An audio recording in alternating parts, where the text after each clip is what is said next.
Anomadassi bhagavato arahato samma sambuddhassa. Anomadassi bhagavato arahato samma sambuddhassa. Anomadassi bhagavato arahato samma sambuddhassa. ගෞරවනීය දියසෙන්පුර විමල නායක ස්වාමීන් වහන්සේ ඇතුළු මහා සංඝරත්නයේ අවසරයි සිල්මෑණිවරුනි සම්මානවන්ත කාරුණික පින්වත්නි මේ පින්වත් පිරිස තමගේ ජීවිතේට තථාගතයන් වහන්සේගේ දහම තුළින් සැනසීමක් ඇති කර ගන්නට උත්සාහ කරන පිරිසක් බව ප්‍රකට වෙනවා. පින්වත්නි, මනුස්ස ලෝකයට කලාතුරකින් තමයි සම්බුදුරජාණන් වහන්සේ නමක් පහළ වෙන්නේ. ඒ උත්තම ශ්‍රී සද්ධර්මයක් ඇහෙන යුගයක මිනිස්සෙක් කියලා අපට උපදින්න ලැබෙනවා නම් ඒකත් හරිම වාසනාවන්ත අවස්ථාවක්. හැබැයි පින්වත්නි, මේ දෙක එකට මුණ ගැසුණත් අපට අපේ ජීවිතයේ සැබෑම ධර්ම තේරුම් ගන්න පුළුවන් නුවණ නැතිනම් අපට මේ අවස්ථාව මගහැරලා යනවා. ඒක අද ගොඩාක් ඒ විදිහට වැරදි දෘෂ්ටි මතවාද ඔස්සේ මේ ධර්ම ව්‍යාප්ත වෙලා තියෙනවා. ඒක පින්වත්නි, තථාගතයන් වහන්සේ ඒ යුගයේ ඒ කාරණාව ඒ විදිහට පැහැදිලි කරා. ඒක අවස්ථාවක තථාගතයන් වහන්සේගෙන් මහා කාශ්‍යප මහ රහතන් වහන්සේ අහනවා, ස්වාමීනි භාග්‍යවතුන් වහන්සේ, ඉස්සර බොහෝ භික්ෂුන් වහන්සේලා අධිගමයන්ටපත් වුණ අරහත්ත්වයටපත් වුණා. නමුත් ශික්ෂාව අඩුයි. ශික්ෂාපද අඩුයි. හික්මෙන්නට ඕන කියන ශික්ෂාව අඩුයි.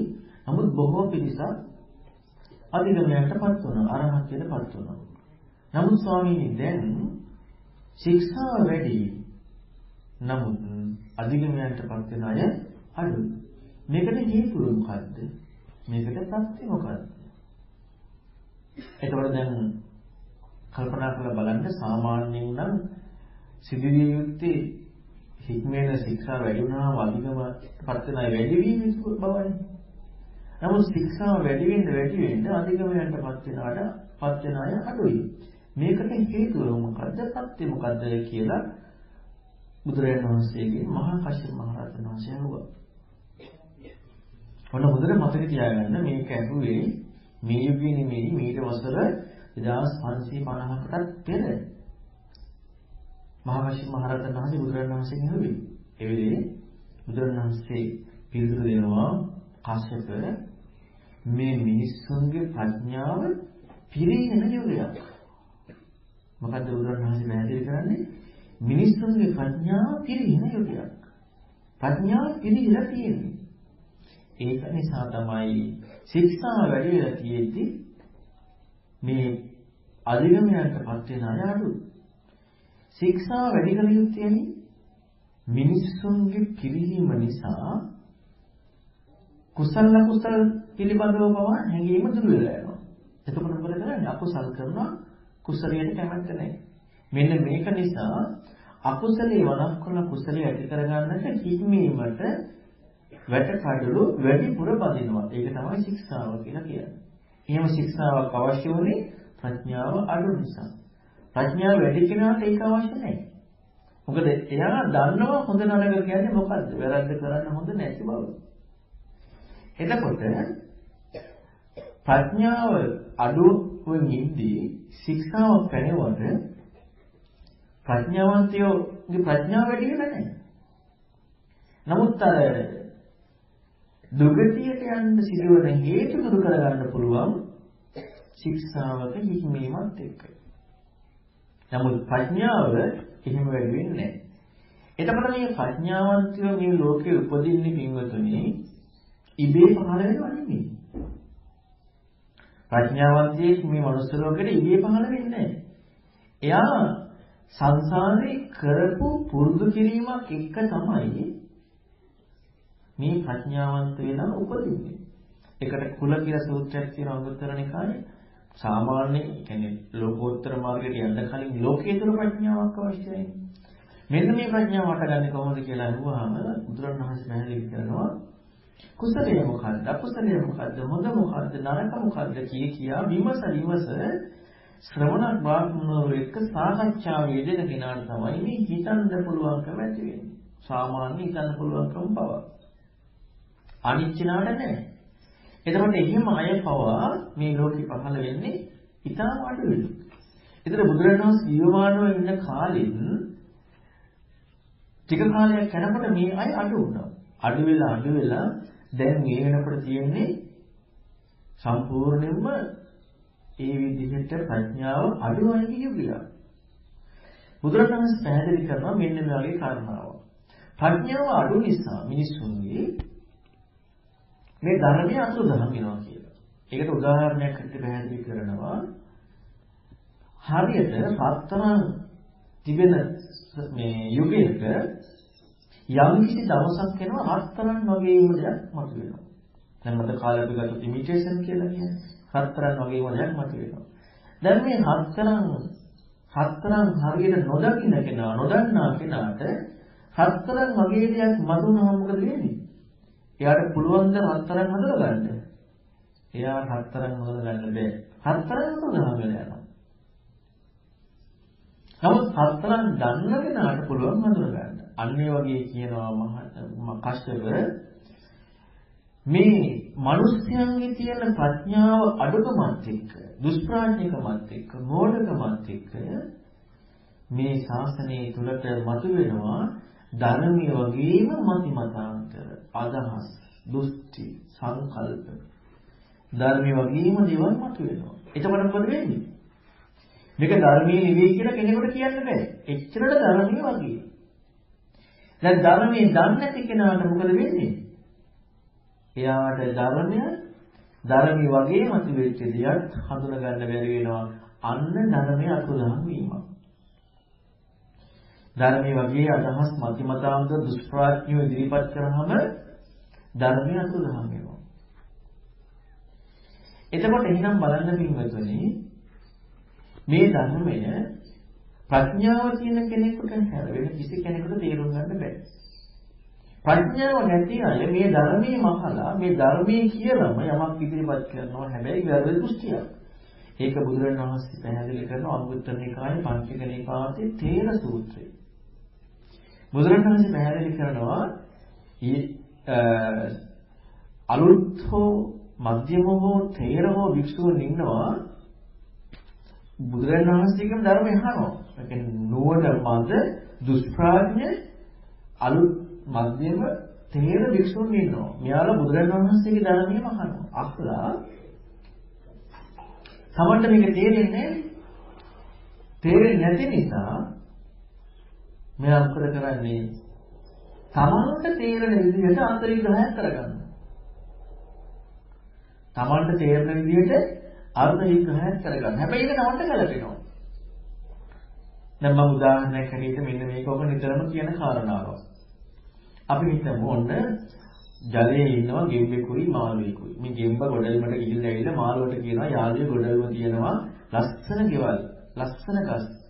මාළුවට කොහොමද කියන්නේ? අනේ මේ ගෙවල් මේ ගල් මල් වගේ. අනේ මේ ගස් මේ දියසෙල් පාසි වගේ.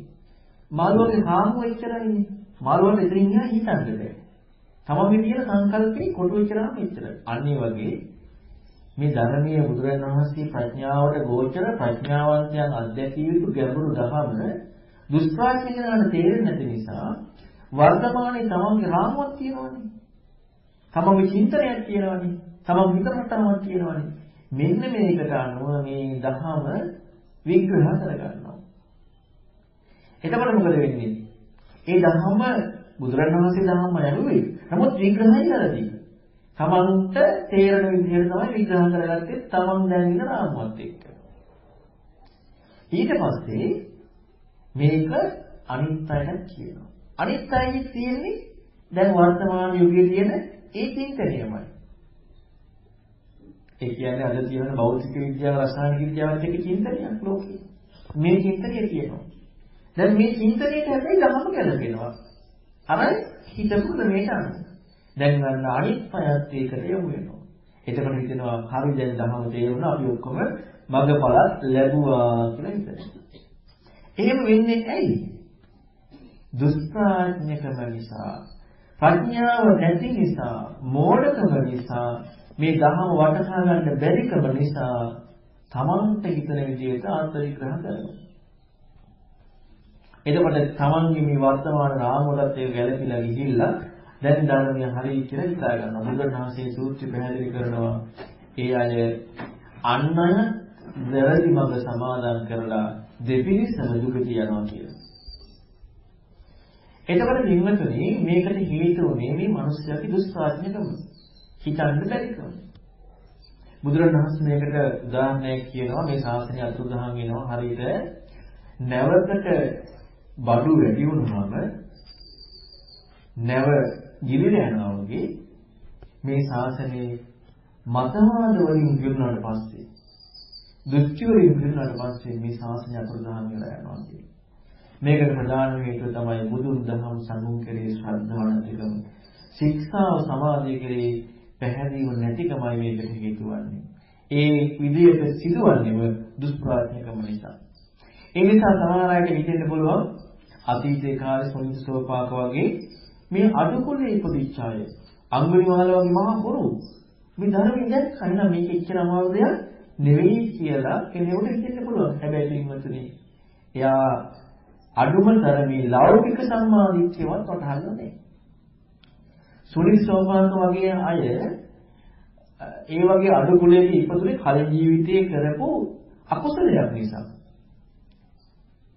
කලින් ජීවිතයේ ශ්‍රවණක් වාග්නුණු ගරුණ කරපු නිසා මේ වගේ අකුසල නිසා අඩුකුලේ ඉපදුණා. නමුත් එයාලා සංසාරේ දහම දකින්නට ඕන විදිහට ප්‍රඥාව වැඩ චින්තනයක් අසුරගෙන ආවා. එහෙම අසුරගෙන ආව නිසා අඩුකුලේක ඉපදුනාට එයාට පුළුවන්කම තිබුණා මේ දහම දැකීමේ හැකියාව. ඒ නුවණ තිබුණා. ඒ ප්‍රඥාව තිබුණා. ඒකයි ධර්ම අහපු ගමන් දැක්කේ. නැතුව අපි අද දකින විදිහට මේ අඩුකුලේ නිසා දකේපු නිසා පුංචි දෙයක් නෙමෙයි ධර්ම. ඒ විදිහට හිතන්නේ ලෞකික සම්මාදිට්ඨියවත් හරියට වැටහෙන්නේ නැති නිසා. එතකොට කින්නතුනේ සුනීත සෝපාක වගේ අය ධර්ම දැක්කනම් අපිට මේක අමාරු දෙයක් නෙමෙයි කියන කාරණාව වැරදි. සුනීත සෝපාක වගේ අය සතරේ පුරුදු කරපු නිසායි ඒ විදිහට ධර්ම දැක්කේ. ඉතින් එහෙම හිතලා අපට තේරෙන රාම වලින් අපි අර්ථකථනය කරගන්න ගියොත් එහෙම මේ ලැබිච්ච උතුම් අවස්ථාවෙන් මතුවේ අපෙන් මගේ හැරලා යනවා. එතකොට ආය අපට කවදා කොතනකනම් දහමක් හම්බ වෙයිද කියලා කියන්න බෑ. ඒක පිළිබඳව හොඳට මතක තියාගන්න. එහෙම මතක තියාගෙන ශ්‍රද්ධාව පිහිටුවාගෙන නුවණින් යුක්තව කටයුතු කරන කෙනා කවදාවත් වෙන වැරදි අර්ථකථන ඔස්සේ යන්නේ වෙන වැරදි අර්ථකථන ඔස්සේ යන්නේම දහම තේරුම් ගන්න ප්‍රඥාව නැතිකම නිසා මෝඩකම නිසා තමන්ට වැටහෙන දෙයක් ඉදිරිපත් කර ගැනීම. ඒක නිසා හොඳට අපි දැනගන්නට ඕනේ ධර්මයේ මොකද්ද අධර්මයේ මොකද්ද කියලා. රත්තරන් මොකද්ද කියලා දන්න කෙනා රත්තරන් වගේ දෙයක් මතුවනවාට කවදාවත් රැවටෙන්නේ නැහැ. ධර්මයේ මොකද්ද කියලා දන්න කෙනා ධර්මයේ වගේ දෙයක් මතුවනවා කියලා එයා රැවටෙන්නේ නැහැ. ඉතින් ඒක නිසා පින්වතුනි අපි සියලු දෙනාම කැමති ධර්ම දැකලා නිවීම කරා ජීවිතය යොමු කරගන්න. මේක පින්වතුනි හදිස්සියට කලබලයට කරන්න පුළුවන් දෙයක් නෙමෙයි. මේකට අවශ්‍යයි ඉවසීම. මේකට අවශ්‍යයි කලබල නැති බව. මේකට අවශ්‍යයි පින්වතුනි ප්‍රධාන වශයෙන් ප්‍රඥාව, ඒ වගේම ශ්‍රද්ධාව. මේ කාරණා නැති කෙනෙකුට ශ්‍රද්ධාව, ප්‍රඥාව, ඒ වගේම ඉවසීම නැති කෙනෙකුට කවදාවත් මේ ධර්ම දකින්න බෑ. පින්වතුනි අපි ලෞකික සම්මාදිට්ඨියෙන් ඉන්නකොට අපි ලෞකික සම්මාදිට්ඨියෙන් යුක්ත ධර්මය අහනකොට අපිට ඇති වෙනවා අකුසලයට බය, කුසලයට කැමැත්ත. ලෞකික සම්මාදිට්ඨියෙන් යුක්ත කෙනාට කැමැත්තක් ඇති වෙනවා. අකුසල් කරන්න කැමැත්තකුත්, කුසල් කරන්න කැමැත්තකුත් ඇති වෙනවා. දැන් මෙයා මොකද කරන්නේ? ලෞකික සම්මාදිට්ඨියෙන් යුක්ත කෙනා සතර බයක් තේරුම් අරගෙන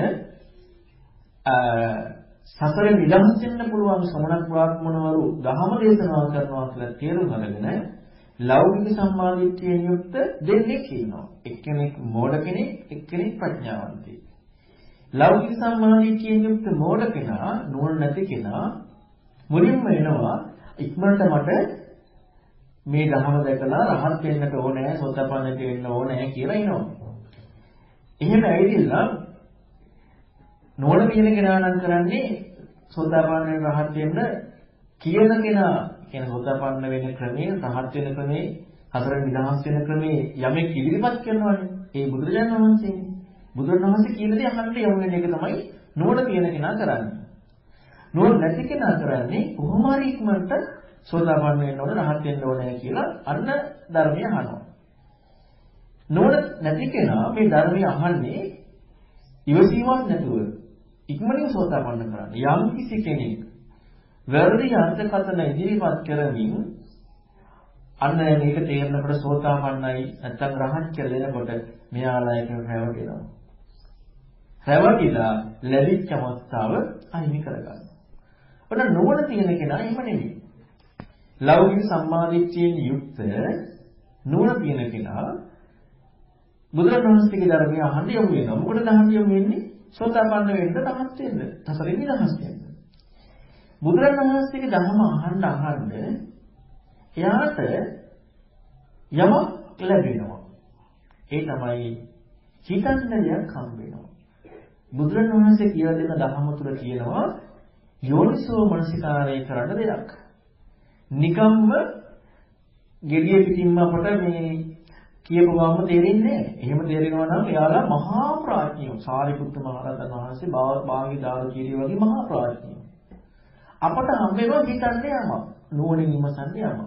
ඔන්න නුවණ තියෙන කෙනා බුදුරණවහන්සේගේ ධර්මය අහලා විමසනවා, හිතනවා, කල්පනා කරනවා. ඔන්න යෝනිසෝ මනසිකාරය කරනවා.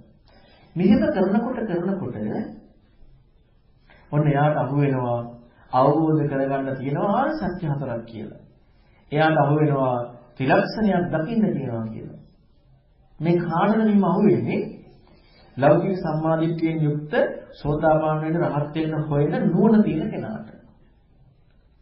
නුවණ නැති කෙනාට නෙමෙයි. දැන් ඔන්න එයා පෙළඹෙනවා බුදුරණවහන්සේ කියන ක්‍රමයට මේ ආර්ය සත්‍ය හොයන්න. බුදුරණවහන්සේ කියපු ක්‍රමයට දුක කියන්නේ මොකද්ද කියලා හොයන්න පෙළඹෙනවා.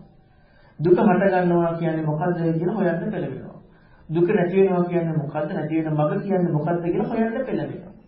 ඒ වගේම අනිත්‍යයි කියන්නේ මොකද්ද, දුකයි කියන්නේ මොකද්ද, අනාත්මයි කියන්නේ මොකද්ද කියලා මෙන්න මේ නුවණ තියෙන කෙනා හොයන්න පෙළඹෙනවා. හොයන්නේ කොහොමද? බුදුරජාණන් වහන්සේගේ ධර්මයේ පදනම් කරලා නුවණින් විමසමින් හොයන්න පෙළඹෙනවා. ඔන්න දැන් යා හොයනකොට ධර්ම තුලින් යාට වැටහෙනවා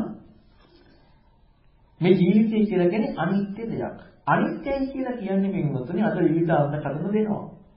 ඒකට හේතුව අපි අනිත්‍යයි කියන්නේ මොකක්ද කියලා දන්නේ නැතිකම නිසා. අපි අද අනිත්‍ය කියලා හිතන් ඉන්නේ ගොඩක් වෙලාවට මේ ලෝකයේ තුල තියෙන දේත් එක්ක ඇති දේ නැති වෙන එකට. ඒක ලෝකයේ තුලත් එක්ක. ඒ කියන්නේ ලෞකික දිට්ඨියත් එක්ක අපට අනිත්‍ය බව අහු වෙන්නේ ඇති දේ නැති වෙන එක. ඔන්න ඔය නිසා තමයි සමහර වෙලාවට සමහර අය අපට ඇති දේ නැති වෙනකොට දුකක් වෙන්නේ කොහොමද කියලා ඊවිද තරක ඇති කරගන්නේ. අපට අසනීපයක් හිමුසු වුණාම දුකක් වෙන්නේ නැහැ සැපයිනේ. ඔන්න ඇති දේ නැති වීම අනිත්‍ය කියලා ගත් එකේ වැරද්ද. අසනීපය කියනවා අසනීප සුව වුණා කියන්නේ අනිත්‍ය වෙලා නෑම. ඉතින් කොහෙද දුක? සැපයි. ඒ විදිහට යන්නේ ඇයි? අනිත්‍යයි කියන්නේ මොකද්ද කියලා නොදන්නාකම නිසා. මොකද්ද මේ වගේ අනිත්‍යයි කියන්නේ? අනිත්‍යය කියන්නේ ස්ථිර නැහැ. ස්ථිර නැහැ කියන්නේ හේතුඵල ධර්මයක්. හේතු නිසා හටගන්න ඵලයක් තියෙන්නේ. ඵලයේ බහුලත්වයක් ස්ථිරත්වයක් නැහැ. ඇයි ඵලයේ බහුලත්වයක් ස්ථිරත්වයක් නැති? හේතු නිසායි තියෙන්නේ. හේතු ඇති කල්ලි විතරයි ඵලයක් තියෙන්නේ. අපි ඇසින් රූපයක් දකිනකොට කනින් නාසයෙන් දිවෙන් කයින් මනසෙන් මේ ලෝකය එකතු වෙනකොට අපට ගෝචර වෙන ලෝකයේ ලැබෙන්නේ හේතු නිසා. මේ ලැබිච්ච ඵලයට හේතුවක් තියෙනවා. හේතු ඇතිතරම් පමණයි ඵලය තියෙන්නේ. ඒ නිසායි අස්තිර කියන්නේ. අනිත්‍ය කියන්නේ ඒ නිසායි. එහෙම නැතුව ඇතිදී නැති වෙන එක නෙමෙයි. ඇතිදී නැති වෙන එක අපි මේ ලෝකයෙන් දකින දේ. අනිත්‍ය බව දකින්න තියෙන්නේ ප්‍රඥායසින්. අපි මනසින් මසසිනුයි සාමාන්‍ය අපි මේ ලෝකයේ නැතිවීමක් දකින්නේ. ඒක අපි අනිත්‍ය කියලා අර්ථකථනය කරන්නේ මනසින් කල්පනා කරලා ඇසින් දැකලා. නමුත් බුදුරජාණන්සේ ත්‍රිලක්ෂණය දකින්න කියන්නේ මනසින්වත් මසසින්වත් නෙමෙයි පඤ්ඤා චක්කුසෙන්. පඤ්ඤා චක්කුසෙන් අනිත්‍ය දකින්නේ හේතු නිසා හටගන්න ඵලයක් බව දැකීමෙන්. දැන් අපි අහලා තියෙනවා විවිධාකාර විදිහට පටිච්චසමුප්පාදයේ තුලදී අවිද්‍යාව පත්‍ය කරගෙන සකස් වෙන මේ පටිච්චසමුප්පාදේ. මේකේ තියෙන හැම එකක්ම තියෙන්නේ හේතුඵල ධර්ම. අපට ඇසින් රූපයක් දකිනකොට සකස් වෙන දෙයට හේතු වෙනවා මේ ඇසයි රූපය විඥාන එකතු වීම. ඒ නිසයි දකින්නේ. එතකොට දැක්ක දේ වෙනස් වෙලා යනවා කියන එක ලෝකයාගේ දෘෂ්ටියක්. දැක්ක දේ වෙනස් වෙලා යනවා කියන එක ලෝකේ තියෙන දේ වෙනස් වෙලා යනවා කියන එක මෝඩ කෙනා නැත්තම් ඇත්තටම ලෞකික දික්කියත් එක්ක හරි. නමුත් ලෝකෝත්තර මගට යනකොට ප්‍රඥාවට යනකොට දැක්ක දේ වෙනස් වීම නෙමෙයි අනිත්‍ය කියන්නේ. දැක්කේ හේතු ඇති නිසා. හේතු ඇති නිසායි දැකීමක් ඇති වුණ බව දැකීම තමයි අනිත්‍යයි කියන්නේ. ප්‍රඥාවෙන් දැකීම. කනට ශබ්දයක් ඇසෙන්නේ හේතු නිසා ඇති වෙච්ච දෙයක්. මෙන්න මේක ප්‍රඥාවෙන් දැකීමයි අනිත්‍ය දැකීම. නැතුව ඇතිච්ච සත්‍ය නැතිවීම නෙමෙයි. ඇතිච්ච සත්‍ය නැතිවීම ලෝකේ ඇතිදේ නැතිවීම කියන එක. ඉතින් මේක පටලවා ගත්ත නිසා මේක දකින්න බෑ ප්‍රඥාව නැතුව. ඒක තේරෙන්නේ නැහැ ප්‍රඥාව නැති කෙනාට. ඒක දකින්න බැරි නිසා තමයි වැරදි අර්ථකථන කරන්නේ. එතකොට මෙන්න මේ හේතුප්‍රත්‍යයෙන් හේතුවෙන් හටගන්න ඵලයක් බව දැක්කම ඔහු දකිනවා මොකද අනිත්‍ය බව. අනිත්‍ය බව දැකපු කෙනායි දුක දකින්නේ. අනිත්‍ය දකින්න නැතුව පින්වතුනි දුක දකින්න බෑ. යදනිච්ඡන්තං දුක්ඛං කියන්නේ ඒක. අපට දුක කියන්නේ මොකද්ද? අපට දුක කියලා එන්නේ පින්වතුනි පුජ්‍යලයට එපා වෙච්ච එක. අපි දුක් වේදනාවක් කියලා අපට අහුවෙන්නේ මොකද්ද? තමන්ට එපා වෙච්ච එක. බුදුරණවහන්සේ දුක්ඛ තුනක් විස්තර කරනවා. දුක්ඛ ඉපරණාම දුක්ඛ සංඛාර දුක්ඛ. දුක්ඛ කියන්නේ අපට එපා වෙච්ච දුක. ඉපරණාම දුක්ඛ කියන්නේ වෙනස් වෙන දුක. මේ වෙනස් වෙන දුකට තමයි අපි අනිත් එක කතා කරන්නේ. ඒකත් පුජ්‍යලයාගේ දුකක්. දුක්ඛ කියන්නේ තමන්ට එපා වීම. ඉපරණාම දුක කියන්නේ වෙනස් වීමෙන් හටගන්න දුක. මේක පුජ්‍යලට අයිති දෙයක්. සංඛාර දුක කියන්නේ සකස් වීමේ දුක. දුක්ඛ දුක්ඛයත් ඉපරණාම දුක්ඛයත් කියන්නේ පින්වතුනි නිට්ටයයි කියලා ගත්ත නිසා. නිට්ටයයි කියලා ගත්ත නිසා මොකද වෙන්නේ? නිට්ටයයි කියලා ගත්තාම තමන් අකමැති දේ තමන්ට ලැබෙනකොට මොකද වෙන්නේ? දුකයි. නිට්ටයයි කියලා ගන්නවා කියලා කියන්නේ හේතුඵලයක් බව දකින්නේ නැහැ. හේතුඵලයක් බව දකින්න නැති නිසා මම කියලා ගත්තා. මට නරක දේ වෙනකොට දුකයි. අන්න දුක්ඛ දුක්ඛේ. මම අකමැති දේ මට එනකොට දුකයි. එතකොට විපරණාම දුක්ඛේ කියලා කියන්නේ තමන්ට හොඳ දේ නැති වෙලා යනවා. නැත්නම් තමන්ගේ නැති දේ නැති වෙලා යනවා. තමන්ගේ හොඳ තමන්ට හොඳයි කියලා ගත්ත දේ නැති වෙලා යනවා. වෙනස් වෙලා යනවා. ඒක දුකයි. ඒක දුකුනෙත්යි නිත්‍යයි කියලා ගත්ත නිසා තමන්ට ආයිත් නැති වෙනකොට දුකයි. ඒක විපරණාම දුක්ඛේ. සංඛාර දුක්ඛේ කියලා කියන්නේ අනිත්‍ය බව දකිනකොට හේතුන් උපන් ඵලයක් බව දකිනකොට ඔහු දකිනවා මෙන්න මේ සකස් වෙච්ච දේ දුක කියලා. මගේ දුකක් නෙමෙයි. සකස් වීම දුකක්. පුජ්‍යලයක් මනින එකක් නෙමෙයි. අපිට දුක මනින්නේ පුජ්‍යලයක් මනින එක. පුජ්‍යලයක් මනින්නේ නිත්‍යයි කියලා ගත්ත නිසා. අනිත්‍ය බව දැක්කහම අනිත්‍යයි කියලා දැකීමත් එක්ක හටගන්න දේ දුක. ඒක සංඛාර දුක්ඛය. දැන් බුදුරජාණන් වහන්සේ උපනිෂද් සූත්‍රය පැහැදිලි කරනවා පටිච්චසමුප්පාද ධර්මයේ හටගන්න ආකාරය දැක්කමයි දුක තේරෙන්නේ. දුක කියන්නේ මොකද්ද? මේ එපා වෙච්ච ගතිය නෙමෙයි සකස් වෙන ආකාරය දැකීම. මේ පින්වතුන් අහලා ඇති සමහරට වෛරා සූත්‍රය පැහැදිලි කරනවා දුකක්මයි උපදින දුකක්මයි බවදින දුකක්මයි නැතිවන්නේ. එතන දුකක් කියලා කියන්නේ එපා වීම කියන එක නෙමෙයි. එතන දුක කියලා කියන්නේ සකස් වීම කියන එක. එතකොට පින්වතුනි මේ අනිත්‍ය නිසා දුකයි කියලා යම් කිසි කෙනෙක් දකිනකොට හේතුප්‍රත්‍යයෙන් උපන් බව යම් කිසි කෙනෙක් දකිනකොට ඇස කන නාසය දිවකය මනස ඔස්සේ හේතුඵල ධර්ම දකිනකොට ඔහු දකිනවා මෙතන මම කියලා ගැනීම වැරදි කියලා. මම නැහැ කියලා හිතනවා නෙමෙයි. අනත්තලකන සූත්‍රය පැහැදිලි කරනවා රූපං නිච්ඡං වා අනිච්ඡං වාති අනිච්ඡං බන්ති යම් පනානිච්ඡං දුක්ඛං වාතං සුඛං වාති දුක්ඛං බන්ති යම් පනානිච්ඡං දුක්ඛං විපරණාම ධම්මං කල්ලානුතං සමුනුපස්සතින් ඒතම්මම ඒසෝමස්මි ඒසෝමි අත්තාදි නොහි බන්ති. මොකක්ද අහන්නේ? රූපේ නිත්‍යද අනිත්‍යද? අනිත්‍යයි. යමක් අනිත්‍ය නම් දුක සැපද? දුකයි. යමක් අනිත්‍ය නම් විපරණාමයට ආйти නම් එතන මම කියලා ගැනීම සුදුසුද? සුදුසු නෑ. මම කියලා ගැනීම සුදුසු නෑ මිසක් මම නැහැ කියලා හිතනවා නෙවෙයි. මම නැහැ කියලා සංකල්පනා කරනවා නෙවෙයි. අපි නිත්‍යයි සැපයි කියලා ගත්ත නිසා මම කියලා අරගෙන තියෙන්නේ. අනිත්‍ය දුක්ඛ බව දකිනකොට මම කියලා ගැනීම වැරදි බවයි දකින්නේ. එහෙම නැතුව මම නැහැ කියලා මම ගන්නව නෙවෙයි. මම නැහැ කියලා ගන්නෙත් පින්වතුනි මමමයි. මම නැහැ කියලා ගන්නව නෙවෙයි. මම කියලා ගැනීම වැරදි බව දැකීම. මම කියලා ගැනීම වැරදි බව දකිනවා අනිත්‍ය වශයෙන් දකිනකොට. ඔන්න එතකොට පින්වතුනි යම් කෙනෙක් ලෞකික සම්මාදිට්ඨියෙන් යුක්ත කෙනා මෙන්න බුදුරන් වහන්සේගේ මේ ධර්ම අහනවා. හේතුඵල න්‍යාය අහනවා. හේතුපත්‍ය අහනවා. එතකොට ඔහුට අහුවෙන්නේ මොකද්ද? අනිත්‍ය බව, දුක් බව, අනාත්ම බව, දුකක් තියෙනවා, සමුදයක් තියෙනවා, නිරෝධයක් තියෙනවා, මගක් තියෙනවා කියලා අහුවෙනවා. දැන් දුක්ඛ නිරෝධය කියලා කියන්නේ පින්වතුනි දැන් මම දුක කියන්නේ ඔන්න මුලින් අහුවෙනවා අපට ජාති ජරා ව්‍යාධි මරණ ශෝක පරිද දුක්ඛ දෝමනස උපායාස කියන දුක පුජ්‍යල අනුබද්ධිත මට තේරෙන දුක තමයි මට අහුවෙන්නේ. මම මේ දුකින් අයින් වෙන්න හොයන්නේ.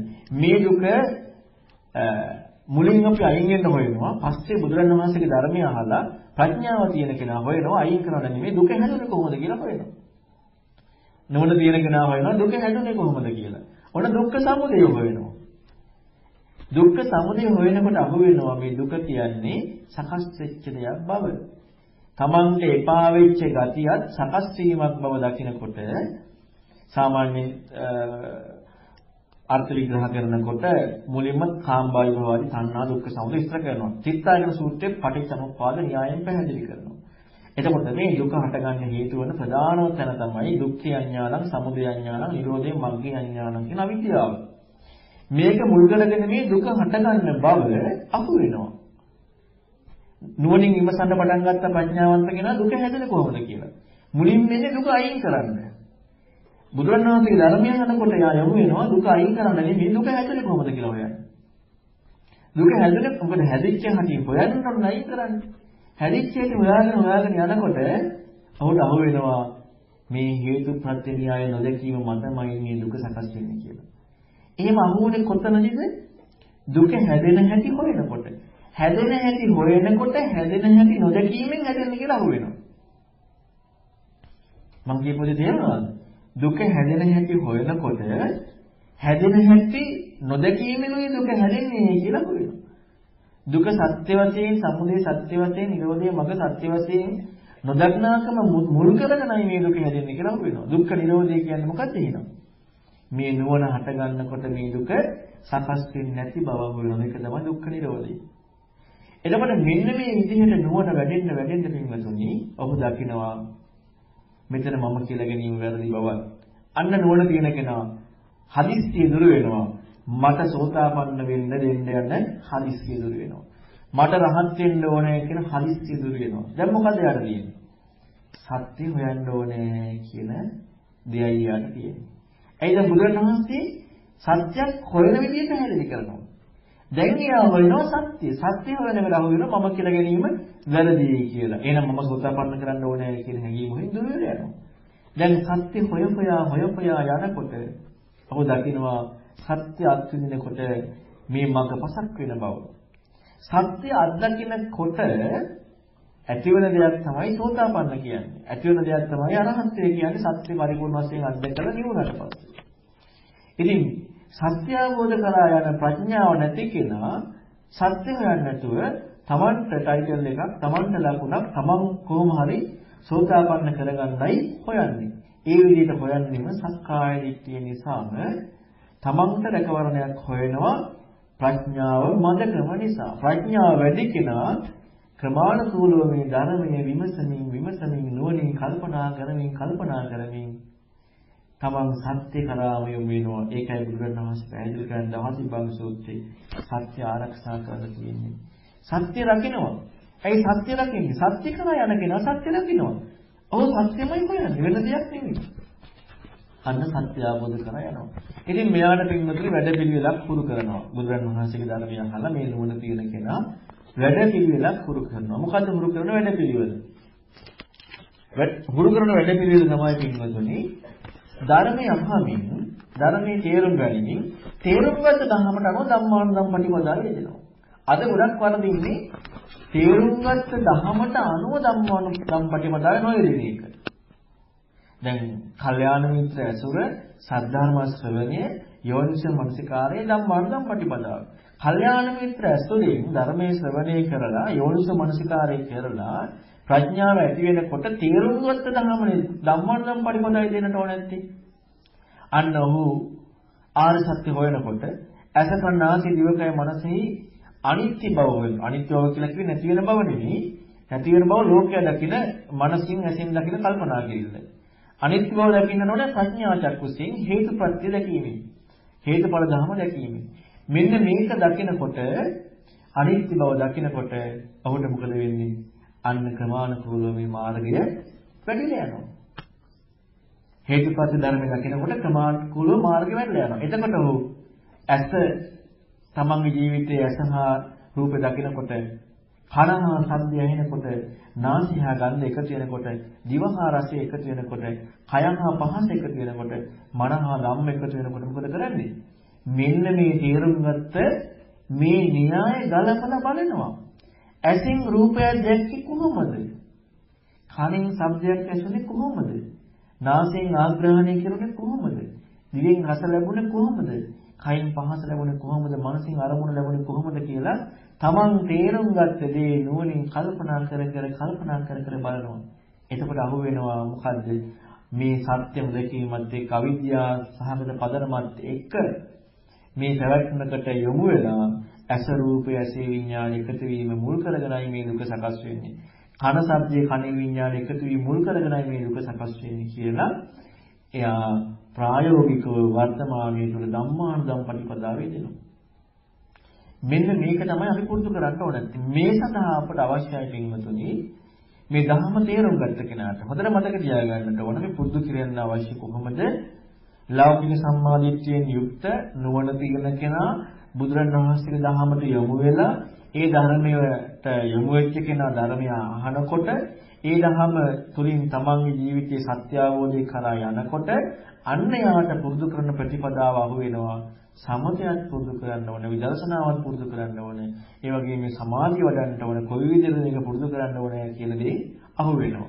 ඉතින් මෙන්න මේ විදිහට විස්තර වෙන විග්‍රහ වෙන පුංචි දේශනාවක් මම මේ පින්වතුන්ට ඉදිරිපත් කරන්නයි කැමැත්ත ඇති වුණේ. දැන් මේ දේශනාව ඉදිරිපත් කරන්නේ මම කිව්වා කාටද? මේ දේශනාව තේරුම් ගන්න පුළුවන් ලෞකික සම්මාදිට්ඨියෙන් යුක්ත නුවණ තියෙන කෙනා බුදුරණවහන්සේගේ ධර්මයට යොමු වෙලා සත්‍ය අවබෝධය කරා යන්න හොයනකොට සත්‍ය අවබෝධය කරා යෑම පිණිස කරන ප්‍රතිපදාව තුළදී තමන් කරන පුරුදු කිරීම. ඉතින් බුදුරණවහන්සේ පෙන්වා දෙනවා සමාධි භාවනා කිහිපයක්. ඔන්න බුදුරණවහන්සේ මේක පැහැදිලි කරන්න පින්වතුනි අංගුත්තර නිකායේ චතුක්ක නිපාතයේ තමයි පැහැදිලි කරන්නේ සමාධි භාවනා සූත්‍රය. තතස්සෝ ීමා භික්ඛවේ සමාධි භාවනා. මහණෙනි සමාධි භාවනා හතරක් තියෙනවා. කතමේ තතස්සෝ මොනවද හතර? අත්ති භික්ඛවේ සමාධි භාවනා භාවිතා බහුලීකතා ධික ධම්ම සුඛ විහාරාය සංවත්තති. මහණෙනි එක සමාධි භාවනාවක් තියෙනවා. ධිතු දහමේ සැපසේ වාසය කරන්න හේතු වෙනවා. කොහොමද?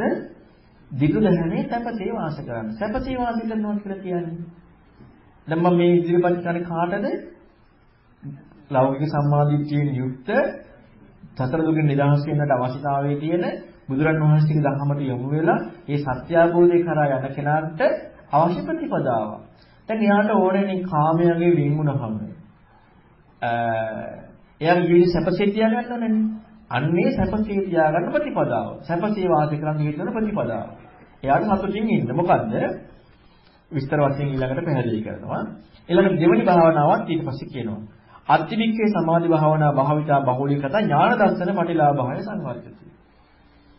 තව සමාධි භාවනාවක් කියලා ඥාන දර්ශනයක් ඇති කරගන්න. මෙතන ඥාන දර්ශනයක් පැහැදිලි කරන්නේ දිබ්බ චක්කු දිබ්බ සෝත ආදී මේ විදිහට පැහැදිලි කරනවා සාරූප සූත්‍රයේ ඥාන දර්ශනයන් පිළිබඳව දිවස් ආදී දේවල්. තුන්වෙනි එක අත්‍යවික්කේ සමාධි භාවනා භාවිතා බහුලීකත සති සම්පජඤ්ඤාය සංවර්ධති. තව සමාධි භාවනාවක් කියනවා තුන්වෙනි එක තමයි සති සම්පජඤ්ඤය. දැන් මේ ධහමේ හැසිරෙන කෙනාට සිහියෙන් නෝනින් යුක්තව වාසය කරන්නට ඕනේ. අන්න ඒකට උපකාර වන සමාධිය.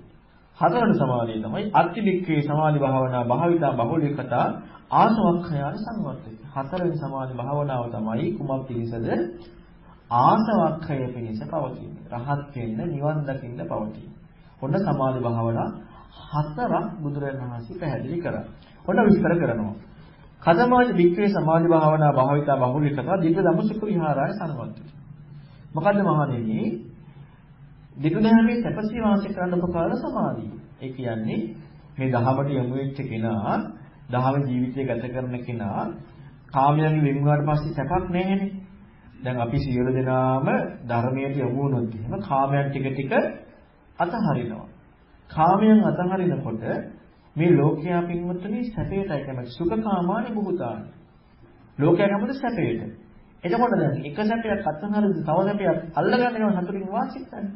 අන්නේ වාසය කරන්නට මෙන්න මේ සැපේ උපකාර වෙනවා සුඛ විහරණයට. මොකද්ද? ඉද වික්‍රේ වික්ක විච්ඡේව කාමීය කුසලයේ ධම්මේ සවිතක්කං සවිචාරං විවේකජං පිසුසුඛං පඨමඥානං උපසම්පන්න විහෙරති. ඔන්න පළවෙනි ධ්‍යානයේ උපදවාගෙන වාසය කරනවා. ඊළඟට දෙවෙනි ධ්‍යානයේ උපදවාගෙන වාසය කරනවා. තුන්වෙනි ධ්‍යානයේ උපදවාගෙන වාසය කරනවා. හතරවෙනි ධ්‍යානයේ උපදවාගෙන වාසය කරනවා. මෙන්න මේක පවතිනවා කියනවා කුමක් පිණිසද? දිට්ඨ ධම්ම සුඛ විහරණයේ පිණිස. එතකොට මේ සමාධිය කුමකටද හේතු වන්නේ? සැපසේ වාසය කරන්න. මේක පැහැදිලි කරනවා සල්ලේක සූත්‍රයේ. පළවෙනි ධ්‍යානයේ දෙක තුන මේකක්වත් කෙලෙස් දුරු කිරීමක් නෙවෙයි. මේවා දෙක දැහැමී සැපසේ වාසය කිරීම. දෙක දැහැමී සැපසේ වාසය කිරීමකටයි හේතු වන්නේ. ඊළඟට දෙවනි සමාධිය.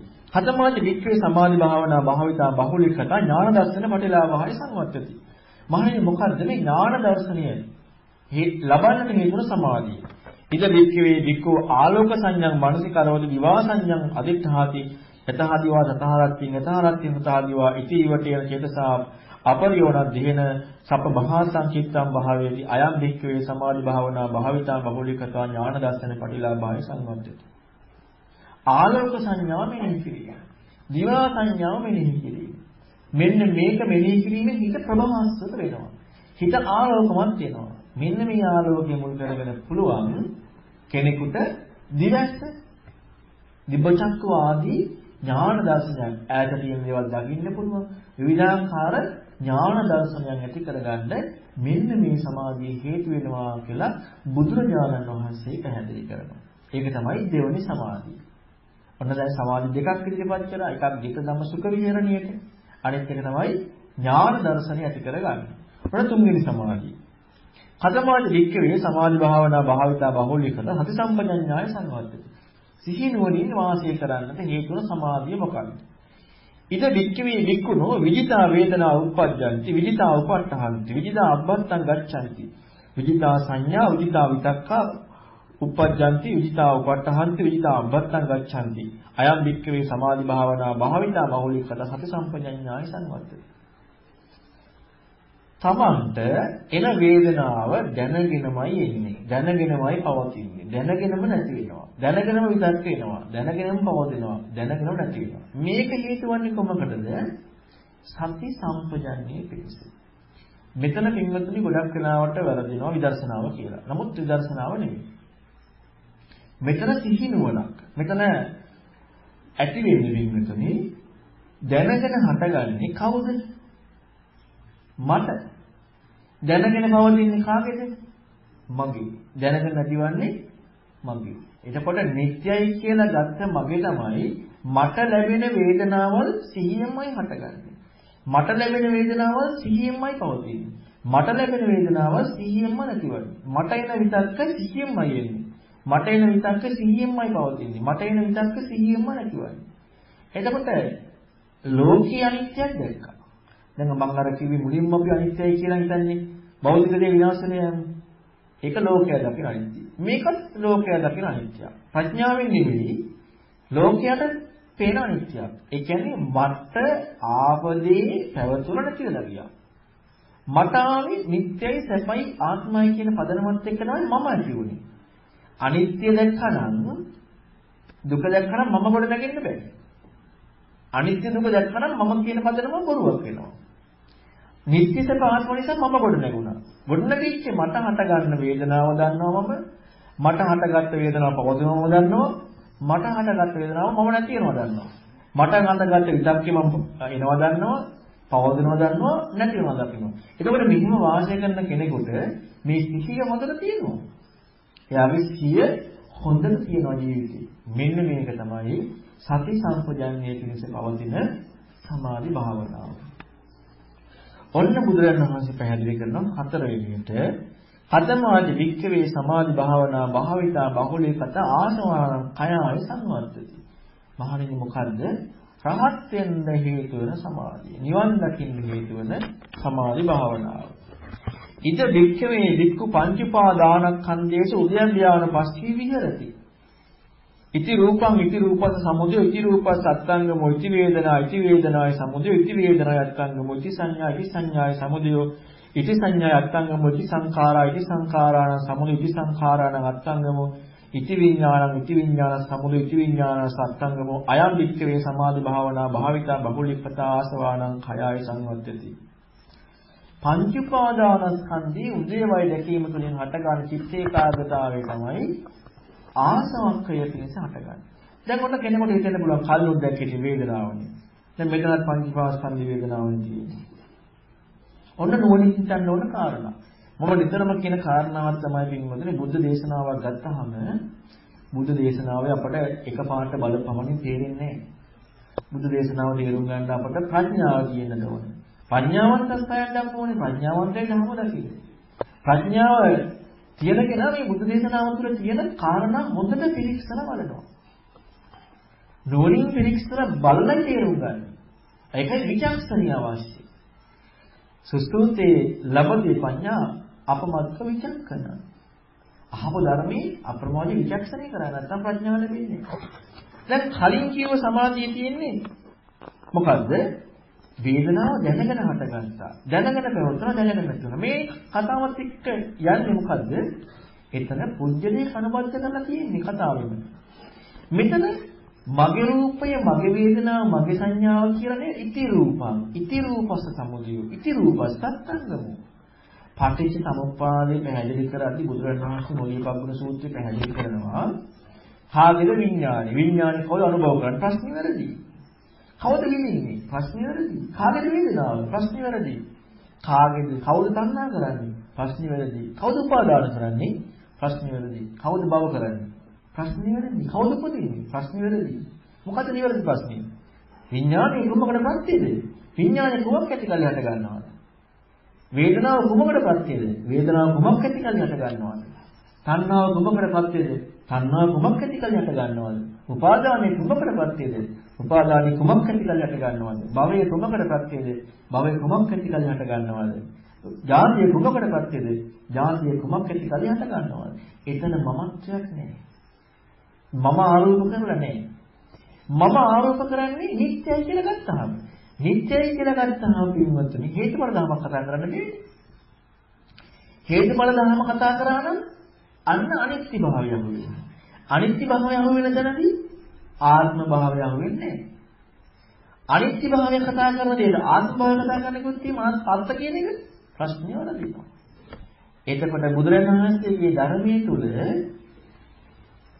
පැහැදිලි කරන කාරණා තේරුම් ගන්න නුවණ නැතිනම් බෑ.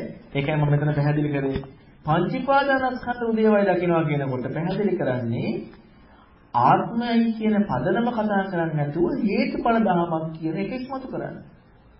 මම ආරෝපණය කරලා නැහැ. මම ආරෝපණය කරා නම් එතන අනිත්‍ය භාවයේ හේතුපත්‍ය භාවය කතා කරන්න බෑ. මමෙක් ආරෝපණය නිත්‍යයි කියලා ගත්ත නිසා. අනිත්‍යයි කියලා ගත්තට පස්සේ මමෙක් නිත්‍යයි කියලා ගත්තාමයි මමෙක් ආරෝපණය වෙන්නේ. අනිත්‍යයි කියලා දැක්කම මමෙක් ආරෝපණය වෙන්නේ නැහැ. එතකොට පංච උපාදානස්කන්ධ වශයෙන් දකිනකොට දැන් අපිට මුලින්ම පින්වතුනි ගෝචර වෙන්නේ මගේ පංච උපාදානස්කන්ධය තමයි. අපි නුවණින් විමසන පටන් ගන්න ඉතින් ඉන්නේ. මට ගෝචර වෙන දෙයක් හැටියට තමයි අපට අහු වෙන්නේ මුලින්ම. නමුත් නුවණින් විමසගෙන යනකොට මගේ පංච උපාදානස්කන්ධයක් කියලා ගැනීම වැරදි. නිවැරදිවම පංච උපාදානස්කන්ධයක් ඔබ දකිනවා නම් එතන දකින්නට ඕනේ සකස් වීමත් එක්ක. පංච උපාදානස්කන්ධය හරියට දැක්කම ඔබ දකිනවා සකස් වීමත් එක්ක. සකස් වීම කියන්නේ හේතුවත් එක්ක දකිනවා. හේතුවත් එක්ක දකිනකොට මගේ පංච උපාදානස්කන්ධය කියලා ගන්න එක හරියද? ඒක වැරදි. එතකොට පංච උපාදානස්කන්ධය බව දැක්කනම් එතන අර මම කියලා ගැනීම අදාළ වෙන්නේ. උපනිෂද් සූත්‍රයේ බුදුරණවහන්සේගෙන් බුදුරණවහන්සේ පැහැදිලි කරනවා බුදුරණස් ප්‍රශ්නයක් අහන ඉස්සලාම කොහොමද දන්නකොට දකින්නකොටද ආශ්‍රය වෙන්නේ? කොහොමද දන්නකින් දකින්න ඉන්න කෙනාටද ආශ්‍රය වෙන්නේ? නැත්නම් කොහොමද දන්නකොට දකින්නකොටද ආශ්‍රය වෙන්නේ? ඉති රූපං ඉති රූපස් සමුදය ඉති රූපස් සත්ංගමෝ කියලා මේ විදිහට පංචපාදානස්කන්ධයේ දකින්න ආකාරය පැහැදිලි කරනවා. එහෙම පංචපාදානස්කන්ධය දකින්න ඉන්නකොට ආශ්‍රය ශ්‍රේ වෙන බවත් පැහැදිලි කරනවා. ආශ්‍රය ශ්‍රේ වන නුවණ හටගත්ත බවත් පැහැදිලි කරනවා. කොහොම ඉන්නකොටද? පංචපාදානස්කන්ධයේ උදේවයි දකින්නකොට. ඔන්න එතන පැහැදිලි කරනවා මේ ආසවක්ඛේ නුවණ හටගන්නට හේතු වුණා ආශ්‍රය ශීලී. ඒකට හේතු වුණා විමුක්තිය. ඒකට හේතු වුණා නිබ්බිදාව. ඒකට හේතු වුණා විරාගය. විරාගය ඊළඟ නිබ්බිදාව යථාභූත ඥානෙ හේතු වුණා. යථාභූත ඥානය ඇති වෙන්න හේතු වුණා සමාධිය. සමාධියට හේතු වුණා ප්‍රීතිය. ඊළඟට සැපය. ඊළඟට පස්සද්ධිය. ඊළඟට ප්‍රමුජිතභාවය. ඒකට හේතු වුණා ශ්‍රද්ධාව. ඒකට හේතු වුණා දුක. ඒකට හේතු වුණා භවය, උපාදානය. ඒකට හේතු වුණා තණ්හාව. ඒකට හේතු වුණා වේදනාව, පස්සය. ඔය විදිහට අවිද්‍යාව දක්වාම විස්තර කරනවා. ඒ විස්තර කරන්නේ කොයි විදිහටද? පංචපාස්කන්ධය උදේවයි දකින්නකොට ආසවක් හේතු නැති වෙච්ච කෙනාට නෝන ඇති උනේ කොහොමද කියලා විග්‍රහ කරගෙන යනකොට. පංචපාදනස්කන්ධය උදේවයි හොයමින් හිටපු කෙනාට ආසවක් ඇති උනේ කොහොමද කියලා විස්තර කරගෙන යනකොට. පංචපාස්කන්ධය උදේවයි දැකීමෙන් වාසය කරනකොට එයාට අහු වෙන මොකද්ද? අවිද්‍යාව පත්‍ය කරගෙන සංඛාර හට ගන්න හැටි. සංඛාර පත්‍ය කරගෙන විඥාන හට ගන්න හැටි. මගේ අවිද්‍යාව, මගේ සංඛාර, මගේ විඥාන නෙමෙයි. අවිද්‍යාව ප්‍රත්‍යයෙන් සංඛාර හට ගන්න හැටි. සංඛාර ප්‍රත්‍යයෙන් විඥාන හට ගන්න හැටි. විඥානීය ප්‍රත්‍යයෙන් නාම රූප හට ගන්න හැටි. නාම රූප ප්‍රත්‍යයෙන් සලආයතන හට ගන්න හැටි. සලආයතන ප්‍රත්‍යයෙන් පස්ස හට ගන්න හැටි. පස්ස ප්‍රත්‍යයෙන් වේදනාව හට ගන්න හැටි. වේදනාව ප්‍රත්‍යයෙන් තණ්හාව හට ගන්න හැටි. තණ්හාව ප්‍රත්‍යයෙන් උපාදාන හට ගන්න හැටි. උපාදාන ප්‍රත්‍යයෙන් භවය හට ගන්න හැටි. භවය ප්‍රත්‍යයෙන් ජාතිය හට ගන්න හැටි. ජාතිය ප්‍රත්‍යයෙන් දුක හට ගන්න හැටි. කාටද මේක තේරෙන්නේ? පංචපාදනස්කන්ධය උදේවයි දකින්නකොට එන අහුවෙන්නේ මොකද්ද එතකොට? මෙන්න මේ පටිච්ච සමුප්පාදනය වෙනවා. මේ කවුද පැහැදිලි කරන්නේ? බුදුරජාණන් වහන්සේ උපනිෂද් සූත්‍රයේ. එහෙම අහුවෙන්න යනකොට මොකද වෙන්නේ? අන්න හට ගන්නව සතුටක්. ශ්‍රද්ධාවක් කාගෙනේද? බුදුරජාණන් වහන්සේ කෙරේ. ඇයි ශ්‍රද්ධාව හටගන්නේ? තමන් දැක්ක කුමද්ද දැක්කේ? බුදුරජාණන් වහන්සේ කියු දහම. කොහොම ඉන්නකොටද? පංචපාස්කන්ධය උදේවයි දකින්න වාසය කරනකොට දැක්ක මේ පටිච්ච සමුප්පාද ධර්මයේ. එහෙනම් පංචපාදනස්කන්ධයේ සමුදය දකිනවා නම් එයාට අහු වෙන්න ඕනේ මොකද්ද? මෙන්න මේ පටිච්ච සමුප්පාද න්‍යාය අහු වෙන්නට ඕනේ. දුක්ඛ අඥානං, සමුදය අඥානං, නිරෝධ අඥානං, මග්ග අඥානං මත ගොඩ නැගෙන පටිච්ච සමුප්පාදය අහු වෙන්නට ඕනේ. ඔන්න එයාට අහු වුණා පටිච්ච සමුප්පාදය. දැන් මොකද වුනේ? ශ්‍රද්ධාව ඇති වුණා බුදුරජාණන් වහන්සේ කෙරෙහි. සතුට ඇති වුණා. ඇයි ශ්‍රද්ධාව ඇති වුනේ? බුදුරජාණන් වහන්සේ කියපු දේ තමා තුළින් දැක්කා. ඒ දැකීමට කියනවා අපි සෝතාපන්න වීම කියලා. දැන් මේ දැකපු කෙනාට සතුටත් එක්ක ඔන්න තමම මේක කරමින්ම වාසය කරනවා. පංචපාස්කන්ධය දේවල් දකින්නම වාසය කරනවා. එතකොට ඔහුට අහු වෙනවා පටිච්චසමුප්පාද න්‍යාය. දැන් මොකද වෙන්නේ? එයාට මේ ශ්‍රද්ධාවත් එක්ක හට ගන්නවා ප්‍රමුදිතභාවය. දැන් මේ ප්‍රමුදිතභාවය හටගත්තේ කොතනින්ද? පංචපාස්කන්ධය දේවල් දකින්නකොට පටිච්චසමුප්පාදයේ තේරෙනකොට හටගන්න ශ්‍රද්ධාවයි. ප්‍රමුදිතභාවයෙන් ප්‍රීතිය හට ගන්නවා. ප්‍රීතියෙන් සැපය හට ගන්නවා. ඒ කොහොමද මේ සැපය හටගත්තේ? හොඳට මතක තියාගන්න. පංචපාස්කන්ධය දේවල් දැකීමත් එක්ක. ඒ සැපයෙන් සමාධිය හටගත්තා. ඒ සමාධිය හටගත්තේ කොතනින්ද? පංචීපාස්කන්ධය උදේව දැකීමත් එක්ක. ඒ සමාධියෙන් හටගත්ත මොකද්ද? යථා භූත ඥානය. එතකොට යථා භූත ඥානය හටගත්තා කියලා කියන්නේ හටගන්නදී ඒ ආකාරයෙන් දැකීමේ නුවණ හටගත්තා. පංචීපාදානස්කන්ධ උදේවයි දැකීමත් එක්ක හටගත්ත සමාධිය තුළින් තමයි දැක්කේ මේ යථා භූත ඥානය. දැන් මොකද වෙන්නේ? නිබ්බිදාව ඊළඟට විරාගය, නිරෝධය, අන්න නිබ්බාණය. අන්න ආසවක්ඛය වෙනවා. දැන් තේරුණාද පින්වතුනි පංචීපාදානස්කන්ධයේ උදේවයි දකින්නකොට ආසවක්ඛය වෙන හැටි. මේක බුදුරජාණන් වහන්සේ දේශනා කරපු දෙයක්. මෙන්න මේ විදිහට බුදුරජාණන් වහන්සේ පැහැදිලි කරනවා පංච උපාදානස්කන්ධය උදේවයි දකින්නකොට ආසවක්ඛය වෙන හැටි. එතකොට එහෙනම් අපි මෙන්න මේ කාරණාව තේරුම් ගන්න යන්නට ඕනේ. අපිට මේක තේරෙන්නේ නැති වුණාම අපිට තේරෙන විදිහට මේක විග්‍රහ කරන්න හරියන්නේ නැහැ. හොඳට මතක තියාගන්න. මම නිතර කියන කාරණාවක් ඒක. අපිට මේ ධර්ම කාරණාව තේරෙන්නේ නැති වුණාම අපිට තේරෙන විදිහට මේක විග්‍රහ කරගත්තොත් එහෙම වැරදුනේ බුදුරජාණන් වහන්සේලා නෙමෙයි වැරදුනේ කාටද? මට වැරදුනේ. බුදුරජාණන් වහන්සේ විස්තර කරපු ක්‍රමයට අපට තේරෙන්නේ නැත්තේ අපට ප්‍රඥාව අඩු නිසා. බුදුරජාණන් වහන්සේ විස්තර කරපු දේ අපට හරියටම තේරෙනවා නම් පින්වතුනි අපට ආයෙත් කරන්න දෙයක් කාගෙවත් අහන්න ඕනද? කාගෙවත් අහන්න ඕනේ නැහැ. ඒ තමන් මේක දැක්කා ඉවරයි. ධර්මයේ අහපු කෙනෙකුට ධර්මයේ කරා යන කෙනෙකුට තිබිය යුතු ලක්ෂණය තමයි බුදුරජාණන් වහන්සේගේ ධර්මය අහුවට පස්සේ ඒ ධර්ම තුල තේරුම් ගන්න යමක් තමන්ට තියෙන්න ඕනේ. ඒක තියෙන්නේ කාටද? නුවණ තියෙන ධර්මය හොයන අවබෝධය කරා යන්න අවශ්‍යතාවය තියෙන කෙනාට. මොකක්ද යන්න තියෙන්නේ? බුදුරජාණන් වහන්සේගේ ධර්මය අහුවට පස්සේ තේරුම් ගන්න යමක් තියෙන්න ඕනේ. ඉවසන්න යමක් තියෙන්න ඕනේ. තේරලා ඉවරද? සෝදාපන්න වෙලා. තේරුනේ නැත්තම් අපිට මෙයාට තමන්ගේ රාමුවකින් තේරෙනවද මොනවා වෙලා. තේරුණම නැත්තම් මෝඩ වෙලා. එහෙනම් පින්වතුනි හොඳට මතක තියාගන්න. දැන් ගොඩක් අයට තියෙන ප්‍රශ්නේ තමයි. ධර්මයක් ඇහුවාම මේ යථාර්ථය පෙන්වා දෙන පංචපාස්කන්ධ ක්‍රියාවෙ පෙන්වා දෙන ධර්මයෙන් වහම තේරුම් නැතුනම අනේ මට තේරුන්නේ නැහැ කියලා දුක් වෙනවා. දුක් වීම නෙමෙයි. තේරුම් නැහැ කියලා තේරුණා නම් තමයි. ඒකම තමයි ධර්මයේ තේරුම් ගන්න මඟ. තේරුම් නැහැ කියලා තමයි තේරුණා නම් ඒකම තමයි ධර්මයේ තේරුම් ගන්න මඟ. ඇයි සම්මාදිට්ඨියට මොකද හේතුව? සද්ධර්ම ශ්‍රවණයයි යෝනිසමනසිකාරය. ඉතින් සද්ධර්මයේ ශ්‍රවණය කළ දැන් Tamanට හිතන්නේමක් හම්බෙලානේ. නෝනින් මේක තේරුම් ගන්න නෝනින් විමසන්නේමක් හම්බෙලානේ. අන්න ඒකම තමයි සම්මාදිට්ඨියට මඟ වෙන්නේ. සම්මාදිට්ඨියට හේතුව වෙන්නේ. එහෙම නැත්නම් පින්වතුනි අපේ හිතට ගැලපෙන විදියට දාගත්තොත් එහෙම අපිට අර්ථය වරදිනවා. ඒක නිසා හොඳට දේශනාවක් කරනවාම කල්පනා කරන්න Tamanට මේකෙන් කුමක්ද තියෙන්නේ ඉමසන්න කියලා. යෝනිසෝමනසිකාරය කරන මෙතන මොකද්ද තියෙන්නේ කියලා. අන්න යෝනිසෝමනසිකාරය කරන්න යමක් ඔබට අහු වුණා නම් අන්න එතකොට ඔබ මාර්ගයට යොමු වෙන කෙනෙක් බවට පත් වෙනවා. තේරුණා කියලා ඉවරුණා නම් දැන් හිතන්න දෙයක් නැහැ. යෝනිසෝමනසිකාරය කරන්න දෙයක් නැහැ. යාට තේරෙලා ඉවරයි ඔක්කොම. එහෙනම් ආයෙත් කරන්න දෙයක් නෑ. එහෙනම් හොඳට මතක තියාගන්න. ඒ කාරණා හොඳට අවධාරණය කරගන්න. අපිට ධම්මකට වැස ගන්නට නම් මේ ධර්මයේ තුල අපිට තේරුම් ගන්න දේවල් තිබිය යුතුයි. හිතන්න ඕන දේවල් තිබිය යුතුයි. යෝනිසමනස්කාරය කරන්න ඕන දේවල් තිබිය යුතුයි. ඒ බව තේරෙන්නෙම හිතන්න පුළුවන් කෙනාට, නුවණ තියෙන කෙනාට. එයාගේ නුවණ වැඩෙන්න ප්‍රඥා මෝරණ්ඩයි ඒ ධම්ම නිවැරදිව නිරවුල් තේරෙන්නේ. එතෙක් තේරෙන්නේ බුදුරණවහන්සේ පෙන්වා දෙනවා පින්වතුනි රහත් වෙනකම්ම රහත් වෙනකම් නෙමෙයි මාර්ගෙ වෙනකම්ම සීක වෙනකම්ම මේ නිවන පිළිබඳව කියන්නේ හැමෝටම දෘෂ්ටියක්. මූලපරියාය සූත්‍රය බුදුරණවහන්සේ පැහැදිලි කරනවා. නිබ්බාණං මඤ්ඤති. නිබ්බාණං මාමඤ්ඤති වෙන්නේ සීකයට. මා කියන්නේ විදානය පිපා කියලා. ඒ කියන්නේ යා හික්මීමක් තියෙනවා සීක කෙනා. එයා ප්‍රඥාවෙන් නිවන කියන්නේ මොකද්ද කියලා වටහා ගත්තා. රහතන් වහන්සේ තමයි නිබ්බාණං නමඤ්ඤති කියන්නේ. එතකොට එහෙනම් නිවන ගැන අපි හැමෝටම කියන්නේ මාර්ගයට එනකම්ම දෘෂ්ටියක්.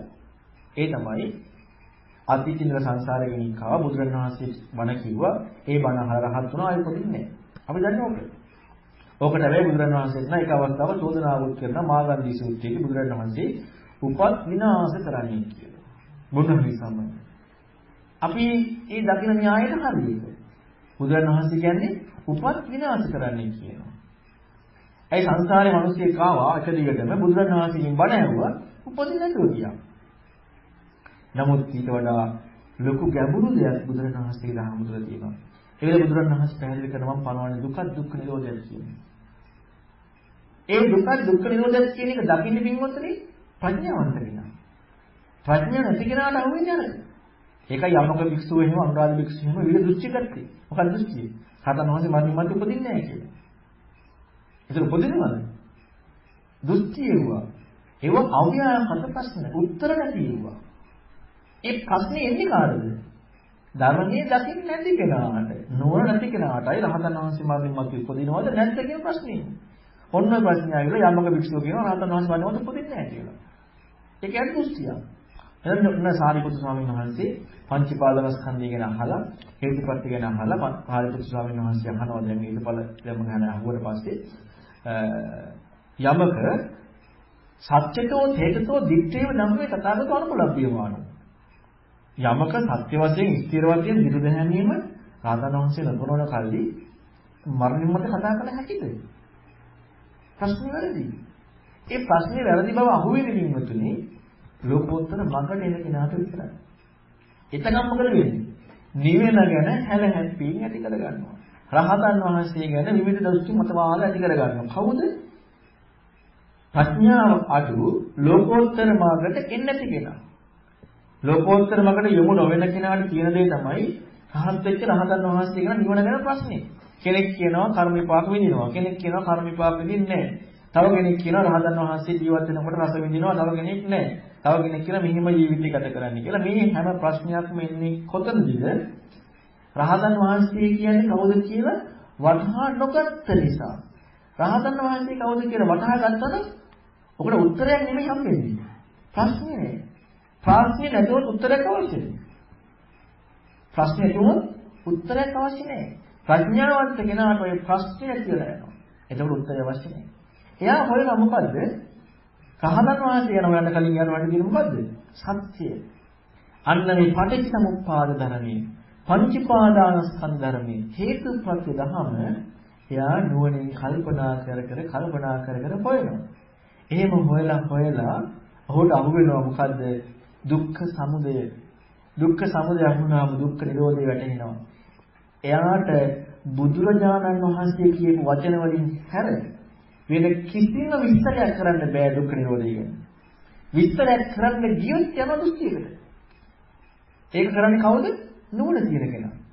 නුවණ තියෙන කෙනා බුදුරජාණන් වහන්සේ පිළිබඳව, රහතන් වහන්සේ පිළිබඳව කිසිම විග්‍රහයක් කරන්නේ නැහැ.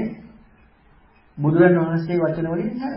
මොකද ඒකෙන් හැර විග්‍රහයක් කරන්න ගියොත් එහෙම ඔහු දෘෂ්ටියකට යනවා. දෘෂ්ටියකට පැටලෙනවා. ඉතින් ඒක නිසා බුදුරජාණන් වහන්සේ පෙන්නපු ක්‍රමයට අපි ඉගෙන ගත්තොත් අපිට කවදාවත් වරදින්නේ නැහැ. බුදුරජාණන් වහන්සේ පෙන්නපු ක්‍රමයට ඉගෙන ගත්තේ නැතිනම් අපට අනිවාර්යෙන්ම වරදිනවා. බුදුරජාණන් වහන්සේ පෙන්නපු ක්‍රමයට තේරුම් ගත්ත තමයි අපට සැබෑ විපස්සනාව කරන්න පුළුවන්. නැත්තම් සැබෑ විපස්සනාව කරන්න නම් අපට හැකියාව ලැබෙන්නේ නැහැ. එතකොට මම එකයි කිව්වේ මේ ප්‍රතිපදාව ඉස්මතු කරේ කාටද? ලෞකික සම්මාදිට්ඨියෙන් යුක්ත සසර බය කියන බුදුරණවහන්සේගේ ධර්ම හොයන ඒ සත්‍ය අවබෝධය කරා යන්න කැමැති ප්‍රඥාවන්ත කෙනාටයි මේ කාරණාව ඉස්මතු කරන්නේ. ඔන්න එයා වුරු කරනවා. සමතේ වුරු කරනවා. දෙකම මුසුක විහරණය පිණිස එයා දන්නවා මම මේ කරන සමාධියෙන් මට ලැබෙන්නේ මොකද්ද? සර්වසීය වාසය කිරීම. මම මේ ධ්‍යාන වැඩිම තුලින් මට ලැබෙන්නේ මොකද්ද? සතුටින් ඉන්න හේතුවක්. එයා දන්නවා මේක කරපමණින් ආසෝකය වෙන්නේ නැහැ කියලා. එයා දන්නවා මේක කරපමණින් ආසාවක් වෙන්නේ නැහැ. මේකෙන් වෙන්නේ මොකද්ද? සතුටින් මට ඉන්න පුළුවන්.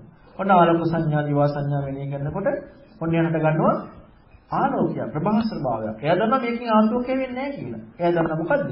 මෙන්න මේ තුලින් මට ඥාන දර්ශන ඇති කරගන්න පුළුවන් කියලා.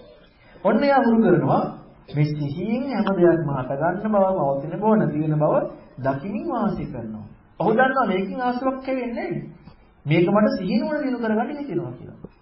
ඔන්න ඊළඟට එයා වුරු කරනවා මේ එයා සිහියෙන් හටගත්ත දේ සිහියෙන් Tamanට ගෝචර වෙච්ච දේ අසකරණාසී දිවකම් මනසට සිහියෙන් යුක්තව පැමිණෙන දේ තුළ හටගන්න හැටි හොයන්න යනවා.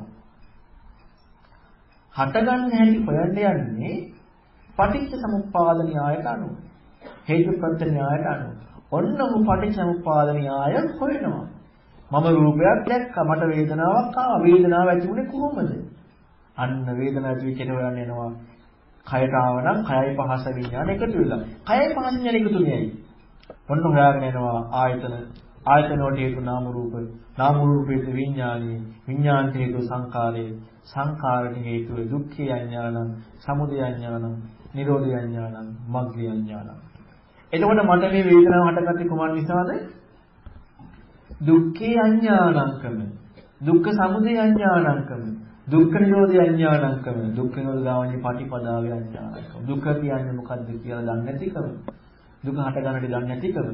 දුක ඇතිවීම දන්නේ නැතිකම. නැතිවර මග නොදන්නාකම නිසයි මට දුක ඇති වුනේ කියලා නැත්නම් මට වේදනාව ඇති වුනේ කියලා නුවණ හට ගන්නවා. අන්න එහෙම නුවණ හටගනිමින් වාසය කරන කෙනාට මොකද වෙන්නේ?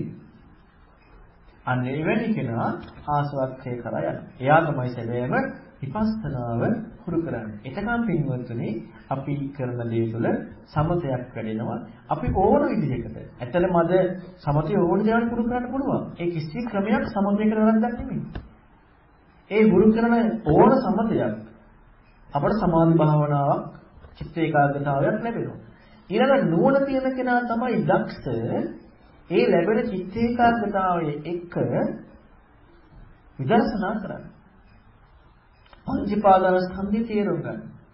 අන්‍යා පංචපාදස්කන්ධය තේරුම් ගන්න යොමු වෙනවා. එහෙම පංචපාදස්කන්ධය තේරුම් ගන්න යොමු වෙච්ච කෙනා අන්න ආසවක්ඛය කරා යොමු වෙනවා. ඉතින් මේක අපට පින්වතුනි සතිපට්ඨාන අරමුණු ඔස්සේ කරන්න පුළුවන්. ආනාපාන සති සතිපට්ඨානයේ කියන මූලිකම භාවනාව. මෙන්න මේක ඔස්සේ අපට පුළුවන් කරන්න මේ පංචපාදස්කන්ධයේ උදේවයි දකිමින් වාසය කරන ආසවක්ඛය පිණිස. එතකොට පින්වත්නි හැබැයි මේක කරන්න අපට මූලික දේ තියෙන්නට ඕනේ. මොකද මූලික දේ?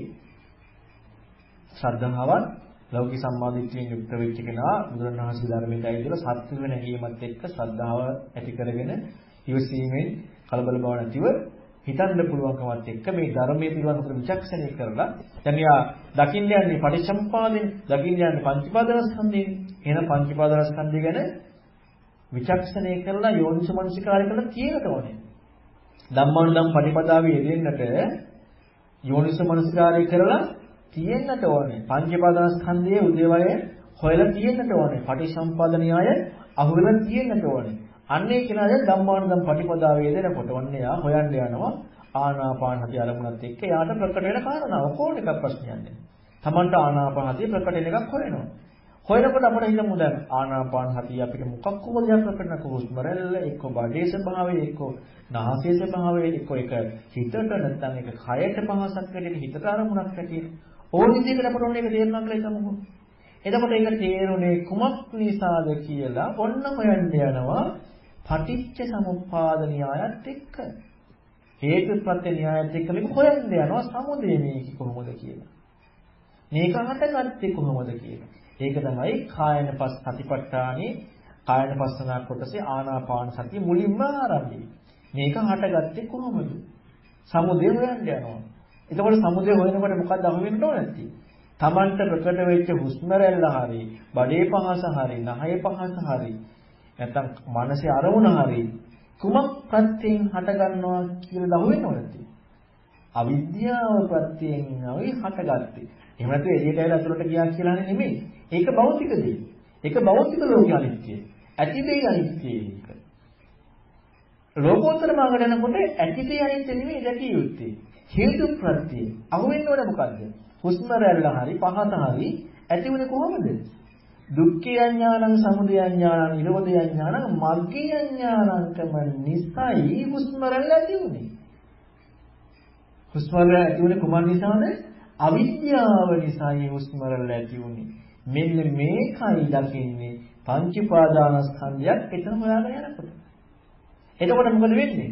සති සම්බොජ්ජංගය, ධම්මවිචේ සම්බොජ්ජංගය, විරිය, පීති, පස්සද්ධි, සමාධි, උපේක්ඛා කියන බොජ්ජංග වඩනවා. මේක මම කියන එකක් නෙමෙයි.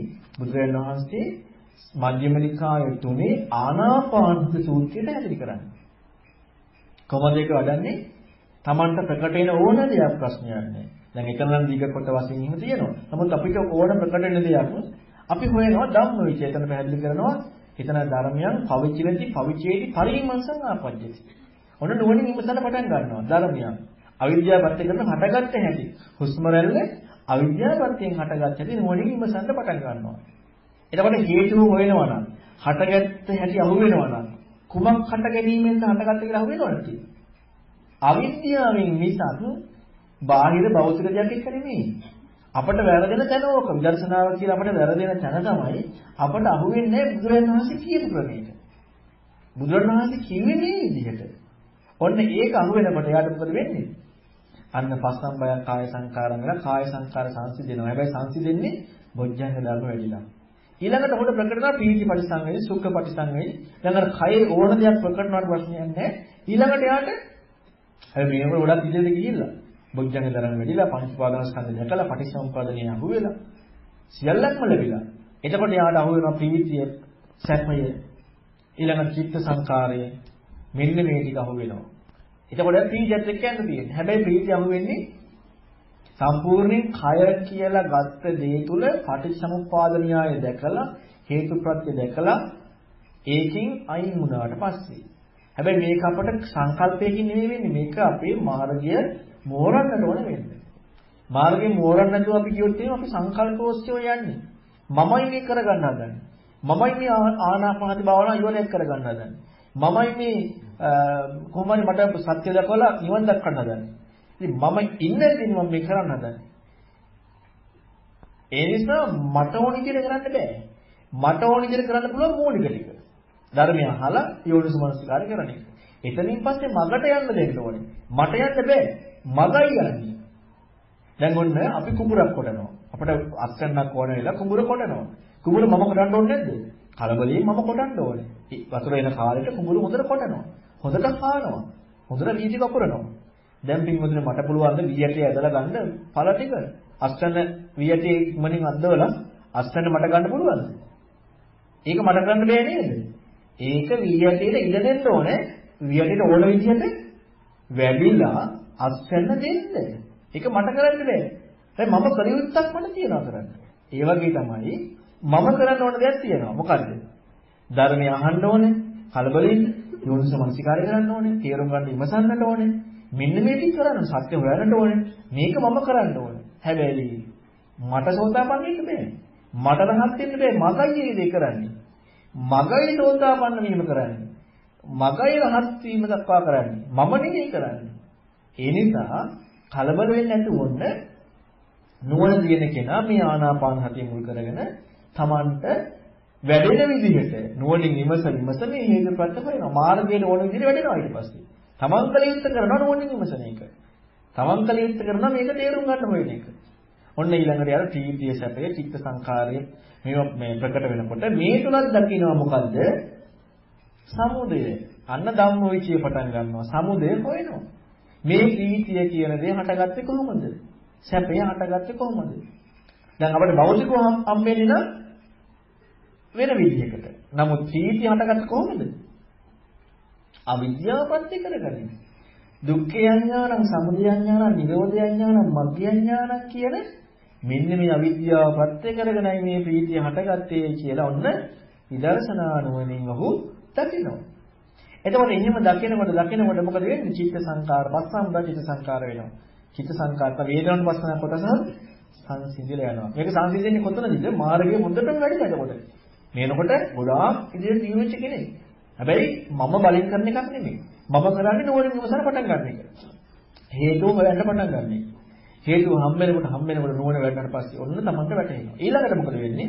චිත්ත පරිසංවේදී. ඔන්න සිතයි ප්‍රකට වෙන්නේ.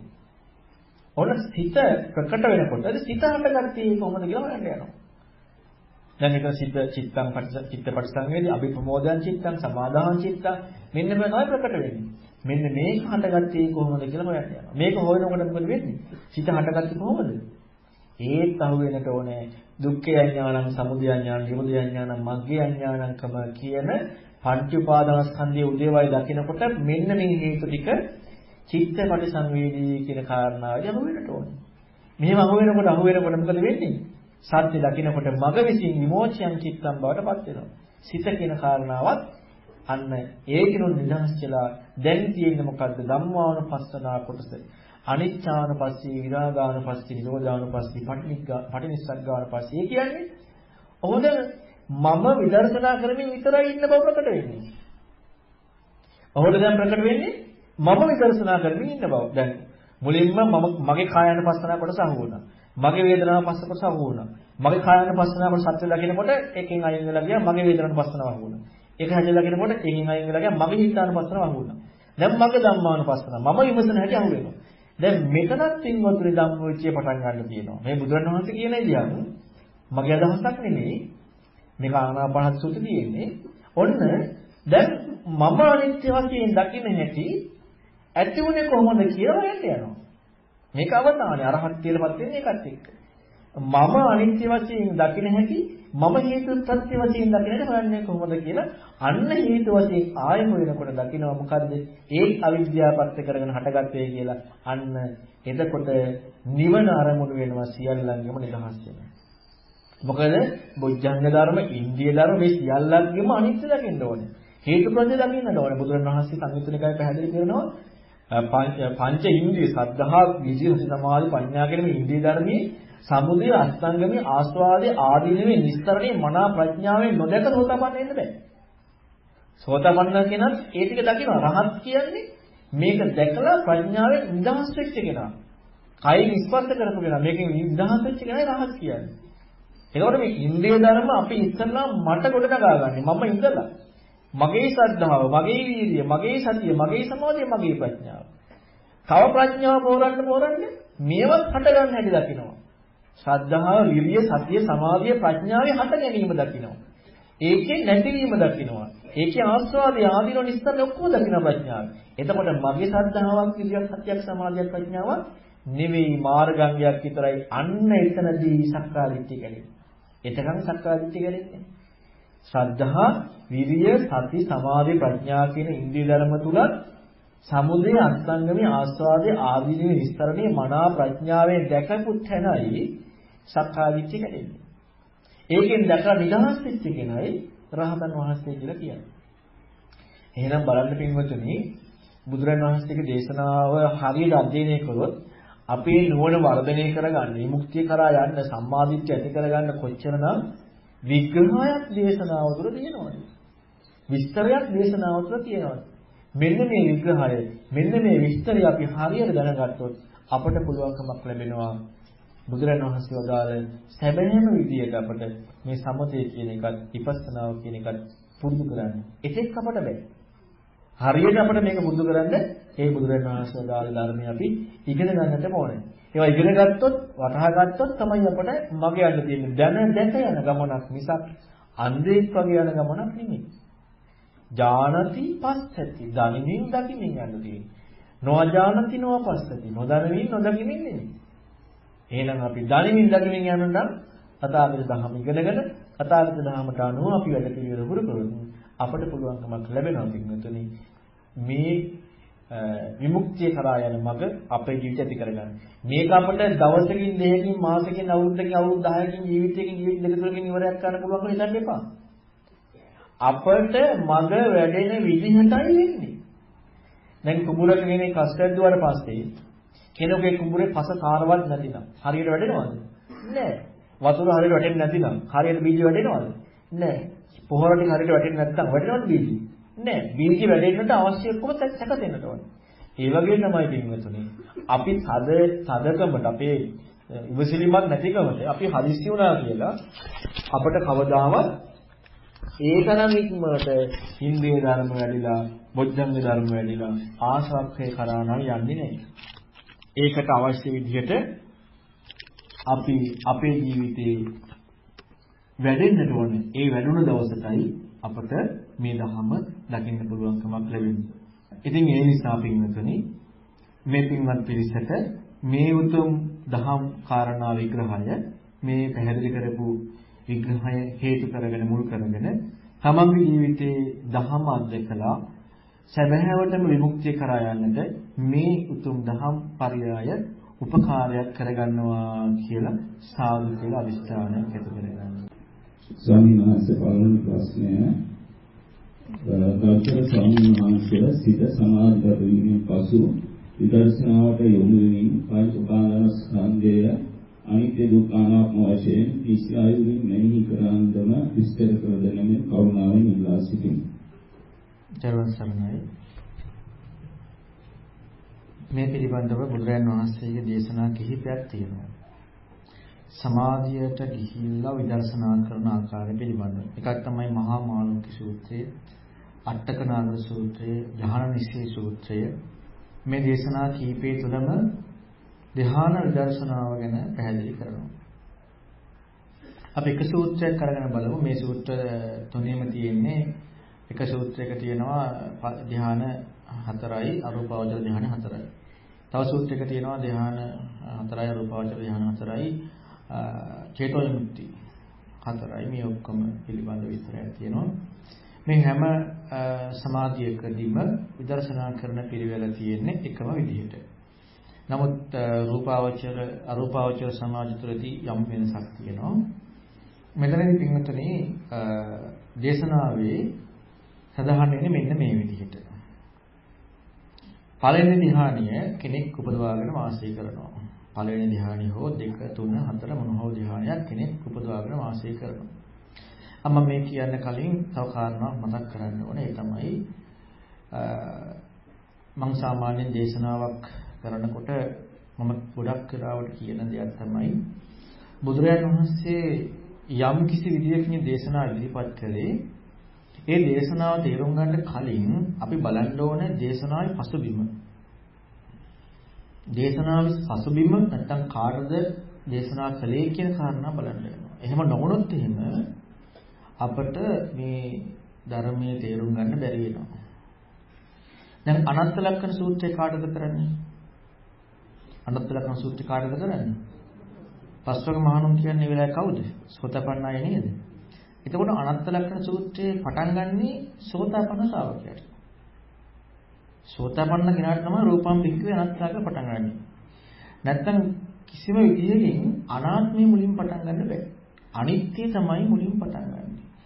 මූලිකව කෙනෙක් විමසිය යුත්තේ හේතුඵල ධර්ම. හේතුඵල ධර්ම දැකපු කෙනාට අනාත්මය මුල් කරන් කතා කරන්න පුළුවන්. මොකද හේතුව එයාට දෘෂ්ටියකට යන්නේ නැහැ.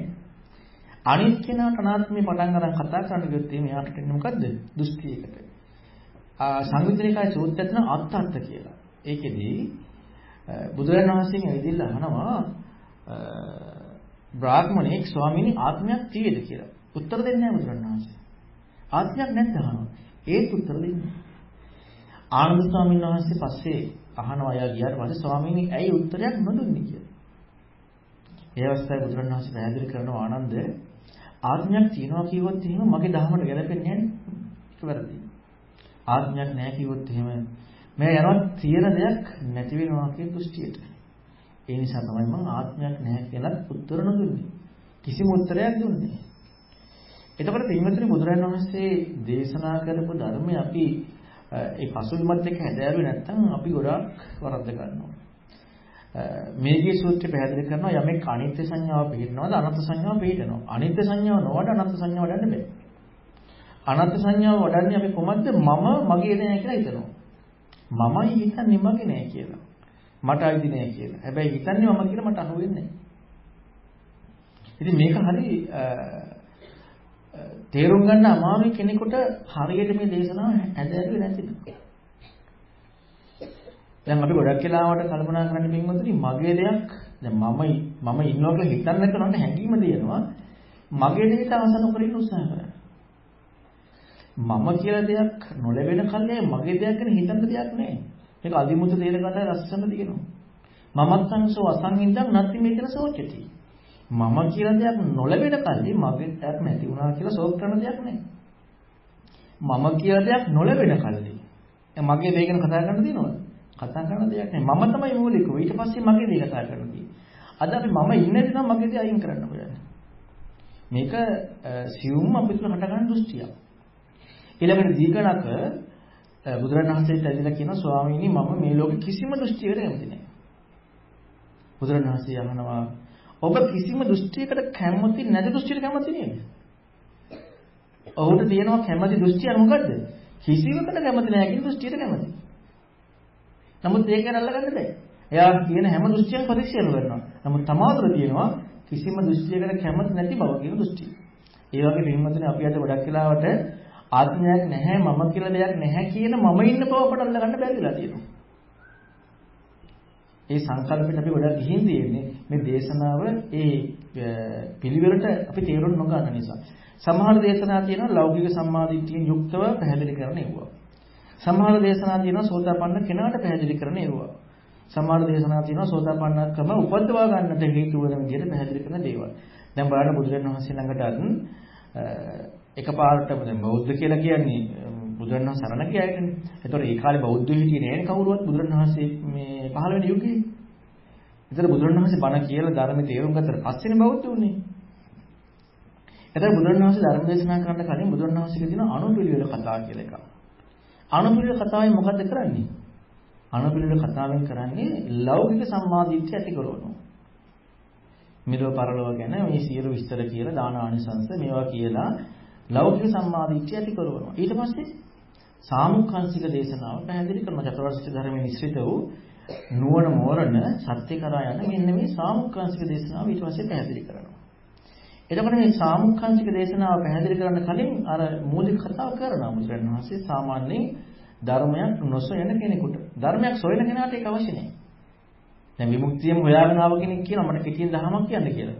එතකොට යාළුවා අර ලෞකික සම්මාදිටිය තේරුම් අරගෙන මේක නිදහසෙන් හොයන අය. ඒ නිදහසෙන් හොයන කෙනාට කෙලින්ම මේ ගැඹුරු දහම විග්‍රහ කරලා දෙනවා. එතකොට යාගේ නුවණින් තේරුම් ගන්නවා. ඉතින් ඒක නිසා හොඳට දේශනා අධ්‍යයනය කරනකොට අපි තුල තියෙන්න ඕනේ මේ දේශනාව කොයි විදිහටද අපි තේරුම් ගන්න ඕනද කියලා බලන්න ඒකේ නිදාණී පසුබිම ස්වභාවය ඔක්කොමත් එක්ක නැත්නම් තේරුම් ගන්න බෑ. ඒ නිසා තමයි අද ගොඩක් මතවාද දෘෂ්ටි හට අරන් තියෙන්නේ. මේ පින්වතුන්ට සමාජලාට සාකච්ඡා කරන ප්‍රශ්න ඇති වුණත් මම දේශනාවේ අපි සමාජලාවට හිතන කාරණා දේශනාව තුළ නැති බව මම සමහර කරුණු වලින් තේරුම් කරලා දෙන්නම්. ඒකට හේතුව අපි දන්න සියල්ලක්ම දේශනා අපරම ගලපනවා. නමුත් බුදුරණවහන්සේගේ දේශනාවට එහෙම ගලපන්න ගියාම ගැඹුරු අර්ථේ ගැලවිලා යනවා. ඒක හම්බෙන්නේ නැහැ. අපි දන්න හැම දෙයක්ම දේශනාවේ තියෙන හැම එකටම ගලපන්න කිව්වා. ඒක බුදුරණවහන්සේ විස්තර කරන විදිහක් තියෙනවා. නුවණ වැඩෙන විදිහට විස්තර කරන විදිහක් තියෙනවා. අන්න ඒ විදිහට තේරුම් ගත්තොත් විතරයි අපිට මේක වටහා ගන්න පුළුවන්. මම මේක කියන්නේ හේතු නැත්තරම මේ ධ්‍යාන විදර්ශනාව ගැන කියන්නට මත්තෙන් ඒ කාරණාව දැනගත යුතුයි. එතකොට මහා මාළුන්ගේ සූත්‍රය නැත්නම් අටක නගර සූත්‍රයේ මේ ධ්‍යාන නිශ්චය සූත්‍රය තුල තියෙනවා පළවෙනි ධ්‍යානෙ බුදවාගෙන වාසය කරන කෙනා ඔහු තේරුම් ගන්නවා කියනවා රූප වේදනා සංඥා සංකාර විඥාන කියන මේ පහ. පළවෙනි ධ්‍යානෙ බුදවාගෙන රූප වේදනා සංඥා සංකාර විඥාන කියන මේ පහ තේරුම් ගන්නවා. තේරුම් ගැනීමත් එක්කම ඔහු දකිනවා මේක අනිත්‍ය සංකත පරිසමුප්පන්න බව. මොකද දකින්නේ? පංච පාදනස්කන්ධයේ අනිත්‍ය සංකත පරිසම්පන්න බව දකිනවා. එතකොට පංච පාදනස්කන්ධයේ පින්වත්තුනි අනිත්‍ය සංකත පරිසම්පන්න බව වටහා ගන්න පුළුවන්ද කෙනෙකුට මේ පංච පාදනස්කන්ධය ගැන තේරුම් නොගත්ත කෙනෙකුට මම මේක මුලින් දේශනාවේදී පැහැදිලි කරා. පංච පාදනස්කන්ධය කියන්නේ මොකක්ද කියලා දැන් අපි හිතමු මම අර ආනාපානසතිය ගැන පැහැදිලි කරේ. ඒ අරමුණ මුල් කරගෙන අරමුණෙහි සමුදය හොයන්න ඕනේ. අර හටගත්ත දේ තුළ සමුදය. සමුදය හොයන්න අපි දැනගන්න ඕනේ මොකද්ද? හටගත් ආකාරය බුදුරජාණන් වහන්සේ පෙන්වා දුන්න පටිච්චසමුප්පාද න්‍යායය. පටිච්චසමුප්පාද න්‍යායය දැනගන්න නැති කෙනාට පටිච්චසමුප්පාද න්‍යාය නිරවුල් නැති කෙනාට පටිච්චසමුප්පාද න්‍යාය කියන්නේ පිටු වචන ටිකක් කියම නෙමෙයි ඈ. අපි ගොඩක් වචන ටිකක් විතරක් විතර කරනවා. විතරක කිරිල්ලක් විතරක් නෙමෙයි. මේක නිරවුල් වෙන්නට ඕනේ. පටිච්චසමුප්පාද න්‍යාය අන්‍යෝන්‍ය ප්‍රත්‍යයෙන් සිදුවන ආකාරයේ නිරවුල් බවක් තියෙන්න ඕනේ. එයා තමයි හේතු විමසන්න දක්ෂ කෙනා. නැත්තම් හේතු විමසන්න බෑ. විමසන්න බෑ. ඔන්න එතකොට පළවෙනි ධ්‍යානට ගිහිල්ලා පංච පාදනස්කන්ධය තේරුම් ගන්නවා කියලා කියන්නේම පංච උපාදානස්කන්ධේ අනිත්‍ය සංකත පටිච්චසමුප්පන්න බව තේරුම් ගන්නවා කියලා කියන්නේ අනිත්‍ය කියන්නේ වචනයක් විතරක් නෙමෙයි. සංකත කියන්නේ වචනයක් විතරක් නෙමෙයි. පටිච්චසමුප්පන්න කියන වචනයක් විතරක් නෙමෙයි. දැන් අපි ගොඩක් වෙලාවට විතර්කයක් විතරයි යොක් කරන්නේ. හැබැයි විතර්කේ මූලික ඕනේ. ඒක නැතුව බෑ කරන්න. නමුත් අපි විතර්කයේ තියෙන අර්ථය ගන්න ඕනේ. අනිත්‍යයි කියන්නේ මොකද්ද? හේතුව නිසා හටගන්න ඵලයක්. ලැබිච්ච ඵලයට ස්ථිරත්වයක් නැහැ. ඒ හේතුව නිසා තියෙන්නේ. ඒකයි අනිත්‍යය කියන්නේ. එහෙනම් අපි පංච උපාදානස්කන්ධය අනිත්‍ය බව දකිනකොට අපට අහු වෙන්න ඕනේ මොකද්ද? පංච උපාදානස්කන්ධي හේතු ටික අහු වෙන්නට ඕනේ. හේතු ටික අහුණාම පංච උපාදානස්කන්ධේ අන්න එතකොට අනිත්‍ය බව දකිනවා. හැබැයි හේතු ටික කල්පනා කිරිල්ලෙන් විතරක් අහු වෙලා හරියන්නේ නැහැ. බුදුරණාහි පැහැදිලි කරනවා අංගුත්තර නිකායේ චක්කනීපාතයේ අතම්මේ සූත්‍රයේ සබ්බේ ධම්මා අනාත්තාති චේතසෝ අනෝදින් හරිත්වා. සියලු ධර්මයන් අනාත්ම වශයෙන් සිත ඒකටම යොමු කරලා ඉන්නකොට ඔහු දකිනවා කියනවා ඒකේ ආනිසංස හයක් වෙන එක ආනිසංසයක් තමයි හේතුද සුදිච්චෝ හොති හේතු සමුප්පන්නාති ධම්මා. හේතුත් දකිනවා හේතුන් උපන් ධර්මයක් දකිනවා. එතකොට මේ ලැබිච්ච ඵලයට හේතුව පරිකල්පනාවකින් විතරක් හිතලා හරියන්නේ නැහැ. හේතුවක් දකින්න ඕනේ. ඒතකොට හේතුව දකින්න ප්‍රඥාව ඕනේ. එහෙනම් අනිත්‍යයි කියලා කියන තැනදී ලැබිච්ච පංච උපාදානස්කන්ධය දැන් අපි හිතමු පළවෙනි ධ්‍යානයේ තුළ පංච උපාදානස්කන්ධය කියන තේරුම් ගත්තාම ඒ තේරුම් ගත්ත පංච උපාදානස්කන්ධයේ හේතුව හොයන්න ඕනේ. එතකොට හේතුව අහු වෙන්නට ඕනේ. හේතුව අහු වෙනවා කියලා කියන්නේ හේතුවක් දකිනවා ඵලයක් දකිනවා. මේ දෙකම දකින්නේ ප්‍රඥාවෙන්. හේතුවක් දකිනවා ඵලයක් දකිනවා. එතකොට මේ හේතුවයි ඵලයයි මේ දෙක දකිනකොට අන්න දකිනවා අනිත්‍ය බව. ඊළඟට අනිත්‍ය බව දැකීමත් එක්කම සංකත බව. සංකතයක් කියලා කියන්නේ මොකද්ද? සංකතේ ලක්ෂණ තුනක් තියෙනවා. සංකතය කියන්නේ සකස් වෙනවා කියන එක. සංකතයක හට ගැනීමක්, ඒ වගේම නැතිවීමක්, පැවැත්මක් කියලා අල්ලගත්තාම වෙනස් වෙයි පැවැත්මක්. මෙන්න මේ තුන තියෙනවා. එතකොට පංච උපාදානස්කන්ධයේ හේතු ටික අහුණාට පස්සේ දකිනවා හේතු සමුප්පාදයෙන් හටගන්න බව. හේතු සමුප්පාදයෙන් හටගන්න බව දකිනකොට මේ නුවණින් යුක්තව කල්පනා කරන කෙනාට අහු වෙන දේ තමයි හේතු හැටියට අවසානයේ අහු වෙන්නට ඕනේ දුක්ඛ සමුදය නිරෝධ මග්ග කියන ආර්ය සත්‍ය නොදැනීම කියන එක. මොකද සෝතාපන්න ඵලයට කමිනවා කියන්නේ මේ ආර්ය සත්‍ය අතර ගැන තියෙන සත්‍ය ඥානය. එහෙනම් මෙන්න මේක නොදැනීම අහුවෙච්ච කෙනා තමයි මේ සමුදය හරියටම දකින්න කෙනා. එහෙනම් නැතුව අපි සමුදයක් හොයන්න යනකොට අපි ගොඩක් කෙනාවට වචනකින් නාම රූපයක් විඥානයක් කියලා දාගන්න පුළුවන් විතරකෙදී. හරියට නාම රූපේ විඥානය කියලා දකිනවා නම් මේ නාම රූපේ විඥානය කියන කාරණාව දුක්ඛ සමුදය නිරෝධ මග්ගත් එක්කම දකින්නට ඕනේ. දැන් ඥානවතු සූත්‍රයේ ඊළඟට සම්මාදිට සූත්‍රයේ මේ හැම එකම පැහැදිලි කරනවා පටිච්චසමුප්පාද න්‍යාය අන්‍යෝන්‍ය ප්‍රත්‍ය වශයෙන් හොයනකොට ඒකේ ආර්ය සත්‍ය හතරම ලැබෙන ආකාරයට ජාතිය ඥාන, ජාති සමුදය ඥාන, ජාති නිරෝධේ ඥාන, ජාති නිරෝධ ගාමිනී පාටිපදාය ඥාන, භවයේ ඥාන, භවයේ සමුදය ඥාන, ඊළඟට භව නිරෝධේ ඥාන, භව නිරෝධ ගාමිනී පාටිපදාය ඥාන හතරම අහු වෙනවා. එහෙනම් ආර්ය සත්‍ය හතරම අහු වෙන්නට ඕනේ. ආර්ය සත්‍ය හතර නොදැනීම කියන පදනමක් එක්ක මේක සකස් වෙන කියලා අහු වෙන්නට ඕනේ. එහෙම අහු වුණාට පස්සේ ඔහු දකිනවා මේක හට නොගන්න ආකාරය. අස්තංගමයක් දකිනවා. පැවැත්මක් කියලා කියන්නේ මොකද්ද? මෙන්න මේ විදිහට හට ගන්න ආකාර නොදැකීමත් එක්ක මේ අල්ලගෙන පවතින බවක් අහු වෙනවා. හට ගන්න ආකාර නොදැකීමත් එක්ක අපි මොකද කරන්නේ? අල්ල ගන්නවා. මේ ලෝකෙ පින්වතුනි මේ සත්‍ය සසරේ එන්නේ කුමන් නිසාද? කර්ම නිසාම නෙමෙයි. කුමන් නිසාද? අවිද්‍යාවයි තණ්හාව නිසා. අවිද්‍යාව නීවරණානං සත්තානං තණ්හා සංයෝජනානං සන්දහවිතන සංසරිතං. අවිද්‍යාවෙන් වැදලා තණ්හාවෙන් බැඳිලා ඉන්නේ සත්‍ය සසරේ ඉන්නේ. එහෙනම් සසරෙන් නිදහස් වෙන දුර වෙන්නව මොකද්ද? අවිද්‍යාවයි තණ්හාවයි මිසක් වෙන දෙයක් නෙමෙයි. අවිද්‍යාවයි තණ්හාවයි නිසා සසර යනකොට සුඛ විපාකයට පුණ්‍ය කර්මය, දුක්ඛ විපාකයට අපුණ්‍ය කර්මය. එහෙම මිසක් සුඛ දුක්ඛ පුණ්‍ය නිසා සසර යනව නෙමෙයි. සසර යන්නේ අවිද්‍යාවෙන් වැසිලා තණ්හාවෙන් බැඳිලා. එතකොට අපි අපුණ්‍ය දුරු කරන්න ඕනේ. මොකද හේතුව? පාප කර්ම දුරු කර යුත්තේ දුකට විපාක ලැබෙන නිසා. නමුත් රහත් වෙනකම්ම පින තියෙන දේ තියෙනට ඕනේ. පින දුරු කරනවා නෙමෙයි පින්වතුනි. රහතන් වහන්සේට පින සකස් වෙන්නේ. අද ගොඩක් කෙනාද වරද්ද ගන්නවා. පින අයින් කරන්න හදනවා. පින දුරු කරනවා නෙමෙයි. රහත් වෙනකොට පින සකස් නොවන එකක් වෙන්නේ. අනිත් සියලු දෙනාම පින සකස් කරගන්නවා පුජ්‍යලානුපදිත ස්වභාවයක් තියෙන නිසා. එතකොට එන පින්වතුනි අපට අහු වෙන්නට ඕනේ මෙන්න මේ සංකත ලක්ෂණය කියනකොට මෙන්න මේ හේතු ප්‍රත්‍ය බව අහු වෙන්නට ඕනේ. පටිච්චසමුප්පන්න කියලා කියන්නේ හේතුන් උපන් බව, ප්‍රත්‍යයෙන් උපන් බව. අන්න ප්‍රත්‍යයෙන් උපන් බව වෙනවා. එහෙනම් අපි පංච පාදානස්කන්ධයේ තේරුම් අරගෙන අනිත්‍ය සංකත පටිච්චසමුප්පන්න බව දකිනවා කියන්නේ මොකද්ද? සිතවිල්ලකින් අනිත්‍යයි සංකතයි පටිච්චසමුප්පන්නයි කියලා හිතන එක විතර නෙමෙයි. එහෙම හිතනකොට නුවණ වැඩිච්ච කෙනා හේතුවත් හේතුයෙන් උපන් ධර්මයක් කියන මෙන්න මේ දෙකම දැක්ක කියන්නේ අනිත්‍ය සංකත පටිච්චසමුප්පන්නව දකිනවා. එතකොට දැන් පළවෙනි ධ්‍යානය හෝ දෙවෙනි ධ්‍යානය හෝ තුන්වෙනි හතරවෙනි මොනවා හෝ ධ්‍යාන නැත්නම් චේතෝ විමුක්තිය ඇති උනේ කොහොමද? මානසට ආව අරමුණක් මනයි ධම්මයි මනෝවිඤ්ඤාණ එකතු වුණාට පස්සේ අපි මනසත් නිත්‍යයි අරමුණත් නිත්‍යයි මනෝවිඤ්ඤාණ නිත්‍යයි කියලා ගත්තා හේතු සමුප්පාදේ දැක්ක නැති නිසා. නිත්‍යයි කියලා අරගෙන නිත්‍යෙන් උපන් ධර්මයක් තමයි අපට අහුවුනේ. අපි දැක්කේ නැහැ හේතුයෙන් උපන් ධර්මයක් බව දැක්කේ නැහැ. අපි මේ අරමුණ එකම අරමුණක් ඔස්සේ සිත එකඟ කරා. මනසත් නිත්‍යයි අරමුණත් නිත්‍යයි විඥානය නිත්‍යයි කියලා අරගෙන ලැබෙන අරමුණ එක අරමුණක් ඔස්සේ එකඟ කිරීමෙන් තමයි සමතේ කොට නැගෙන්නේ. එතකොට පළවෙනි ධ්‍යානයේ තුල ස්කන්ධ පහ තේරුම් ගන්න අනිත්‍ය සංකත පටිච්චසමුප්පන්නව දකිනකොට මොකද වෙන්නේ?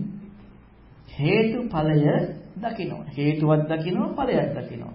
එතකොට නිත්‍ය බව දකින්නේ. අන්න එතන ලස්සන වචනයක් පැහැදිලි කරනවා. චිත්තං පටිවාපේති. අමතහය ධාතුයා චිත්තං පසීදති. සිත අයින් වෙනවා මොකකින්ද අයින් වෙන්නේ?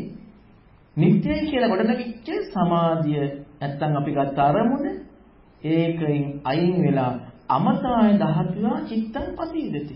අමුත් ධාතුවේ හිත පිහිටනවා. එතකොට ඒතං සන්තං ඒතං පණිතං අජිදං සබ්බ සංකාර සමුතෝ සබ්බෝපතිපටි නිස්සග්ගෝ තණ්හං විරාග නිරෝධෝ නිබ්බාණං කියලා අන්න ඒක වඩනකොට එක්ක අනාගාමී එක්ක රහත් වෙනවා. එතකොට පින්වතුනි ඇයි චිත්ත ධ්‍යාන සමාවෙන් අයින් වෙන්නේ? එතන මම අරමුණක් උපාදාන කරගෙනයි තියෙන්නේ. ditthadhamma sukha viharaniyat එක්ක යන්නේ. එතකොට එක අරමුණක් ඔස්සේ ඒ අරමුණ විතරයි පවත්වන්නේ. දැන් ප්‍රඥාව මෝරන්න මේ විදර්ශනාව සාමාන්‍යකම කරන්න බෑ ලොකුණක් ඕනේ. ඒකයි බුදුරණවහන්සේ සෝතාපන්න වීම නෙමෙයි කතා කරන්නේ. අනාගාමී අරහත් වෙනවා. මූලික නුවණ තියෙන්නට ඕනේ. එතකොට මේක මේ විදිහට විමසනකොට තමන් ගොඩනගාගන්න ස්වභාවය අයින් වෙනවා. අනිත්‍ය සංකත පටිච්චසමුප්පන්නව දකිනකොට මොකද වෙන්නේ? ඔහු දකින්නවනේ දුක්ඛේ අඥානං සමුදය අඥාන නිරෝධේ මග්ගේ අඥානංකම නිසා සකස් වෙන බව. මේ සකස් වෙන බව දකිනකොට මේ නුවණින් මේක සකස් නොවන බව දකින්නවා. දැන් ඔන්න නිරෝධේ තේරුම් ගත්තා. නිවන කියන එක තේරුම් ගත්තා. ඒ සංසන්තන් මෙයයි සාන්ත. සංකල්පනාවකින් මෙයයි සාන්ත වුණේ. අනිත්‍ය සංකත පටිච්චසමුප්පන්න බව පංචපාදස්කන්ධය දැක්කට පස්සේ නිරෝධය තමයි වටහා ගත්ත නිසා ඒ වටහාගත්ත නිරෝධය සාන්තයි. මේ ප්‍රණීතයි. මොකද්ද සාන්ත ප්‍රණීත? සබ්බෝපතිපටි නිස්සංගෝ. සියලු පොදි නැතිවීම. තණ්හක්කයෝ තණ්හාව දුරු කිරීම. මෙන්න මේක සාන්තයි කියලා අන්න පුදු කරනවා නිරෝධය. ඒක මානසික සංකල්පයක් නෙවෙයි. ඒක අනිත්‍ය පටිච්චසමුප්පන්න බව දකිනකොට තමන් නිරෝධේ ඥානය තමන් තුළ තේරුම් ගත්ත නිසා මෙන්න මේ නිරෝධේ ඥානි සාන්ත ප්‍රණීත වශයෙන් පුදු කරනකොට එක්ක අනාගාමී එක්ක අරහත් වෙනවා. මෙන්න මේ කාරණාව පින්වතුනි බුදුරජාණන් වහන්සේ ওই දේශනාවේදී පැහැදිලි කරනවා. එතකොට පළවෙනි ධ්‍යානය, දෙවෙනි ධ්‍යානය, තුන්වෙනි ධ්‍යානය, හතරවෙනි ධ්‍යානය ආදී ධ්‍යානත් ඒ වගේම චේතෝ විමුක්ති ටිකත් ඔය විදිහට දර්ශනා ගන්න පුළුවන් පංචපාදස්කන්ධය. නමුත් අරූපාවචර ධ්‍යාන තුළ ආකාසානංචායතන, විඥානංචායතන, ආකින්චඤ්ඤායතන කියන තුනේ රූපය කියන කාරණාවක් අල්ලන්න බෑ. මොකද අරූපයි. රූපයක් කියන කාරණාවක් අරමුණ නැහැ. අරූපී අරමුණක් තියෙනවා. ලෝකයට අරූපයි. එතකොට වේදනා සංඥා සංකාර විඥාන විතරේ පුජ්‍යලට ගෝචරයි. මොකද යාගේ අර මම මුලින් පැහැදිලි කරේ දීගණකට සියලු දෘෂ්ටි වලට කැමති දෘෂ්ටියනේ ඔය තියෙන්නේ. ඒ වගේ තමයි මෙයාට තියෙනවා අල්ල ගැනීමක් තියෙනවා වේදනා සංඥා සංකාර විඥාන විතරයි යෝගේ ප්‍රකට වීමක් එක තියෙන්නේ. ලෝකයේ තුල. එතකොට යාට විමසන්න පටන් ගන්න තියෙන ওই තුන හතර විතරයි. රූපයක් ඔහුට සකස් වෙන්නේ. ඒ කියන්නේ රූපයක් ලෝකයේ තුල ගෝචර නැහැ. පුජ්‍යලයට ගෝචර නැහැ. දැන් මෙහිම විදර්ශනා කරගෙන යනකොට එයත් ඔන්න හොයනවා මොකද්ද? හේතු ප්‍රත්‍ය වශයෙන් හොයනවා. හේතු ප්‍රත්‍ය වශයෙන් හොයනකොට එයාට අහු වෙනවනේ මොකද්ද? මේ වගේ හේතුව. අනිත්‍ය සංකත පටිච්චසමුප්පන්න බව වෙනකොට හේතුව අහු වෙන්නට ඕන. හේතුව අහු වෙනකොට පටිච්චසමුප්පාදනය අහු වෙනවා.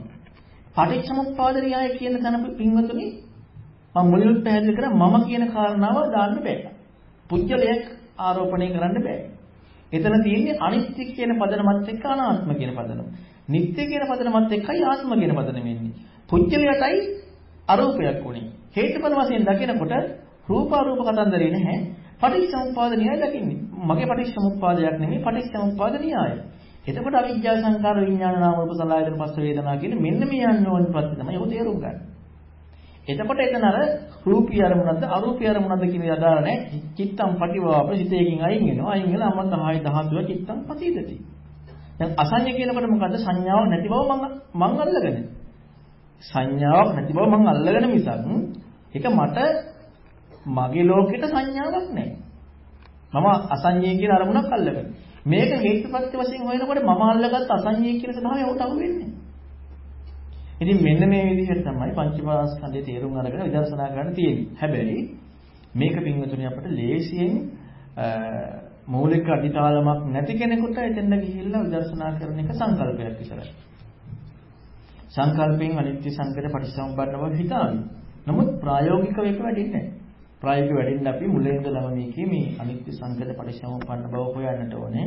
එහෙම හොයමින් කල්පනා කරමින් නුවණින් විමසමින් ගිහිල්ලා අපට ධ්‍යානීය තුලදී මේ අනිත්‍ය සංකේත පටිච්චසමුප්පාද බව වැටහුණාට පස්සේ අපට එක්ව අනාගාමී එක්ව රහත් වෙනවා. මොකද එතන සම්පූර්ණයෙන්ම අර කාමයන්ගේ විමුක්ති ස්වභාවයක් තියෙන නිසා ආය කාමයට එක්ක එකතු වීම නැතුව දර්ශනීය සවිසුද්ධ වීමත් එක්ක ඔහුට මේ සත්‍ය දකින්න පැත්තටම ගිහිල්ලා කාමයන්ුත් අතහැරිලා අනාගාමී වෙනවා.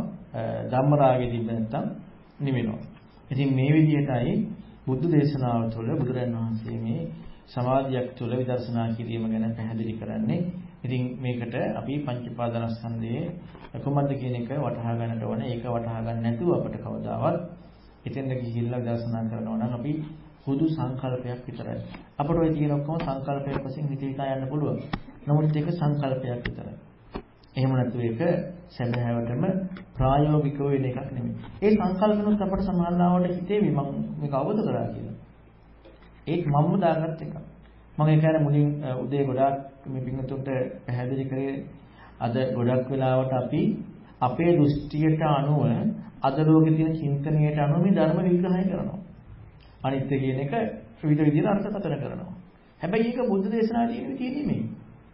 ඒක තමන් අනිත්‍ය කියලා ගත්තේ මේ ලෝකේ තියෙන විදියක් නිසා මේ අනිත්‍ය විග්‍රහයට ඒක ගැලපෙන්නේ නැහැ කියලා හිතාගත්තා. ඇයි තමන්මයි ගත්තේ අර්ථ විග්‍රහය. තමන් මේක ගැලපෙන්නේ නැහැ කියලා හිතලා තමන් වෙන විග්‍රහයක් ඉදිරිපත් කරගන්නවා. ඉදිරිපත් කරගෙන ඒක තේරෙනවා කියලා හිතාගෙන ඉන්නවා. හැබැයි ඔය හැමදේම යන්නේ පොඩි කාලයයි. මොකද හේතුව තමන්ට කෙලෙස් වෙනකොට අහපව ඔය ඔක්කොම අතහරින්න වෙනවා. හැබැයි ඉතින් කෙලෙස් වෙන්නේ නැතුව බොහෝ ටික කාලයක් තියෙයි. ඊට පස්සේ ඉතින් ඔය ඔක්කොම තමන්ට වැටහෙන්න අතහරින්න එනවා. නමුත් වින්තුනේ ටික ටික හරි හිමිහිට හරි තමන්ගේ නුවණ මෝරණ විදිහට මේ ධර්මය අධ්‍යයනය කරමින් ධර්මයේ තේරුම් ගනිමින් ප්‍රායෝගිකව පුරුදු කරනවා නම් අන්න යාට නම් වරදින්නේ. හදිස්සි ගමනක් තියෙන කෙනාට තමයි දුෂ්ප්‍රඥ හදිස්සි ගමනක් තියෙන්නේ. අන්න යාට තමයි මේ ධර්ම මග හදිස්සි යන්න ගිහිල්ලා වරදින්නේ. තේරුම් ගන්න. දැන් මේ ප්‍රශ්නත් එක්කම ලැබෙන ප්‍රශ්නයක් තමයි දැන් අර විකලම සුඛ විහරණය සඳහා වන ඒ සමාධි ක්‍රමය සහ වහන්සේ සඳහන් කර ඒ අර ඥාන දර්ශනයේ පිළිබඳව ආසකේ සමාධි ක්‍රමය දැන් අපි බොහෝ දෙනා දැන් මෙතන මේ ගැටලුව අපු කරන අය අපි දන්න නිසා දැන් ඒ ආනාපාන සති සමාධිය තුළ ඒ ආනාපාන සති ආරමුණ විදර්ශනාවට පංචපාදන ස්කන්ධ වශයෙන් නගන්නේ කොහොමද කියන ගැටලුව මේ ප්‍රශ්න තුල ප්‍රධාන වෙනවා. සමාධි භාවනාව කියන්නේ නැතුව දැන් ඒ ආනාපාන සති ආරමුණේ පංචස්කන්ධය සකස් වෙන ආකාරය එහෙම ඒක තමයි එතන අපි තේරුම් ගන්න ඕනේ. ඉතින් ඒක තේරුම් ගන්න අපිට එතෙන්ද ගිහිල්ලා පංචපාදස්කන්ධය මොකද්ද කියලා හොයලා තේරුම් ගන්න කලින් සද්ධර්ම ශ්‍රවණයෙන් යෝනිසෝ මනසිකාරයෙන් මේ පංචපාදස්කන්ධ ක්‍රියාවලිය තේරුම් අරගෙන තියෙන්න ඕනේ. එහෙම තේරුම් අරගෙන නැතිව එතෙන්ද ගිහිල්ලා බෑ. දැන් මාර්ගයේ මූලිකංගය මොකද? සම්මාදිට්ඨියනේ. එහෙනම් ඒකට ධර්මය අහන්නම වෙනවා. සම්මාදිට්ඨිය ප්‍රත්‍ය සද්ධර්ම ශ්‍රවණය යෝනිසෝ මනසිකාරය. එතකොට මේ කාරණාව අහන්න නැතුව අපට පුරුදු කරන්න බෑ. එතකොට අපිට සමුදයක් විතරයි. මම ඔබට උදාහරණයක් කියන්නම්. තව දේශනාවක් පැහැදිලි කරන්න. සංයුත්තනිකායේ පහේ මහා වග්ගයේ අරිට්ඨ සූත්‍රය. බුදුරණවහන්සේ අහන භික්ෂුන්ගෙන් මහණෙනි නුඹලා ආනාපාන සතිය වඩනවද? වඩනවා ස්වාමී. කොහොමද වඩන්නේ? ඔන්න අරිට්ඨ ස්වාමීන් වහන්සේ කියනවා ස්වාමී මම මෙන්න මෙහිම ආනාපාන සතිය වඩනවා. කොහොමද? අතීත කාමයෙන් අතහරිනවා. අනාගත කාමයෙන් අපේක්ෂාවක් නැහැ. ආධ්‍යාත්මික පටිඝ සංඥා දුරු කරලා සතෝ වාස සති සතෝ වාස සති. මම සිහින් ආස්වාද කරනවා සිහින් ප්‍රසවාස කරනවා. ස්වාමීනි මම මෙහිම ආනාපාන සතිය වඩන්නේ. බුදුරණවහන්සේ පැහැදිලි කරනවා අරිට මම ඔහොම ආනාපාන සතියක් නැහැ කියන්නේ. කොහොම එකක් තියෙනවා. ඔය විදිහට වඩන්න පුළුවන්. නමුත් මම පැහැදිලි කරන්නේ මෙන්න මේකයි කියලා බුදුරණවහන්සේ සතිපට්ඨාන වැඩමින් බොජ්ජංග වැඩමින් යන විදිහට ආනාපාන සතිය පැහැදිලි කරනවා. එතකොට එතන යන දැන තියෙන්නේ නුවණත් එක්ක යන එක. අතන සමති විතරයි තියෙන්නේ. නුවණත් එක්ක යන නම් ඒ නුවණ අපි තුළ හටවන් තියෙනවා. එහෙම නැති කෙනාට බෑ. දැන් අපි හිතමු පළවෙනි ආනාපාන සතියට අපිට ප්‍රකට වෙන අරමුණ. අපි හිතමු හුස්ම නැත්නම් බඩේ පහස නැත්නම් නහසේ පහස මොන හරි අපිට ප්‍රකට වෙනවා කියලා. මෙන්න මේ ප්‍රකට වෙන දේ හටගන්න හැටි හොයන්නට ඕන. දැන් අපි භෞතිකව අපට හුවෙන්නේ තියෙන කයේ හට ගැනීම. ඒ කියන්නේ භෞතිකව හුවෙන්නේ තියෙන කයෙහි ලැබෙන පහස වෙනස් වීම. ඒක ලෝකයෙන් තියෙන සීමාවක් විතරයි. ප්‍රඥාවෙන් මේක දකින්නට තියෙන්නේ මේ පහස කියන්නේ හටගත්තේ කොහොමද කියලා හොයන්නට ඕනේ. කයත් පහසත් කයේ විඥානයත් එකතු වීම. නැත්තම් අපේ මනසට අරමුණක් හැටියට ආවනම් මනස් ධම්මත් මනෝ විඥානයත් එකතු වීම. මෙහෙමයි අපිට පහස ආවුනේ. ඒ අහුවන පහස මෙන්න මේ හේතු හොයාගෙන යන්න ඕනේ. එතකොට අපට අහුවෙන්න ඕනේ පටිච්චසමුප්පාද න්‍යායය. දැන් සතිපට්ඨාන සූත්‍රයේ මේ පිටුතුන් හොඳට අධ්‍යයනය කරලා තියෙනවා නම් බලන්න. සතිපට්ඨාන තියෙනවා මෙන්න මෙහෙම. හැම අරමුණක්ම කියලා ඉවරලා හැම අනුපස්සනාවක්ම කියලා ඉවරලා තියෙනවා. ඉති අජ්ජන්තං වා කායේ කායනුපස්සී කියලාදී බහිද්ධා කායේ කායනුපස්සී කියලාදී අජ්ජන්ත බහිද්ධා කායේ කායනුපස්සී කියලාදී. ඊළඟට සමුදය ධම්මානුපස්සීව කායස්මින් කියලාදී වය ධම්මානුපස්සීව කායස්මින් කියලාදී සමුදය වය ධම්මානුපස්සීව කායස්මින් කියලාදී. අත්ති කායෝතිවා 50 සති පච්චපට්ඨිතාය ඥානමත්තාය පරිසතිමත්තාය අනිසිතෝ කියන නදකින් කිලෝකේ උපාදී. මෙන්න මෙහිම කාරණා ටිකක් හැම අනුපස්සනාවකම තියෙනවා. ඇයි අපට හිතෙන්නේ නැත්තේ හැම අනුපස්සනාවකම මේක තියෙනවා නම් මේක තමයි මූලික කියලා. හැම අනුපස්සනාවකම මේ ටික තියෙනවා නම් මේක නේද මූලික වෙන්න ඕනේ. අන්න ඒක ගැන බලන්න. එතන මේ මොකද්ද කියන්නේ කියලා බලන්න. අනිත් එක තමයි බුදුරජාණන් වහන්සේ දේශනා කරන්නේ අනුපස්සනා හතරම ගත්තාම කායේ කායානුපස්සී විහෙරති. කයෙහි කය අනුව දකින්නවා කියලා. කය බලන්න නෙමෙයි කියන්නේ. අන්න හොඳට මතක තියාගන්න. කායනුපස්සති නෙමෙයි කියන්නේ. වේදනානුපස්සති නෙමෙයි කියන්නේ. චිත්තානුපස්සති නෙමෙයි කියන්නේ. ධම්මානුපස්සති නෙමෙයි කියන්නේ. මොකද කියන්නේ? කායේ කායානුපස්සති. වේදනාසු වේදනානුපස්සති. චිත්තේ චිත්තස්මි. ධම්මේසු ධම්මානුපස්සති. කයෙහි කය අනුව බලන්න. වේදනාවන්නේ වේදනාව අනුව බලන්න. සිතෙහි සිත අනුව බලන්න. ධර්මයන්ගේ ධර්මයන් අනුව බලන්න. මෙන්න මේවයි විග්‍රහ කරන්නේ. මෙන්න මේ අනුව බලනවා කියන කාරණාව පින්වතුනි අපට අර හැම අනුපස්සනාවකටම පොදු කාරණා ටික තේරුම් ගන්න තු කරන්න බෑ. හැම අනුපස්සනාවකටම පොදු කාරණා ටිකක් තියෙනවනේ. මෙන්න මේක තේරුම් ගන්න නැතුවදී අනුව බලනවා කියන එක බලන්න බෑ. අපිට පුළුවන් කය බලන්න බෙදලා. ලැබෙන වේදනාව බලන්න පුළුවන් බෙදලා. ලැබෙන සිත බලන්න පුළුවන් බෙදලා. ලැබෙන ධර්මයන් බලන්න පුළුවන් බෙදලා. හැබැයි බුදුරණන් වහන්සේ කියන දේ තුළ තියෙන්නේ ඊට වඩා වෙනස් දෙයක්. හරිය කය අනුව බලන්න කියලා. මෙන්න මේක ටිකක් හොයන්න ඕනේ. අර තුලින් අපට වැඩෙන්නේ චිත්ත ඒකාග්‍රතාවයක් පමණයි. සිතේ එකඟ වෙනවා. ඇති ලෝකෙට කලකිරෙනවා. ඇතයි කියලා ගත්ත ලෝකෙට කලකිරෙනවා මිසක් ලෝකයේ සකස් නොවෙන්නේ නැහැ. අපි ගොඩක් කියලා උත්සාහ කරන තියෙන දේට ආසාව දුරු කරන්න. නමුත් තියෙන දේට ආසාව දුරු කරන්න නෙමෙයි බුදුරජාණන් වහන්සේ ධර්මයේ තුලින් ඉස්මතු වෙන්නේ. හටගන්නේ ආසාවෙන්. දුක්ඛ සමුදය ආසාව නිසා දුකට ආස කරනව නෙවෙයි. දුකට ආස කරන්නේ මම. එතකොට මම ආස කරන දේ දුරු කරාම මට කාමයන් විතරක් අයින් කරන්න පුළුවන්. නමුත් භවයි භව කියන පැවැත්ම අයින් වෙන්නේ නැහැ. දුක්ඛ සමුදය තණ්හාවෙන් දුක හටගන්න බව වුණා නම් අන්න හරි. ඒකට තමයි ප්‍රඥාව තියෙන්නේ. ඒකට තමයි බුදුරණවහන්සේ දුන්න වැඩ පිළිවෙල තියෙන්නේ. මම උදාහරණයක් කියන්නම් මම විතර කියන උදාහරණයක්. ඔන්න අපි හිතමු දෙන්නේ දෙපැත්තකට වෙලා නූල් පොට වටයක් එකතු කරගෙන එකම පැත්තකට කඹයක් අඹරනවා. දෙන්නේ දෙපැත්තකට වෙලා නූල් පොට වටයක් එකතු කරගෙන එකම පැත්තකට කඹයක් අඹරනවා. දැන් කඹය අඹරනකොට කඹයක් ඇඹරෙනවද? ඇඹරෙන්නේ නැහැ. ඔහොම දෙන්න එකම පැත්තට කරකව ඉද්දිම තව කෙනෙක් මැදින් ගිහලා අල්ල ගන්නවා. දැන් මොකද වෙන්නේ? දැන් කඹයක් ඇඹරෙනවා. දැන් මේ ක්‍රියාවලිය නොදකපු කෙනෙකුට මොකද්ද පේන්නේ? මොන දැන් හිතලා බලන්න. මේ ක්‍රියාවලිය එයාකාර නොදකපු කෙනෙකුට මොකද්ද පේන්නේ? ලණුවක් අල්ලගෙන ඉන්නවා කියලා නේද පේන්නේ? නමුත් ලණුවක් අල්ලගෙන ඉන්නේ ලණුවක් අල්ලගෙන නැහැ. අල්ලගත්ත නිසයි ලණුව ඇති වුනේ. තේරෙනවද කියමුදේ? ලණුවක් අල්ලගත්තේ නැහැ. අල්ලගත්ත නිසයි ලණුව ඇති වුනේ. නමුත් ලෝකෙට පේන්නේ මොකද්ද? ලණුවක් අල්ලගෙන ඉන්නවා කියලා. අනිත් වගේ තමයි පින්වතුනි. අපි මේ හැදෙන හැටි දැක්ක නැති නිසා සත්‍ය නොදකපු නිසා අපට පේන්නේ තියෙන ලෝකෙට අපි ආස කරනවා කියලා. ඒක කාමයන් එක්ක හරි. ලෝකේ බුදු කෙනෙක් පහළ වෙන කම්ම විමුක්තියක් ඔය පොහේ කරේ තියෙන ලෝකෙට ආසාව දුරු කරන එක. එතනින් නේව සංඥා නා සංඥා අතර දක්වා යන්න පුළුවන්. තියෙන ලෝකෙට ආසාව දුරු කරන එක. නමුත් ලෝකේ හටගන්න එක දුරු කරන්න වැඩ පිළිවෙල බුදු කෙනෙක් විතරයි ඉස්මතු කරන්නේ. ලෝකේ හටගන්න එක දුරු වෙන වැඩ පිළිවෙල බුදු කෙනෙක් විතරයි ඉස්මතු කරන්නේ. ඒකට සත්‍ය දකින්නට ඕනේ. එහෙනම් ආසාව දුරු කරන්න කලින් අපි ආසාව දුරු කරනකොට කාමයෙන් වෙන් කරගන්න.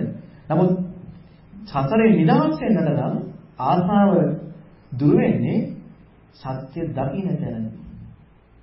ඒ බවල් බව තණ්හා දෙක. කාම තණ්හාව අපිට බලය දුරු කරන්න පුළුවන්. ඒක හැබැයි කල්ප ගානකට විතරයි ආපස්සට එනවා. බ්‍රහ්ම ලෝකවල ගිහිල්ලා ආපස්සට එනවා. නමුත් නුවණත් එක්ක දුරු වෙනදී ආය සකස් වෙන ස්වභාවයටපත් වෙන්නේ. එතකොට මෙන්න මේ කය කියන්නේ මොකද්ද කියලා කය අනුව දකිනකොට ඔහුට හොයන්න වෙනවා මේ සමුදය ධම්මානුපස්සීව වය ධම්මානුපස්සීව කියන කාරණාවත් එක්ක හටගන්න හැටි. හටගන්න හැටි හොයනකොට පින්වතුනි හේතුවත් හේතුන් උපන් ඵලයක් මේ දෙකම අහු වෙනට ඕනේ. හේතුවත් කල්පනාවකින් නෙමෙයි ප්‍රඥාවෙන් දකින්නට ඕනේ. හේතුන් උපන් ධර්මය දකින්නට ඕනේ. ඔන්න තුන්වෙනි කෙනෙක් කියනවා අට්ටි කායෝතිව 57. කයක් ඇටයි කියලා ගත්තා මොකටද? මතමත්තේ නුවණ සිහිය වීරෝ දිනු කර ගැනීම පිණිස. ඊට පස්සේ මොකද වෙන්නේ? නැචින් කිලෝකේ පාළියේ. ඔන්න අපි මොනවා අරමුණක් ආනාපාන හරි ඊළඟට ඉරියාපත හරි පටික්කුල හරි මොනවා අරමුණක් අපි ගත්තා. ඇතයි කියලා ගත්තා. ඇතයි කියලා ගත්ත අරමුණේ සත්‍ය ප්‍රාගණය යනවා. මොකද ඇතයි කියලා ගත්තේ නුවණ දිනු කරගන්න. හොයාගෙන යනකොට මොකද වෙන්නේ? ඇතයි කියලා ගත්ත අරමුණේ සත්‍ය ප්‍රාගණයකට උට අහු වෙනවා පටිච්චසමුප්පාද න්‍යාය. හේතුවත් හේතුන් උපන් ඵලයන් අහු වෙනවා. දැන් මොකද වෙන්නේ? මේ අනාවබෝධයෙන් ගොඩ නැගෙන ලෝකයේ නිසයි මේ ඇතයි කියලා ගත්තේ කියලා අහුණාම නැචනී කිලෝකේ පාළියට. අන්න උපාදාන කරගන්න සකස් වීමක් ඇති වෙන්නේ නැහැ. උපාදාන වෙන්නේ සකස් වෙන දෙයක් තිබෙච්ච තැනදී. සත්‍ය දකිනකොට ඒ විදිහට සකස් වෙන්නේ නැහැ. ඉතින් ඒක නිසා අපට ආනාපාන අරමුණත් එක්ක මේක තේරුම් ගන්න අනිවාර්යෙන්ම මූලික දේ තේරුම් ගන්න තියෙන්නට ඕනේ. සංස්කාරයේ තුල කායමය සංස්කාර මොකද ටික සම්පූර්ණ ටික කියන. කායමය සංස්කාර පරිදි මේ ආනාපාන සතියේ කාය සංස්කාර, වාචි සංස්කාර, චිත්ත සංස්කාර ඒ විදිහට බලනවාද කොහොමද? දැන් එතන සංස්කාරයක් රස වෙන කාය සංස්කාරය නේද? කායනුපස්සී කියන කාය සංස්කාරයක් හැටියට බලනවාද? ඔව් අපිට මේ ප්‍රකට වෙන්නේ කාය මුලින්ම කාය සංස්කාරයක්. එතකොට කාය සංස්කාරයක් කියන තරම පටිච්චසමුප්පාදේ හේතුපත්‍යයෙන් කතා කරන කාරණාව නෙමෙයි. අපිට මුලින්ම අහුවෙන්නේ මගේ කයේ හුස්ම රැල්ල. මගේ කයේ හුස්ම රැල්ල. කාය සංකාරය කියනකොට අපිට අහුවෙන්න ඕනේ හටගන්න හැටිත් එක්ක. හටගන්න හැටිත් එක්ක අහුුනේ නැතිනම් සංකාර කියන බුදු වචනයක් විතරයි. සංස්කාර කියලා කියන්නේ මොකද්ද? හටගන්න හැටිත් එක්ක අහුවෙන්නට ඕනේ. නැත්නම් අපි යන විතරක් විතරයි. මේ කාය සංකාරය. සිතිවිල්ල. දැන් අපි හිතමු යම් කිසි කෙනෙක් ඔන්න දෙමළ කෙනෙක් ඉන්නවා කියලා. එයාට මම වචන තේරෙන්නේ නැහැ. අර්ථයක් දන්නේ නැහැ. එයා ඔන්න කාය සංකාර කියලා හුස්ම රැල්ලගෙන හිතනවා. ඒ වගේ තමයි. අපි කාය සංකාරයක් කියලා බලනකොට මේක සංස්කාරයක් වෙන හැටිත් එක්ක අහු වෙන්නට ඕනේ. සංස්කරණයත් එක්ක අහු වෙන්නට ඕනේ. එහෙම නැත්නම් අපේ වචනයක් විතරයි. අපි දාන ලේබල් එකක්. අද අපි ගොඩක් වෙලාවට ලේබල් කිරිල්ලක් කරන්නේ. මේක රූපය, මේක වේදනා, මේක සංඥා, මේක සංකාර, විඥානි, මේක නාම රූප, මේක විඥානි, මේක සලආයතනෙ, මේක අවිද්‍යාව, මේක සංකාරේ, මේව කියලා අපේ මනසින් දාන ලේබල් එකක් විතරයි. ඒකයි මම කිව්වේ. මේකේ අර්ථය අපි නෝනින් පිරික්සන ditthියාසුප්පල විද්‍යාවක්වත් දියුණු කරගන්න ඕනේ. එහෙම නොවුනොත් අපි ලේබල් කර කර ඉන්නවක් විතරයි තියෙන්නේ. එතනින් අපේ චිත්ත ඒකාග්‍රතාවයක් විතරයි තියෙන්නේ. චිත්ත ඒකාග්‍රතාවයෙන් එහා යන්න නම් මේකේ අර්ථය අපට වැටහෙන්නට ඕනේ. අර්ථය වැටහෙන්නේ නැතුව එතනින් එහා යන්න බෑ. ඉතින් ඒක නිසා අනිවාර්යයෙන්ම මේ සංස්කාරය කියන්නේ මොකක්ද කියන එක සංස්කරණයත් එක්ක හොයනවා. මම ගොඩාක් තැන් වල විදියට මම අර්ථකථනය කරලා තියෙනවා. මෙහෙම දැන් මුචි උදාහරණයක් මම කියන්නම්. ඔන්න හිතන්න මට පිළිකාවක් හැදෙනවා. හැබැයි මම දන්නේ නැහැ. මට පිළිකාවක් තියෙනවා කියලා. පිළිකාවක් හැදිලා බඩ හැමතැනම ගිහිල්ලා මම මැරලා යනවා. මට පිළිකාවක් හැදුන්නේ නැහැ පින්වතුනි. පිළිකාව හැදෙන්නේ කොහෙද? ලෝකයා තමයි මරනකොට කිව්වේ මේ කඩේ කයේ පිළිකාවක් තිබ්බා කියලා. ඔන්න හිතන්න මම දැන් පිළිකාවක් හැදුනට පස්සේ මම දැනගත්තා. ඔන්න මට පිළිකාවක්. දැන් මම මොකද කරන්නේ? පිළිකාවට බෙහෙත් කරන්න හොයනවා විවිධාකාර දේවල් කරනවා. ඔන්න දැන් මට පිළිකාවක් හැදුනේ. කලින් මට පිළිකාවක් හැදුන්නේ නැහැ. දොස්තර මහතුරු තමයි කිව්වේ මේ කයේ පිළිකාවක් තිබ්බා කියලා මරනට පස්සේ. අන්නේ පිළිකාව හැදුනේ කොහොමද? අන්නේ හැදිච්ච හැටි තමයි මේ සංස්කාරය කියන්නේ. මට පිළිකාව හැදුනේ. දැන් මම දෙවෙනි විස්තර කරේ මම දැනගත්තා කියලා. අන්නේ මට පිළිකාව හැදෙන හැටි මම දැක්කනම් අන්න ඒක සංස්කාරය. දැන් කයේ තිබිච්ච පමණින් පිළිකාව මට හැදුනද? කයේ පිළිකාව තිබිච්ච පමණින් මට පිළිකාවක් හැදුනද? එහෙනම් මට කයේ හැදෙනකොටම මම මැරෙන්න කලින් මම දැනගන්නේ හැදිච්ච තැන මට පිළිකාවක් කියලා. එහෙම දැනගන්නවද? නෑ. අන්නේ කයේ හැදිච්ච දේ මට ගෝචර වෙන දේත් එක්ක පිළිකාව හැදෙන එක දැනගත්තා නම් අන්න ඒක තමයි සංස්කාරය කියන්නේ. ඒ හැදෙන එක දකින්න ඕනේ. දැන් මම තව උදාහරණයක් කියන්නම්. දැන් කාලේ මේ සංනිවේදන තියෙන අතීතේ සංනිවේදන තිබ්බේ නැහැ. ඔන්න මගේ අම්මා මැරිලා. මම ගොඩාක් ඈත ඉන්නේ. නමුත් මම දන්නේ නැහැ. මම දන්නේ නම් මට පණිවිඩය ආවෙන්නේ අම්මා මැරුණා කියලා. මම ඔන්න ගමකට යනකොට තව වෙන තැනක දකිනකොට අම්මා වගේම කෙනෙක් දකිනවා. අනේ මේ මගේ අම්මා කියලා මට ආදරයක් ඇති වෙලා අම්මා ගැන සෙනෙහසක් ඇති වෙලා එයාත් එක්ක කටයුතු කරන්නේ නැද්ද? නමුත් අම්මා මැරලා නේද? නේ අම්මා මැරුණාට මාගේ අම්මා ඉන්නවනේ තාම. අම්මා මැරුණාට මගේ සංස්කාර වලට නැගෙන එක දුරුුන්නේ. ඒ මට අම්මා මැරුණ බව අම්මා මැරිච්ච එක මට ඇවිල්ලා පණිවිඩයක් ඇදුන්නේ නැහැ. භෞතික දේ නම් සංස්කාරය අම්මා මැරෙනකොට මට සංස්කාර පණිවිඩයක් එන්න ඕනේ මගේ කයට. අම්මා මැරුණ බව දැනගත්ත තමයි මට සංස්කාරයක් එන්නේ. නැත්තම් අම්මත් එක්කම අන්නේ හත ගැනීම දකින්නට ඕනේ. එහෙම නැත්නම් පින්වතුනි අපි දකින්නේ හුදු භෞතික සංකල්පයක් විතරයි. තව උදාහරණයක් කියන්න. දැන් ඔන්න මම මගේ අම්මා දකිනවා S2 එකේ. දැන් මම අම්මා දකිනකොට මට පේන්නේ මොකක් හැටියද? අම්මා කියන සෙනෙහසක් නෙවෙයි. තාත්තා අම්මා දකිනවා. තාත්තට කියනවා මගේ අම්මා කියලා. තාත්තට මොකද දෙන්නේ? මගේ භාර්යාව කියලා. අම්මගේ දුව අම්මා දකිනවා. දැන් මොකද දෙන්නේ? මගේ දුව කියලා. ඉතින් බලන්නකෝ. අපි තුන් දෙනාට තුන් විදියකට දැක්මකට ගන්නවා. ඉතින් බාහිර භෞතික දෙයක් ඔස්සේ නම් මේක තියෙන්නේ. ඔක්කොම අම්මා වෙන්න ඕනේ. නේ?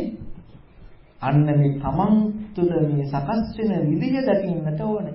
ඒක නොදැක්කොත් අපිට කවදාවත් මේ සංස්කරණය කියන එක බුදු වචනයක් විතරයි. භෞතික දේ තිබීම හෝ නොතිබීම සංස්කාරයට ඒකාන්තයෙන් හේතු නෙවෙයි. මම ඒකට උදාහරණයක් කියන්නම්. දැන් මේ පිටුතුන් දන්නවනේ තරු වලට දුරයි නේද ආලෝක වර්ෂය. දැන් සමහර තරු තියෙනවා පින්වතුනි විනාශ වෙලා. තාම අපට තියෙන බව පේනවා. නමුත් භෞතික වෙන්න විනාශ වෙලා. අර කාලේ නිසා අපට භෞතික මේ පේන්නේ තියෙනවා කියලා. නමුත් නැති දෙයකට අපි සංස්කරණය තමයි ඇති බව අරගන්න. එතකොට මේ සංස්කරණය කියන කාරණාවට භෞතික දෝ ඇති හෝ නැති බවම නෙමෙයි හේතු වන්නේ. අපේ සංස්කරණයේ මේ ක්‍රියාවලිය හරියට දකින්නට ඕනේ. නොදැක්කොත් වින්නතුනි අපි තුල අපි මේ සංකල්පයක් ඔස්සේ පොටු කරන්නේ. ඒකයි තමයි මේ ධර්මයේ මේ උඩින් පල්ලෙන් අත ගාලා මේ ආවට ගියාට හදිසියේ කලබලේ යන්න පුළුවන් දෙයක් නෙමෙයි. එහෙමනම් බුදුරජාණන් වහන්සේ සාරාංශික කල්පලක්ෂය පෙරුම්දම් පුරන්න අවශ්‍ය නැහැ. මේ අපි මේ දන්නද ටික වගේ දෙයක් නම් තියෙන්නේ. හරිම දෙයකින් බෝල් සත්‍යයන් මේක දකින්නේ. ඉච්ඡන කාලයක් ආවේ මේක අති සූක්ෂම ප්‍රඥාවකින් දකින්න කියන්නේ. බුදුරජාණන් වහන්සේ සංයුත්තනිකායේ මහා වාක්‍ය ලස්සන උදාහරණයක් කියනවා. මේ සංයුත්තනික සලායන විදාන සංයුත්තනික වල තියෙන්නේ. ඔන්න බුදුරජාණන් වහන්සේ ආනන්ද ස්වාමීන් වහන්සේ දවසක් ගමනක් කරනවා. යනකොට දකිනවා ලිච්ඡවි කුමාරවරු ඈත ඉලක්කයට ඊතරවලින් මිදෙනවා. ආනන්ද ස්වාමීන් වහන්සේ කියනවා ස්වාමීනි මේ ලිච්ඡවි හරිම දක්ෂයි. බුදුරජාණන් වහන්සේ කියනවා ආනන්ද ඕකද දක්ෂතාවය නැත්තම් මේ අස්ලෝමයක් 100කට පළලා මේ අපේ ලෝමකටත් වඩා 100කට පළලා කොහොමද? ඒකත් ඈතින් එළනවා. ඒ 100ට බලපෑමකින් විදිනවා. දැන් ඊතරේ විදිනවා කියන එක සාමාන්‍ය පුළුවන් ඈතට එළුවා. අස්ලෝම අපේ ලෝමකටත් වඩා 100. ඒකත් 100කට පළනවා. ඈතින් එළනවා. එවැනි මේකෙන් විදින එක කොච්චර අනන්ත අමාරුද? ස්වාමීනි ඒක නම් හිතා ගන්න තමයි. ආනන්ද සක්කාය දිට්ඨිය ගන්න කියලා තෝරනවා. බුදුරණවහන්සේ උදාහරණයි. එච්චර සූක්ෂම භාවයක් තියෙන්න ඕනේ. හැබැයි සූක්ෂම ස්වභාවය තියෙන්න ඕනේ. සුනීතට එක තිබ්බා. සතරේ පුරුදු කරන් ආව නිසා. සෝපාකටේ ස්වභාවය තිබ්බා. සතරේ පුරුදු කරන් ආව නිසා. එහෙනම් පින්වතුනි අපිත් ඒක පුරුදු කරගෙන යනකොට මේ ජීවිතෙම කියන්න බෑ අපට. කලබල වුණා කියලා වෙන්නේ නැහැ. ඊළඟ ජීවිතෙත් පුළුවන්.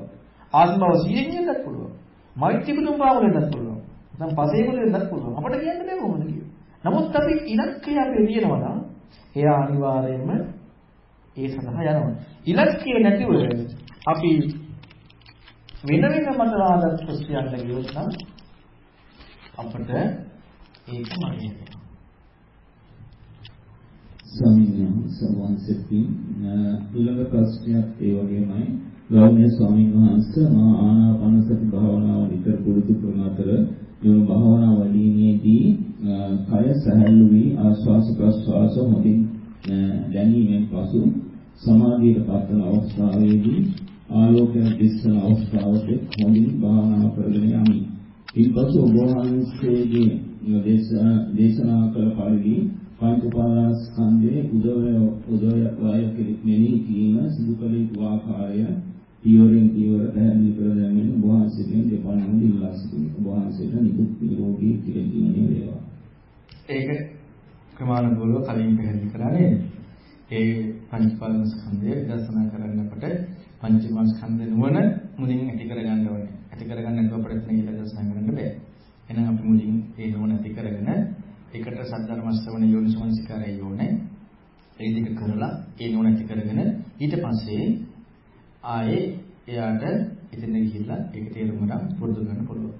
ස්වාමීන් කියන්නේ ඒ අරමුණේ සකස් වෙන රූප වේදනා සංඥා සංකාර අරමුණේ සකස් වෙන එක තමයි අපට ගෝචර වෙන්නේ. අරමුණක් ඇති බව ගැනීමමයි ස්කන්ධ භාගයයි.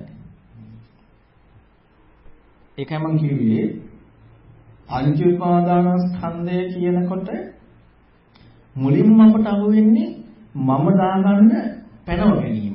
එතකොට අපිට තියෙන්නේ මම හිතන්නේ කෝපේ ඇහැට තියෙන. මේ කෝපේ රූපේ වේදනාව සංඥාව සංකාර විඥාන කියන එක අපි දැන් බලන්නේ. මේක පටවි ධාතු මේකට අපි මේ හැඩයක් දුන්නා මේකට අපි මේ වේදනාවක් තියෙනවා මේක හඳුනාගත්තා මේක ගැන හිතනවා. එතකොට අපිට දාගෙන ඉවරයි කෝප්පයක් ඇතයි කෝප්පේ මේ පංචමාස්කන්ධය. ඒක තමයි මට ගෝචරදී. අපිට එච්චරයි තේරෙන්නේ. නමුත් බුදුරණවහන්සේ පංචමාස්කන්ධය කියලා කියන්නේම මේක හට ගැනීමෙන් ඉල්පෙන දේ, ලැබෙන දේ. තියෙන දේ නෙවෙයි. මේ හට ගැනීමෙන්ම ලැබෙන දේ. මම උදාහරණයක් කියන්න. ඔන්න මම මේකට හරි කරනවා. දැන් සද්දයක් ආවනේ. සද්ද මොකද්ද? සද්ද කියන්නේ මොකද්ද? මං ගහපු නිසා හටගත්ත දෙයක්. සද්ද දෙවි මේසෙද? මගේ අතේද? ගහපු නිසා හටගත්ත දෙයක්. හේතු නිසා ලැබෙච්ච ඵලයක්. එහෙනම් සද්ද ඇහෙනකොටම අපට හේතු ටික ලැබෙන්නේ නැතුව සද්ද කතා කරන්න පුළුවන්ද? හේතු ටිකත් එකයි සද්ද කතා කරන්නේ.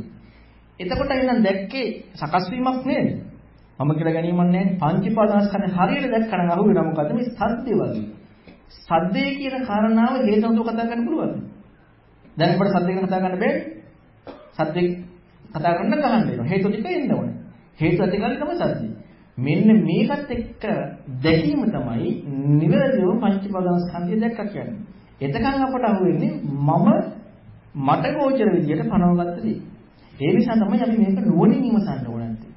නුවණින් විමස වටහා ගන්න ඕනේ. ප්‍රඥාව ඇති වෙන්න නේද? ඒකට ස්වාමීන් වහන්සේ දැන් අරමුණක් පස්සේ ඉන්න ඒ අන්ම ප්‍රතිපාදනය ආරම්භන්නේ වැරදි. නෑ ඒක එතනින් කරන්න ඕනේ. ඒක අපි කරන්නේ නැතුව අපිට මේකම එතනද යන්න අපි ඒක අල්ලගෙන ඒක විමසන්න යන්න මුලින් අපිට නුවණ තියෙන්න ඕනේ.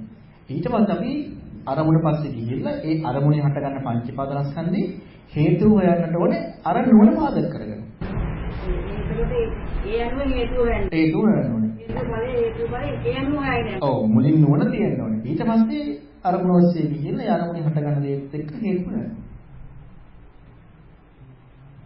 එහෙම නැතුව අපිට සංකල්පයක් විතරයි.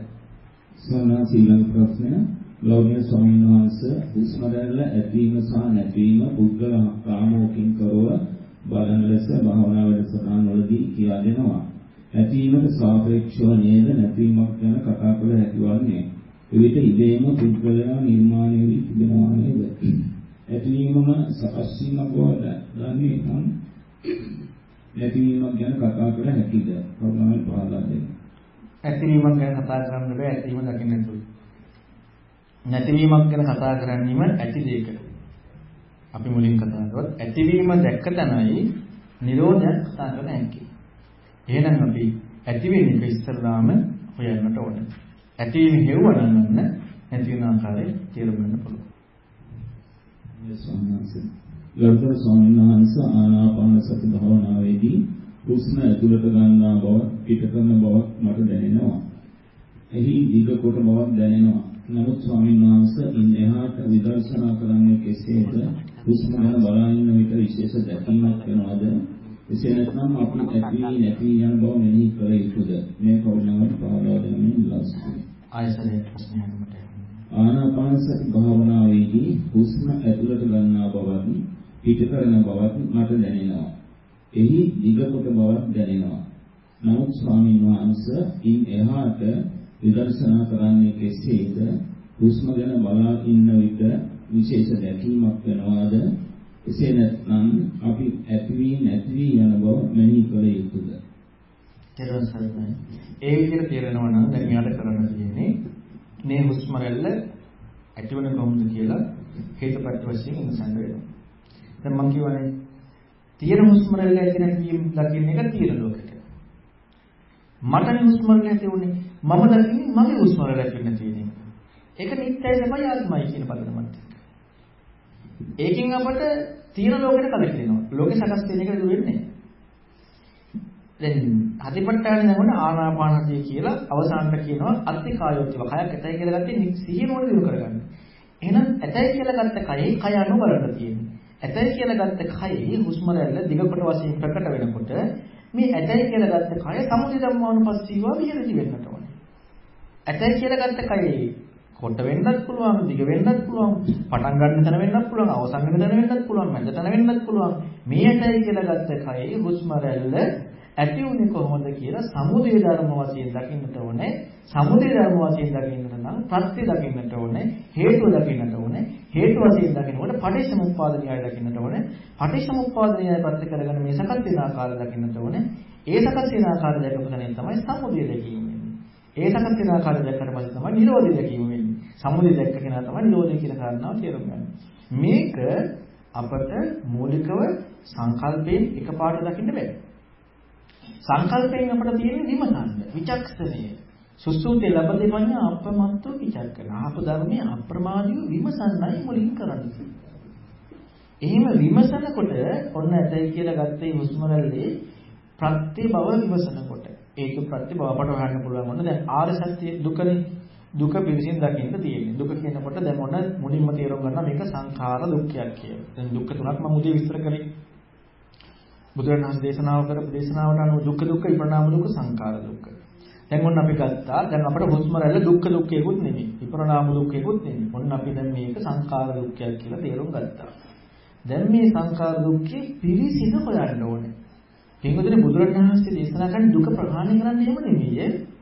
දුක මහත් කරන්න දේශනා කරන්නේ. පරිඤ්ඤය පිරිසිදු දකින්න. ප්‍රහාණය කළ යුතු මොකද්ද? දුක්ඛ සමුදයයි. දුක නෙමෙයි. දුක පිරිසිදු හොයන්න ඕනේ. දුක්ඛ සමුදය ප්‍රහාණය කරන්න ඕනේ. ඔන්න දුක පිරිසිදු හොයනවා. මොකද්ද පිරිසිදු හොයනවා කියන්නේ? අන්න ඒක තමයි මේ කායේ කායानुපස්සී විහෙරති කියන්නේ. ඒක තමයි සමුදය ධම්මානුපස්සී විහෙරති කියන්නේ. මෙන්න මේක හැදෙන හැටි ටික නුවණින් විමසනවා. කොහොමද? පටිච්ච සමුප්පාද න්‍යායට අනුව. දැන් පිරිසිදු හොයනකොට අහු වෙනා මොකද්ද? හේතුව සමුදය අහු වෙනවා. ඔන්න දුක හොයාගෙන යනකොට පිරිසිදු හොයාගෙන සත්‍යයන්ට යන්නේ දුක සත්‍යයි කියන නුවණ ගන්න සමුදය අහු වෙනට ඕනේ. හටගන්න හැටි අහු වෙනට ඕනේ. ඔන්න හටගන්න එක අපි හොයාගෙන යනකොට සමුදය පැත්ත අහු වෙනවා. සමුදය පැත්ත අපට අහු වෙන්න ඕනේ පටිච්චසමුප්පාද න්‍යායය. ඇතිදී ඇති බව ගත්තෙත් අවිද්‍යාව ප්‍රත්‍යයෙන් කියලා අහු වෙන්න ඕනේ. අපට නාම රූප නිසා හෝ විඥාන නිසා හෝ මොනවා හෝ කියලා අහු වුණත් අපි ගොඩක් වෙලාවට ඒක මේ අපි දාගත්ත පැනවීමක් විතරයි. අපි දාගත්ත පැනවීමකින් තොර වෙන නම් නාම රූප සමුදය නාම රූප අස්තංගම මේ ඔක්කොම දකින්න ඕනේ. එතකොට දකින්නේ ආර්ය සත්‍ය නෙවෙයි. දුක්ඛ සත්‍ය ජාති සමුදය ජාති නිරෝධ ජාති නිරෝධ පටිපදා. මෙන්න මේ විදිහට හතරම දකින්නට ඕනේ. මේ හතරම දකිනකොට අන්න සමුදය පැත්ත අහු වෙනවා. එතකොට අහු වුණා දුක්ඛේ අඥානං සමුදය නිරෝධී මග්ගේ අඥානං ක්‍රම නිසා සකස් වෙන ආකාරය අහු වුණා. දැන් මේක පින්වතුන්ට තේරුම් ගන්න අපිට පටිච්චසමුප්පාද න්‍යාය තේරුම් ගන්න නැතුව අමාරුයි. පටිච්චසමුප්පාද න්‍යාය අපි තේරුම් ගන්න ඕනේ. බුදුරණවහන්සේගේ සංයුත්තනිකායේ නිදාන සංයුත්තේ සම්පූර්ණයෙන්ම තියෙන්නේ පටිච්චසමුප්පාදය ගැන පැහැදිලි කරලා. එතකොට මෙන්න මේ න්‍යාය අපි තේරුම් ගන්න ඕනේ. මේ න්‍යාය තේරුම් අරගෙන ඔන්න දුක පිළිසින හොයන්න ඕනේ. දුක පිළිසින හොයනකොට මේ දුක්ඛ සමුදය අහු වෙන්න ඕනේ. මේ දුක්ඛ සමුදය අහු වෙනකොට අඥානකමින් මේ දුක පැන නැගෙන බව ප්‍රකට වෙනවා. අඥානකමින් දුක පැන නැගෙන බව ප්‍රකට වෙනකොට දැන් අඥානකමින් පැන නැගෙන බව ප්‍රකට වුණේ හේතුඵල වශයෙන් හොයන නිසානේ. ඒක මොකද්ද? ඥානය. අන්න ඥාණයෙන් පැන නොගන්න බව අහු වෙනවා. නිරෝධය කියන්නේ ඇතිදී නැති බව නෙමෙයි ඇති උනේ අඥානකම නිසා බව යන්නේ. ඇතිදී නැති බව නෙමෙයි ඇති උනේ අඥානකම නිසා යන්නේ. එහෙනම් ඇති උනේ අඥානකම නම් අඥානකම නිරෝධේ අඥානකම නැතිවීමේ සකස් වෙන්නේ. මේක මග කියලා වෙනවා. දැන් දුක්ඛ සමුදය දුක්ඛ නිරෝධය දුක්ඛ නිරෝධ පටිපදාව කියන මෙන්න මේ සියල්ලක් මේක. අපි මේක නොතේරුම් ගත්ත නිසා තමයි අපි නිවන ගැන සංකල්පයකින් හොයන්නේ. මම මුදෙන් පැහැදිලි කරේ. සීක භූමියට නැකන් නිවන ගැන තියෙන සංකල්පයක්. නිවන කියන්නේ ඇති දෙයක් නැතිවීම කියන එක. ඉන්න සත්‍යයේ විනාශය කියන එක. උදාහරණයකට මෙන්න මේ විදිහට කතා කරන්න පුළුවන්. අග්ගි වච්චගොත්ත සූත්‍රය බුදුරණවහන්සේ පැහැදිලි කරනවා. බුදුරණවහන්සේ කියනවා අග්ගි වච්චගොත්ත අහනවා ස්වාමීනි ඔබ වහන්සේගේ උත්තර පුරුෂයා. ඒ කියන්නේ රහතන් වහන්සේ. මම උපදිනවද? ඉන්නේ නැහැ. උපදින්නේ නැද්ද? ඉන්නේ නැහැ. උපදිනවයි උපදින්නේ නැහැ කියලාද කියන්නේ? දෙකමද කියන්නේ? ඉන්නේ නැහැ. එහෙනම් උපදින්නේ නැහැ නැත්නම් නැහැ කියලා කියන්නේ? ඉන්නේ නැහැ. අග්ගවච්ඡපත කියනවා ගෞතමයන් වහන්සේ මට ඔබ කෙරෙහි ශ්‍රද්ධාව මාත්‍රයක් තිබ්බා. ඔබ මහා මුලා කරන ධර්මයක් කියනකනේ. ඒ නිසා ඒ ශ්‍රද්ධාව මාත්‍රයක් මගේ නැති වෙලා ගියා කියලා කිව්වා. දැන් මේ මොකද ඒ කාර්යය මේ ප්‍රශ්න වලට උත්තරයක් කොහේ හරි දුන්නා. ඒ දුන්නෙම දහම තේරුම් ගත්ත නිසා අව්‍යාකරණයට ව්‍යාකරණය දෙන්න කියලා. ඊළඟ බුදුරණවහන්සේ කියනවා අග්ගවච්ඡපතට හරි. වච්ඡපත මං එනම් ඔබේම ප්‍රශ්නයක් අහන්නම්කෝ. ඔබ මේකට උත්තර දෙන්නකෝ. ඔන්න වච්ඡපත හිතන්න ඔබ ඉදිරියේ ගින්නපත් වෙනවද? දැන් ඔබ ගිනි දන්නවන කෙනෙක් නේ. ඔබ ඉදිරියේ ගින්නපත් වෙනවා හිතන්න. එතකොට ඔබට පේනවද ඔබ ඉදිරියේ ගින්නපත් වෙන බව? පේනවා. ඇයි ගින්නපත් වෙන්නේ? ඔන්න හිතන්න ඕන විදිහට අහනවා. ඇයි ගින්නපත් වෙන්නේ? දර නිසා. දර මුල් කරගෙන. දර හේතු කරගෙන. දර උපාදාන කරගෙන ගින්නපත් වෙනවා. දැන් ඔබ ඉදිරියේ පත් වෙච්ච ගින්න නිවනම ඔබ දක්වන්න නිවන කියලා. දකින්න. ඇයි නිවුනේ? උපාදාන වෙච්ච හේතු වෙච්ච දර නැති වුණාම ගින්න නිවෙනවා.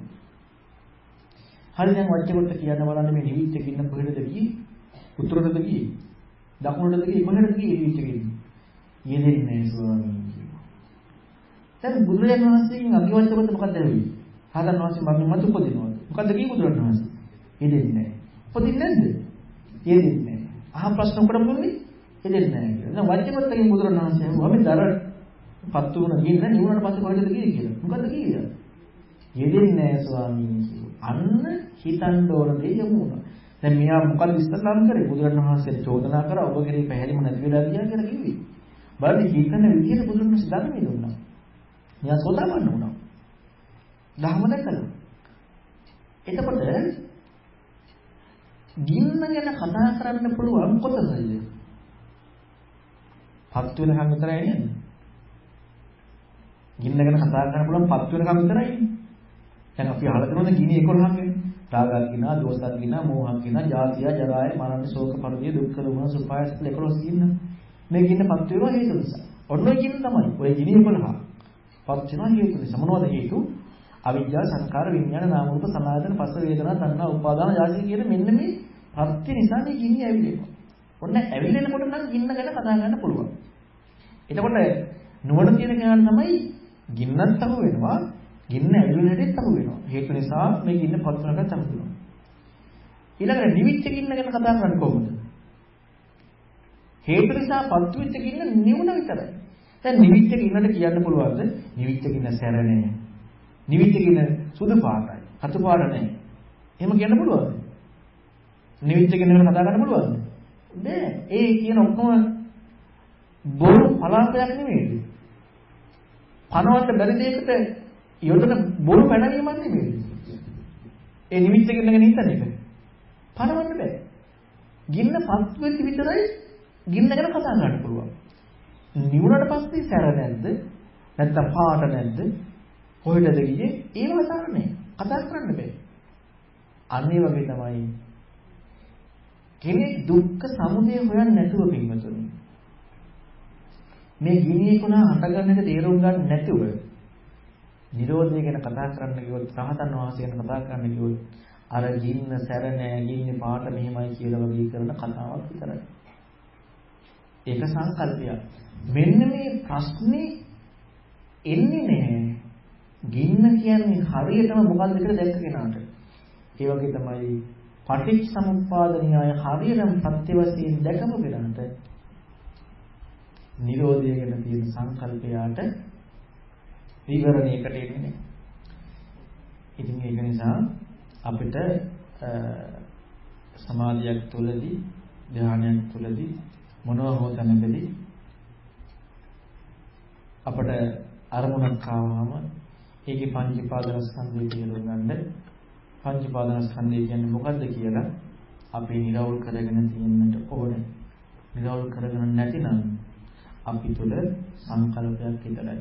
ඒකයි ඥානතෝ හම් වික්කවේ පස්සතෝ වාසවණං khයං වදාමි. නෝ අඥානතෝ නෝ පස්සතෝ යෝනිසෝච මනසිකාරෝ අයෝනිසෝච මනසිකාරෝ යෝනිසෝ මනසිකාරයයි අයෝනිසෝ මනසිකාරයයි දන්න දකින්න කෙනාට තමයි මේ ධර්මයේ තියෙන්නේ. එහෙනම් පංච උපාදානස්කන්ධයේ හැදෙන හැටි අපිට අහු වෙන්නට ඕනේ. නුවණින් විමසලා වැටහෙන්නට ඕනේ. එහෙම වැටහෙන්නේ නැතුව අපිට කවදාවත් සංකල්පයක් ඔස්සේ නම් මේක ලැබෙන්න බෑ.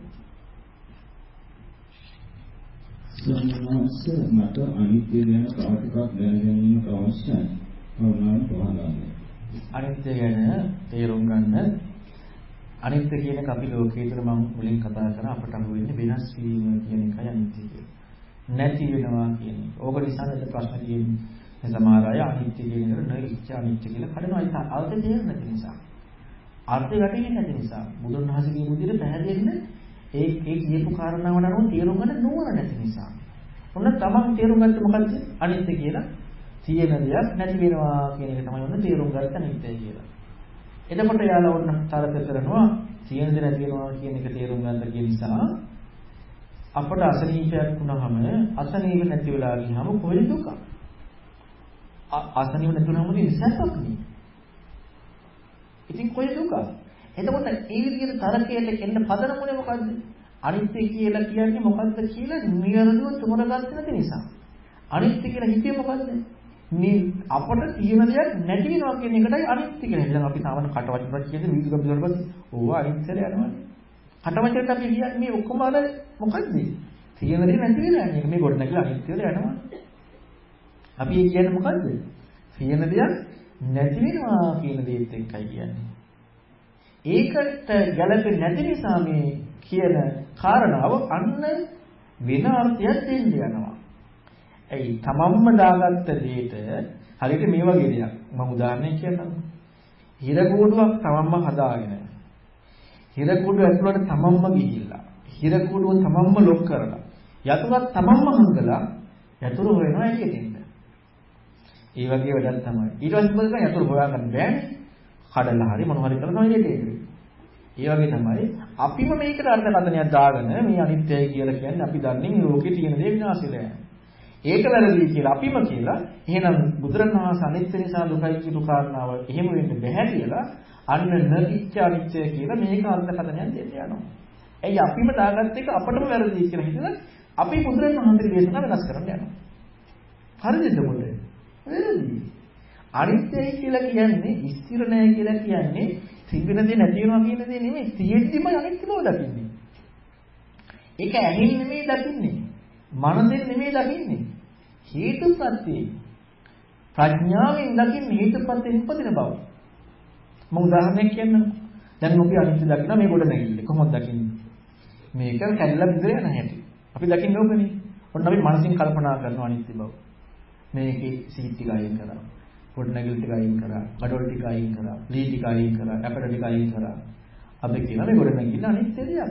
කැඩලා ඉඳලා යන දෙයක්. මේක බොරුවක්. නමුත් පින්වතුනි නමුත් අපි බැලුවොත් එහෙම මේ කඩලා දාපු ගොඩ නැගිල්ල මේ ගඩොල් ටික මොකද්ද? ගොඩ නැගිලි දිවිච්ච ඒවා. අපි ගඩොල් ටික කුඩු කරා කියමුකෝ සීට් එක කුඩු කරා මේ කුඩු ටික මොකද්ද? අර ගොඩ නැගිලි දිවිච්ච ඒවා. නමුත් අපි කොච්චර බැලුවත් ගොඩ නැගිල්ල අපි ළඟ තියෙනවා. සිතුවිල්ලකින් දැම්ම ගොඩ නැගිල්ල කියන සංකල්පයක් කියලා. නමුත් ඉතුරු වෙන පොඩ්ඩක් හරි මේ ඉතුරු වෙන ටික මොකද්ද කියලා බලනකොට අර ගොඩනැගිලි තිබිච්ච දේ ගොඩනැගිලි සංකල්පේ හිමම අපි අද කරන ප්‍රතිපදාව ඔය වගේ ආත්මයක් නැහැ මුජ්ජලයක් නැහැ මම නැහැ කියලා හිතනවා. නමුත් අපට ඒ විදිහට ගන්න මම ඉන්න බව අපට අනුගමනය. ඒ අපි මේ භෞතික ලෝකයේ අනිත්‍යය දකින්න යන නිසා. අනිත්‍ය කියලා හරියටම නිර්වචනය බුදුරණවහන්සේ පෙන්වා දෙන්නේ හේතුයෙන් උපන් ඵලයක් කියන එක. අපට මේ ගොඩනැගිලි තියෙද්දිම අනිත්‍ය දකින්න පුළුවන්. කොහොමද අනිත්‍ය දකින්නේ? ඇසයි රූපය ඇසයි විඥානේ ඇතිකල්ලි වල නැගිලා තියෙන්නේ. දැන් මම උදාහරණයක් කියන්නම් මෙහෙම. දැන් ඔන්න අපි යනවා අපි බර කල්පනාවක් ඉන්නවා. ඇස් දෙක අරගෙන ඉස්සරහින් කෙනෙක් ගියා. අපට නොපෙනිච්ච අවස්ථාවක් නේද? ඉතින් ගොඩනැගිලි තිබ්බනම් ඇහක් තිබ්බනම් භෞතික විද්‍යාවට අනුව මේ ගොඩනැගිලි ප්‍රතිබිම්බ හැදලා වැටෙනවා පේන්නේ එතනට. දැන් භෞතික විද්‍යාවත් එක්ක බලනකොට ඉස්සරහ ප්‍රතිබිම්බයේ අදාළ දේ තිබ්බා. මගේ ඇහක් තිබ්බා. ගොඩනැගිලි ප්‍රතිබිම්බේ මගේ ඇහි වැටෙනවා. ඉතින් මට පේන්නේ නැහැ. වෙන බර කල්පනාවක්. අන්න හේතු ටික අහු වෙන්නට ඕන. ගොඩනැගිල්ල කියන හැටි දකින්න. භෞතික දේම නම් ඒ තිබිච්ච දේම නම් අපට පේන්න ඕනේ. මම තව උදාහරණයක් කියන්නම්. ඔන්න අපි බර හොඳට ජීවිතේට අවදානින් කෑම කරනවා. මොන දිවේ තියෙනවනේ දැන් අපි විද්‍යාවත් එක ගන්නවනේ දිවේ කොටස් තියෙනවනේ රස එක එක තැන් වදින තැන්. ඔය තැනක අදාළ රසය වැදෙනවා. හැබැයි අපි බර කල්පනාව ටීවී එකට. කල්පනා කරගන්න අපිට එහෙම රස නොතේරිච්ච මත නැද්ද කියලා. තියෙනවනේ. ඉතින් දිවේ වැදුනා නම් අර රසය තේරෙන්නේ නැහැ අපට. භෞතිකත් එක්ක බලනකොට තේරෙන්නේ නැහැ. අන්න විඥානය පහළ වෙන්න ඕනේ. මේ හේතුව තියෙන්නට ඕනේ. මෙන්න මෙතරයි අනිත්‍යව දකින්නේ.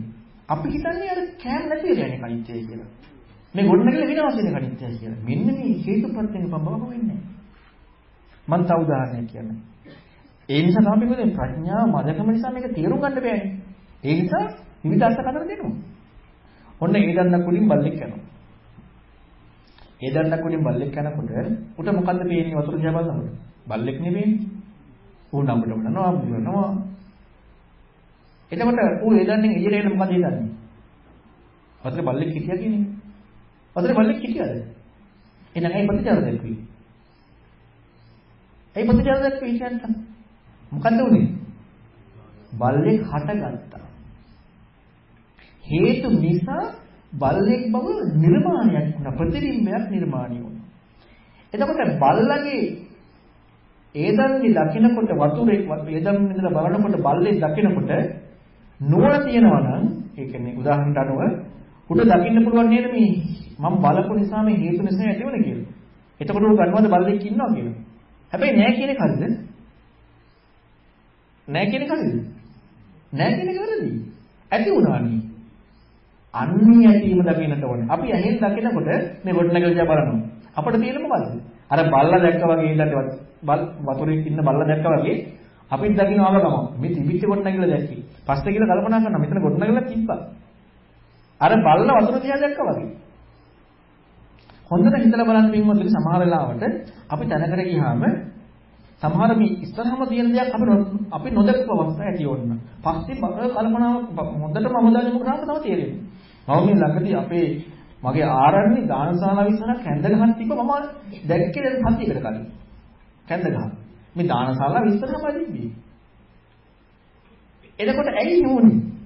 මට ඒකෙන් අවධානය තිබිලා නැහැ. නමුත් එතකොට බලන්න මම කැඳ ගහක් එතන තියෙනවා කියලා පස්සේ හිතනවාද මේ මම දැක්ව නැති නිසා. ඉතින් කිවිච්ච කන්න මම හිතන්න ඕනේ එතන කැඳ ගහ තිබ්බා කියලා. නමුත් මට ප්‍රකට වුණ තැන තමයි සකස් වෙන්නේ. අන්නේ සකස් වෙන ආකාරය දැකීම තමයි අනිත්‍ය කියන්නේ. එතකොට අර වතුරේ බල්ලගේ ප්‍රතිබිම්බය දැක්කනම් ප්‍රතිබිම්බයක් බව ඒ ප්‍රතිබිම්බෙ නිත්‍යයිද? තියෙන දෙයක්ද? සාරවත් දෙයක්ද? ඇයි අසාරුනේ? හේතු නිසායි තියෙන්නේ. එතකොට බල්ල ප්‍රතිචාර දක්වයිද ප්‍රතිබිම්බෙට? මම කියලා ගණීද? ඉන්නවා කියලා ගණීද? ඒ ඇයි ගන්න නැත්තේ? ඇති වෙන හැටි දැකපු නිසා. එතකොට බල්ලාම ප්‍රතිබිම්බයට ඇල්මක් ඇති වෙයිද? ඇයි ඇල්මක් ඇති වෙන්නේ නැත්තේ? ඇති වෙන හැටි දැකපු නිසා. එතකොට ප්‍රතිබිම්බේ තියෙද්දිම නෙමෙයිද බල්ලා ප්‍රතිබිම්බේ අනිත්‍යව දැක්කේ. තියෙද්දිමනේ අයින් වෙනවද නැතිනම් අනිත්‍යව දකින්නේ. තියෙද්දිම දැක්කේ. ඇයි තියෙද්දිම දැක්කේ? හේතු වලින් හටගත්ත දෙයක් මිසක් ඉස්තිර දෙයක් නෙමෙයි. අන්න ඒකයි අනිත්‍යය කියන්නේ. අන්නේ විදිහට අපි ඇස කන නාසය දිව කය මනස් එක්ක මේ සකස් වෙන ආකාරය දකිනකොට මෙන්න මේ හේතු ප්‍රත්‍ය දකින්නට ඕනේ. එතකොට අපිට භෞතික දේ විනාශෙන්න ඕනේ අනිත්‍ය දකින්න. තේරුණාද දැන් කියපුවේ?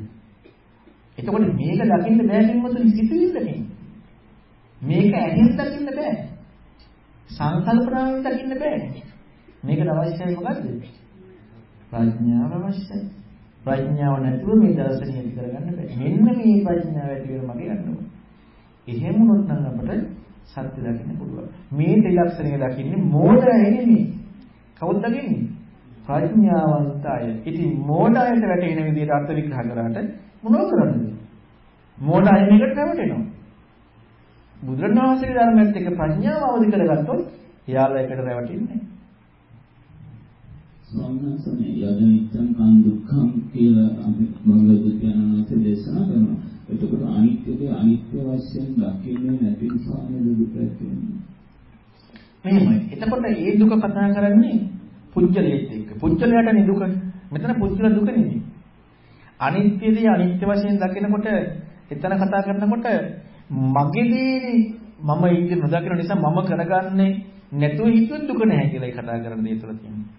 අනිත්‍යදී අනිත්‍ය වශයෙන් නොදකින නිසා නෙමෙයි දුක. යද නිච්ඡං තන් දුක්ඛං කියන්නේ අනිත්‍ය දේ නිසා අනිත්‍යමයි දුක කියන්නේ. යමක් අනිත්‍යද එයමයි දුක. අනිත්‍යදී අනිත්‍ය වශයෙන් නොදකීම නෙමෙයි. යද නිච්ඡං තන් දුක්ඛං තදනත්තා. එතකොට එතන පැහැදිලි කරේ මම උදේ පැහැදිලි කරන්නේ ඒක. දුක කියන්නේ පින්වත්තුනි අපට ගෝචර වෙන්නේ එපා වෙයි කියලා තියෙනවා. අපි අකමැති විදිහට ලැබෙන දේ තමයි අපි දුක කියලා නිර්වචනය කරන්නේ. එතකොට නැත්නම් අනිත් එක තමයි හොඳ දේ නැතිවීම. ඔය දෙකනේ අපිට දුක වෙන්නේ. එහෙම දුක වෙන්නේ නැහැ.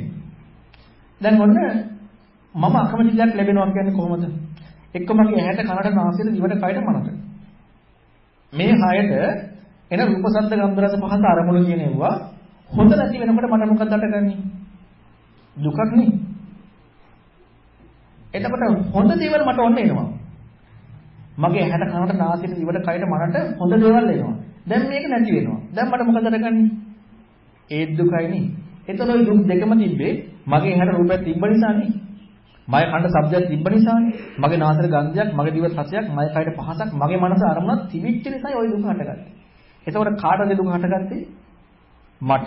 මම කියලා ආවේ කොතනද? නිත්‍ය නිසා. නිත්‍ය නිසානේ මම උනේ. එහෙනම් නිත්‍යයි කියලා ගත්ත තැනදී ওই දුක හටගන්නේ. පුජ්‍යලයාගේ දුක හටගන්නේ නිත්‍යයි සපයි ආත්මයි කියලා ගත්තද. බුදුරණවහන්සේ දේශනා කරන්නේ ඒක නෙමෙයි. සංඛාර දුක්ඛය විස්තර කරන්නේ. යදනිච්ඡන් සංදුක්ඛං කියන්නේ මේ සකස් වෙන ස්කන්ධ ටික ඒකට නිර්වචනයක් දෙනවා සංස්කරණය කියලා. ඒකට තමයි සංස්කරණ දුකක් කියන්නේ. දැන් අර බල්ලා ප්‍රතිබිම්බය දකින්නේ. වතුරේ බලන්නේ. අන්න ඒ කාරණාවට දෙන අර්ථකථනය. මේ හේතු නිසා බල්ලාගේ ප්‍රතිබිම්බයක් තිබ්බනේ. අන්නේ හේතුවත් එක්ක ප්‍රතිබිම්බය දැක්කනම් අන්නේ ප්‍රතිබිම්බවල නිර්වචනයක් තමයි දුක කියන එක. ඒක තමයි සංඛාර දුක්ඛය. එතකොට මේ ප්‍රතිබිම්බය ඇති වෙන හේතුත් එක්කයි ප්‍රතිබිම්බය අහුවෙන්නේ. එහෙම නැතුව නෙමෙයි. අපි දුක්ඛේ දුක්ඛ විපරිණාම දුක්ඛ සංඛාර දුක්ඛ කියන විදිහට නායක කරන් යන්න ඕනේ. මුලින් අපිට දුක්ඛ දුක්ඛ විපරිණාම දුක්ඛ අහුවෙන්නේ. ඊළඟට සංඛාර දුක්ඛ කියන දේ අහුවෙන්න නම් සංස්කරණය අහුවෙන්නට ඕනේ. එහෙනම් හේතුව අහුවෙන්නට ඕනේ. හේතුප්‍රත්‍ය අහුවෙන්නට ඕනේ. අන්න අනිත්‍ය බව අහුවෙන්නට ඕනේ. අනිත්‍ය බව අහුවීමත් එක්කයි සංස්කරණය අහුවෙන්නේ. අන්න සංඛාර දුක්ඛය හරියටම අහුණා නම් අනිත්‍යත් එක්කයි සංඛාර දුක්ඛය අහුවෙන්න තියෙන්නේ. හේතුවත් එක්කයි සංඛාර දුක්ඛේ සංස්කරණය වෙච්ච දේ අහුවෙන්න තියෙන්නේ. ඒකයි අර බල්ලා වතුරේ ප්‍රතිබිම්බය දැක්කාම හේතු නිසා කියලා බල්ලා ප්‍රතිචාරයක් දක්වන්නේ නැහැ ඒකට. ඒ බල්ලා දන්නා මේක බොරුවක් කියලා. එතකම ප්‍රතිචාර දක්වනවා. ඒ වගේ අපි ඇස කන නාසය දිවකය මනස ලෝකය එකතු වෙනකොට මේ සකස් වෙන අර බල්ලාගේ ප්‍රතිබිම්බය වගේ උදාහරණයක් ගන්න. ඒක වගේ අපිට මේ ලෝකේ තියෙන එක, ඇයෙන එක, දැනෙන එක, රස විඳින එක, පහස ලබන එක, හිතන එක අර ප්‍රතිබිම්බය වගේ. ඒකේ ප්‍රතිබිම්බය වතුරෙන් මේනේ තිබ්බේ. බල්ලගාවත් මේනේ තිබ්බේ. බලපු නිසා හේතු සංකලනයකින් හටගත්තේ. අන්න හේතු ටිකත් එකයි උ දැක්කේ ප්‍රතිබිම්බයක් බව. ඒ වගේ තමයි ඇහැ තිබ්බ නිසා නෙමෙයි. රූප තිබ්බ නිසාමත් නෙමෙයි. ඇහැයි රූපයි ඇහි විඥානේ තුනම ඇතිකල්ලි තමයි දැක්කේ. තිබිච්චගේ දැක්ක නෙමෙයි. ඇහැයි රූපයයි ඇහි විඥානේ එකතු වීමෙන් දැක්කේ. අන්න ඒක දකින්නට ඕනේ. ඒක දැකපු තැන තමයි සංස්කරණය දැක්කා වෙන්නේ. සංඛාර දුක්ඛය දැක්කා වෙන්නේ. ඒතකොට අනිත්‍ය බව දැක්ක නිසායි සංඛාර දුක්ඛය දැක්කා. අනික යදනිච්ඡන් දන් දුක්ඛන් කියන්නේ. එහෙම දක්නකොට මම කියලා ගන්නෑ. ඒකයි අනාත්මයි කියන්නේ. බලන්න මේ කාරණාව පුළුවන් සාමාන්‍ය මනසකින් හිතලා තේරුම් ගන්න. ප්‍රඥාව ඕනේ. මේකයි බුදුරණාහිසේ ධර්මයේ ප්‍රඥාවන්තයන්ට කියන්නේ. මෝඩයට නෙමෙයි. ඉතින් මේක නොතේරෙන නිසා තමයි වෙනස් වීමත් එක්ක අනිත්‍ය කියලා නිර්වචනයක් කරගන්න යන්නේ. ඉතින් මේ ධර්මයේ ඇත්තටම ගාම්භීරයි. ඒ වගේම ප්‍රඥා විතර පඬිත වේදනීයෝ ඊළඟ දුද්දසෝ දකින්න දුෂ්කරයි. බුදුරණාහිසේ වෙනි වචන ඉදිරිපත් කරන්නේ ඒ නිසා. ඒකට අපි ටික ටික සමානුකූලව ප්‍රඥාව මෝරණ වැඩ පිළිලක් කරු කරගෙන ගියොත් අපිට මේ ධර්ම අත්දකින්න පුළුවන්කමක් ලැබෙනවා. ස්වාමීන් භවනා කිරීමේදී ආස්වාස් ප්‍රස්වාස් අරමුණ ගන්නත් ඒක අර නාස්ති ආග දැනෙනවා කියන මට්ටමින් යනකොට ඊට පස්සේ නාස්ති ආග ටිකක් ප්‍රාණවන තැනකුත් නැති වෙනවා. ඊට පස්සේ බාහිර ආයතනයක් හැටියට ප්‍රාණවන දෙකුත් නැතුව ස්පර්ශය පමණක් දැනෙනවා. ස්පර්ශය හේතු ප්‍රත්‍යයෙන් සකස් වෙනවා කියනකොට ඒ හේතුන් දකිනවා. ඊට පස්සේ ඔය අර ලෙචකින්ති ලෝකේ උපාදීත කියන தත්ත්වය වගේ ඒ தත්ත්වයක් එනකොට ඉන් එහාට කොහොමද සිත වැඩි එතන බුදුරණවහන්සේ කියපු ක්‍රමයට ඔය ටික උනා රහත් වෙලා. බුදුරණවහන්සේ කියපු ක්‍රමයට ලෙචකින්ති ලෝකේ උපාදීත වුණා නම් රහත් වෙලා. ඒ කියන්නේ එතකොට එහෙනම් ඔහුට කය කියන කාරණා ප්‍රකට නැති වෙලා, ඒ කියන්නේ හරියට මේ ටික වුණා නම් එහෙම නැත්නම් අපට මානසික අරමුණකින් ඒක තියෙනවා. මනයි ධම්මයි මනෝවිඤ්ඤාණය කියන මානසික අරමුණකින් එක තියෙනවා. හරියට මේ වැඩ පිළිවෙල වුණා නම් එතන මෙතෙන්ද එතන කායන පස්සනා කොටස ඊළඟට වේදනාන පස්සනා, චිත්තාන පස්සනා, ධම්මාන පස්සනා තමයි සම්පූර්ණ අරහත්ය. කායන පස්සනා කොටසේ ඔය විදිහට යම් කිසි කෙනෙකුට සම්පූර්ණයෙන් වෙලා ගියා නම් අනිවාර්යෙන් ලොකු අධිගමයකට ගිහිල්ලා හැබැයි ඒක සංකල්පකින් වෙන්න බෑ. අපට හේතුප්‍රත්‍යයෙන් අහු වෙනවා කියලා දකින තැනදී පස්සේ නැත්නම් අපිට හිතමු පස්සයක් විතරක් තියෙනවා කියලා දකින තැනදී අපට අහු වෙනෝනේ පස්සයත්, පස්ස සමුදයත්, පස්ස නිරෝධයත්. පස්සේ අහු වෙන්නට ඕනේ, පස්ස සමුදය අහු වෙන්නට ඕනේ, පස්ස නිරෝධය අහු වෙන්නට ඕනේ. එතකොට පස්සය කියන එක කය පහස විඥාන එකතු වීම. පස්ස සමුදය කියනකොට කය පහස විඥාන එකතු වෙන්න හේතු වුණා අවිජ්ජා සංකාර විඥාන නාම රූප සලආයතන. ඔය ටිකම අහු වෙන්නට ඕනේ හේතු ටික. ඔක හේතු දකින්නවා කියන්නේ. එතකොට හේතු දකින්න ඕනේ, අවිජ්ජාව දකින්න ඕනේ, සංකාර දකින්න ඕනේ, විඥාන නාම රූප සලආයතන හේතු ටික අහු වෙන්නට ඕනේ. ඒ හේතුනි පස්ස සමුදය අහු වෙන්නට ඕනේ. ඊළඟට පස්ස නිරෝධය අහු වෙනවා එහෙනම් මේ හේතු නැත්තම් මේක හටගන්නේ නැති බව. මේ ප්‍රතිපදාව මග කියලා අහු වෙනවා. මෙන්න මේ කාරණා ටික අහු වුණා නම් මේ හේතු ටික යද්දි අන්න එතකොට එහෙනම් ඔහු මාර්ගයට යොමු වෙන ස්වභාවයක් තියෙනවා. හැබැයි මේ ඊට ඔක්කොම ටික අහු වෙන්නට ඕනේ. එහෙම නැත්තම් අපිට සංකල්පයකින් විතරයි.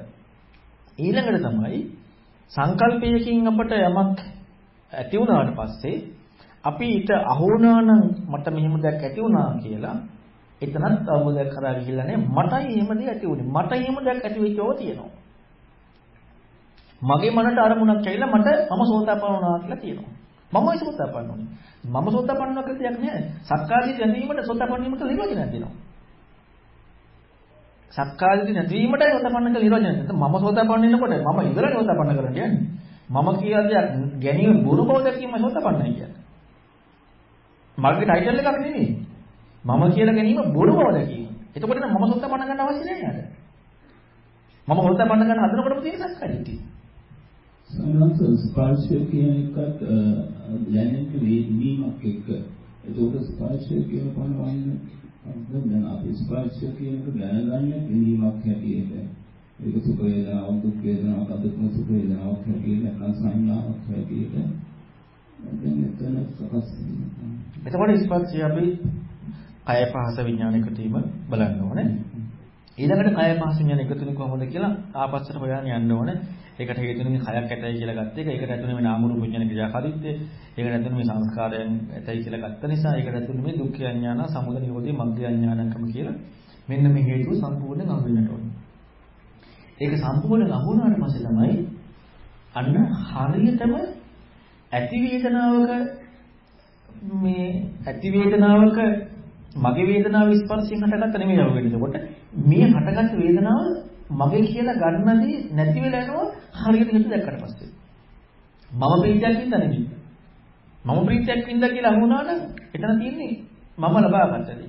හරියට මේ හේතුවත් එක දැක්කනම් එතෙන්ද මම කියලා දාන්න බෑ. මම දුක් විඳිනවා කියලා දාන්න බෑ. එතනම අනාත්මය කියන එක ස්පර්ශය. සන්නස ව්‍යාධිනාගෙන් දැන් පිළිස ඔබවහන්සේගෙන් සූත්‍ර දේශනා ආශ්‍රයෙන් මගේ ප්‍රශ්නයක් බැලන ප්‍රශ්නයක් පැහැදිලි කර ගැනීම අර අවිද්‍යාවකට පුරුෂ පුද්ගලයා පුඤ්ඤං කේ සංකාරං අபிසංකරෝති පුඤ්ඤාවි කතං විඥානං කියන ඒ විදිහට අර පරිණ විමර්ශන සූත්‍රයේ සඳහන් වෙන්නට තියෙනවා. එතකොට එතෙන්දී අවිද්‍යාව දුර වෙනකොට පුඤ්ඤ අපුඤ්ඤ ආඤ්ඤාවි කියන සංස්කාර නිරෝධ වෙනවා කියන කතාවක් අපි අහනවා. ඒ ත්‍රිමසාරණාන්ත පරිසම්පාදයේ තුල අවිද්‍යාව පත්‍ය සංඛාර කියන කතාව සංඛාර තුනකට පස්සේ රහතන් වහන්සේ තුළ ඒ සංකාර නිරෝධ වෙනවා කියන මට්ටමක් නැත්නම් සංකාර පිළිබඳ යථාර්ථ බව දකින්න. මොකද ඊට පස්සේ චුල්ල වේදන් සූත්‍රයෙන් සඳහන් වෙනවා දැන් ඒ රහතන් වහන්සේ නිරෝධ සමාපත්තිය සමාධිය කොට ඔය සංස්කාර තුන ගැන සඳහන් වෙනවා. එතකොට දැන් අවිද්‍යාවට වාසේස විරාග නිරෝධ සංකාර නිරෝධෝ කියනකොට අවිද්‍යාවේ කිසිවක් නැතුව සම්පූර්ණ නිරුද්ධණයක් පස්සේ සංස්කාර නිරෝධ වෙනවා. ඒකෝට පරිසෝපාදයේ සඳහන් වෙන කරුණේ සංස්කාරා ඒ නිරුද්ධ වෙන පිළිබඳ දැනගැනීම පිළිසොට. ඔක නම් ගොඩාක් විස්තර කරනවා ටිකක් විස්තර කරනවා. දැන් ගොඩක් වෙලා කියලා. පරිමාසන සූත්‍රයේ තියෙන්නේ අවිජ්ජාගතෝ යම් වෙක්කේ පුරුෂ පුද්ගලෝ පුඤ්ඤංචේ සංකාරං අபிසංකරෝති පුඤ්ඤෝපවං හොති විඥාන. අපුඤ්ඤංචේ සංකාරං අபிසංකරෝති අපුඤ්ඤෝපවං හොති විඥාන. ආනඤ්ඤංචේ සංකාරං අபிසංකරෝති ආනඤ්ඤෝපවං හොති විඥාන. කොහොමද තියෙන්නේ? එතන කියනවා මෙහෙම කියවන. අවිද්‍යාගතෝ යම් පුරුෂ පුද්ගලෝ. අවිද්‍යාව සහගත පුරුෂ පුද්ගලයයි පින් කරන්නේ. පටිච්චසමුප්පාද කියනකොට මම අර උදේ පැහැදිලි කරා මොළිය බගුසුට පැහැදිලි කරනවා සංකාර කරන්නේ කවුද? ප්‍රශ්නේ වැරදි. පුජ්‍යලයට අදාළ නැහැ සංකාර. පුජ්‍යලයට අදාළ නැහැ විඥානය. පුජ්‍යලය කරනවා කියලා දාපු ධර්ම නිත්‍යයි කියලා අරගෙන. එතකොට හේතුප්‍රත්‍ය හුවෙන්නේ නැහැ. හේතුප්‍රත්‍ය හුවෙන්නේ නැහැ පුජ්‍යලය කියලා දැම්මට පස්සේ. එතකොට බුදුරණවහන්සේ පරිමාංශ සූත්‍රය ඔක කියන්න කලින් තව විස්තරයක් කලින් කියනවා. ඒ තමයි හේතුප්‍රත්‍ය එකින් එක අහලා ඉවර වෙලයි පුජ්‍යලයේ කිස්මතු කරලා පැත්තකින් ආයෙ කතා කරන්නේ. පුජ්‍යලය කියලා කියන්නේ අවිද්‍යාපත්‍ය සංඛාර සංඛාරපත්‍ය විඥාන නාම රූප සලආයත මෙන්න මේ ප්‍රත්‍ය නොදකීම නිසයි පුජ්‍යලයා කියලා කතා කරන්නේ. මේ ප්‍රත්‍ය නොදකීම නිසා පුජ්‍යලයා. ඒ ඔක්කොම සිදු වෙච්ච බව නොදකපු නිසායි මම කරන දෙයක් පින. පින කරන්නේ මමනේ. මම කරනවා කියන තැනදී නිත්‍යයි සපයි ආත්මයි කියලා ඇවිල්ලා. නිත්‍යයි කියලා කියනකොට හේතුප්‍රත්‍ය දැකලා නැහැ. පටිච්චසමුප්පාදයකට ඇඳගන්න බෑ. එතකොට පටිච්චසමුප්පාදයේ කාරණාවයි ඇඳලා නෙමෙයි බුදුරණවහන්සේ කතා කරන්නේ. එතන ලෞකික සම්මාදිට්ඨිය. ලෞකික සම්මාදිට්ඨියත් එක්ක කතා කරන්නේ. එතන පටිච්චසමුප්පාදය ඇඳලා නැහැ. ඒක වැරදි. ඊළඟට අස්වාද පස්වාස සංඥා වේදනා දුලදල සූත්‍ර රහතන් වහන්සේම නෙමෙයි ඒකාන්තයෙන් කියන්නේ. නිරෝධසාපත්‍ය කියනකොට සංඥා වේදනා නිරෝධසාපත්‍ය කියනකොට රහතන් වහන්සේම නෙමෙයි. ඊට පස්සේ අනිත් දේශනාවල තියෙනවා ඒකෙන් සම්බන්ධලා නැගිටිනකොට රහත්ත්වයටපත් වෙනවා කියලා. කාය සංකාරණයේ අස්වාද පස්වාස හිතක් පිටර සංඥා වේදනා කියනකොට එතන අස්වාද පස්වාසක් නෙමෙයි දාන්නේ. අස්වාද පස්වාස තමයි මූලිකව කයක් ඇතයි කියලා ගන්න හැඟීම. අනේකයි පටිච්චසමුප්පාද සංස්කාර වල ටික දාන්නේ. එතකොට අස්වාද පස්වාස නෙමෙයි. හිතක් පිටර නෙමෙයි. ඇතයි කියලා ගන්න හැඟීම. මම උදාහරණයක් කියන්න. මේකත් දේශනාවක් තියෙනවා. හත්තුපාදක සූත්‍රය. අතක් ඇතයි කියලා ගත් කල්ලි අත උසවනවා. අත උසවන්න කලින් අතක් ඇතයි කියලා ගැනීම තියෙනවා. අන්න ඒ වගේ තමයි කයින් ක්‍රියාවක් කරන්න කලින් කයක් ඇතයි කියලා ගැනීම. ඒක සංකල්පයක්. සංකල්පෙන්නේ හැඟීම. ඒක මඤ්ඤණාව. ඒක අපට අල්ලන්න බෑ. අන්න ඒක ඉස්මතු කරන්නයි කයක් වචනයක් සිතක් ඇතයි කියන කුරුප්පණ්ඩයි කායවා භික්ඛවේ සති කාය සංචේතනා හේතු. වාචායවා භික්ඛවේ සති වචී සංචේතනා හේතු. මනේවා භික්ඛවේ සති මනෝ සංචේතනා හේතු. උප්පජිත අජ්ජත්තා සුඛ දුක්ඛ අවිද්‍යාව ප්‍රත්‍යයෙන්. කයක් ඇතයි කියලා ගත් කලින් කාය සංචේතනාව. වචනයක් ඇතයි කියලා ගත් කලින් වචී සංචේතන. එතකොට සංචේතනාවට කලින් ඇතයි කියලා ගැනීම තියෙනවා. ඇතයි කියලා ගන්න එක තමයි පටිච්චසමුප්පාද සංකාර තුළ තියෙන එක ආධ්‍යාත්මික හැඟීම. ඒක දුර වෙනවා නම් කෙනෙකුට සම්පූර්ණ නිකලෙස් වෙනවා. ඒ කාරණාව වෙනවා නම් ආස්වාස් ප්‍රස්වාස කියන්නේ මගේ ආස්වාස් ප්‍රස්වාස. ඇතයි කියලා ගත්ත නිසා මගේ ආස්වාස් ප්‍රස්වාසය. මම මේකට තව උදාහරණයක් කියන්න මම අඳුරන සාන්නාසනම කිව්වේ. එක ස්වාමීන් වහන්සේ කෙනෙක්ගේ කකුල කපලා. කකුල කපපු අලුත එකපාර නැගිටිනකොට නිදාගෙන මගේ ඇඟිල්ල රිදෙනවා කියලා කෑ ගහලා තියෙනවා. එතන මගේ ඇඟිල්ල රිදෙනවා කියලා කෑ ගැහුවේ මගේ ඇඟිල්ලක් ඇතයි කියලා ගත්ත නිසානේ. හැබැයි ඇඟිල්ලක් තියෙනවනේ. නමුත් ගැනීම තියෙනවා. ගැනීම තියෙනවනේ. ඇඟිල්ල නැති වුණාට ඇඟිල්ලක් ඇතයි කියලා ගැනීම තිබෙච්ච නිසා ඇඟිල්ලක් රිදෙනවා කියලා කෑ ගැහුවේ. සිහිය එනකොට තමයි දැක්කේ ඇඟිල්ල නැහැ නේ කියලා. එතකොට වේදනාවක් නැහැ. ඒතකොට වේදනාවක් එයාට අහුවුන ඇඟිල්ල තිබෙච්ච නිසාද? ඇඟිල්ල තියෙනවා කියලා ගත්ත නිසා. ඒ වගේ හතරවෙනි ධ්‍යානයේ ආස්වාද ප්‍රසාර දුරු කරාට කයක් නැතයි කියලා ගැනීම දුරු වෙන්නේ නැහැ. ගැනීම හැමම තියෙනවා. දෙවෙනි ධ්‍යානයේ ඉලක්ක ਵਿਚාර දුරු කරාට වචනයක් නැතයි කියලා ගැනීම දුරු වෙන්නේ නැහැ. ඒක හැමම තියෙනවා. සංඥා වේදනා දුරු කරාට විවසාපත්තියේදී ඒක ඇතයි කියලා ගැනීම දුරු වෙන්නේ නැහැ. එහෙනම් ඒ ගැනීම දුරු වුණා නිකලස් වෙනවා. එහෙනම් නිවසාපත්තිය කියන්නේ නිකලස් සමාපත්තිය. නිකලස් වෙලා එනවා. නමුත් සංඥා වේදනා දුරු වුණත් ඇතයි කියලා ගැනීම තියෙනවා. ඒකයි පටිච්චසමුප්පාදිත වෙන කතා කරන්නේ අය ආධ්‍යාත්මික ගැනීම. ඒක මේ උදාහරණය හොඳට තේරුම් ගන්න පුළුවන්. ඉතින් ඒක නිසා පින්වත්නි මේ ධර්මයේ කියන දේ ගම්භීරයි. දුර්දසයි, දකින්න දුෂ්කරයි. සුනිපුණා දකින්න හරි ප්‍රඥාවන්ත කියන පඬිත වේදනියෝ අනික් කෙනෙකුට මේක දකින්න බෑ. එහෙනම් අපි පඬිත බව අපි තුළ ඇති කරගන්න ඕනේ. පඬිත කියලා කියන්නේ මොකක්ද? ධර්මයේ දකින්න පුළුවන් ආධ්‍යාත්මික හැකියාව.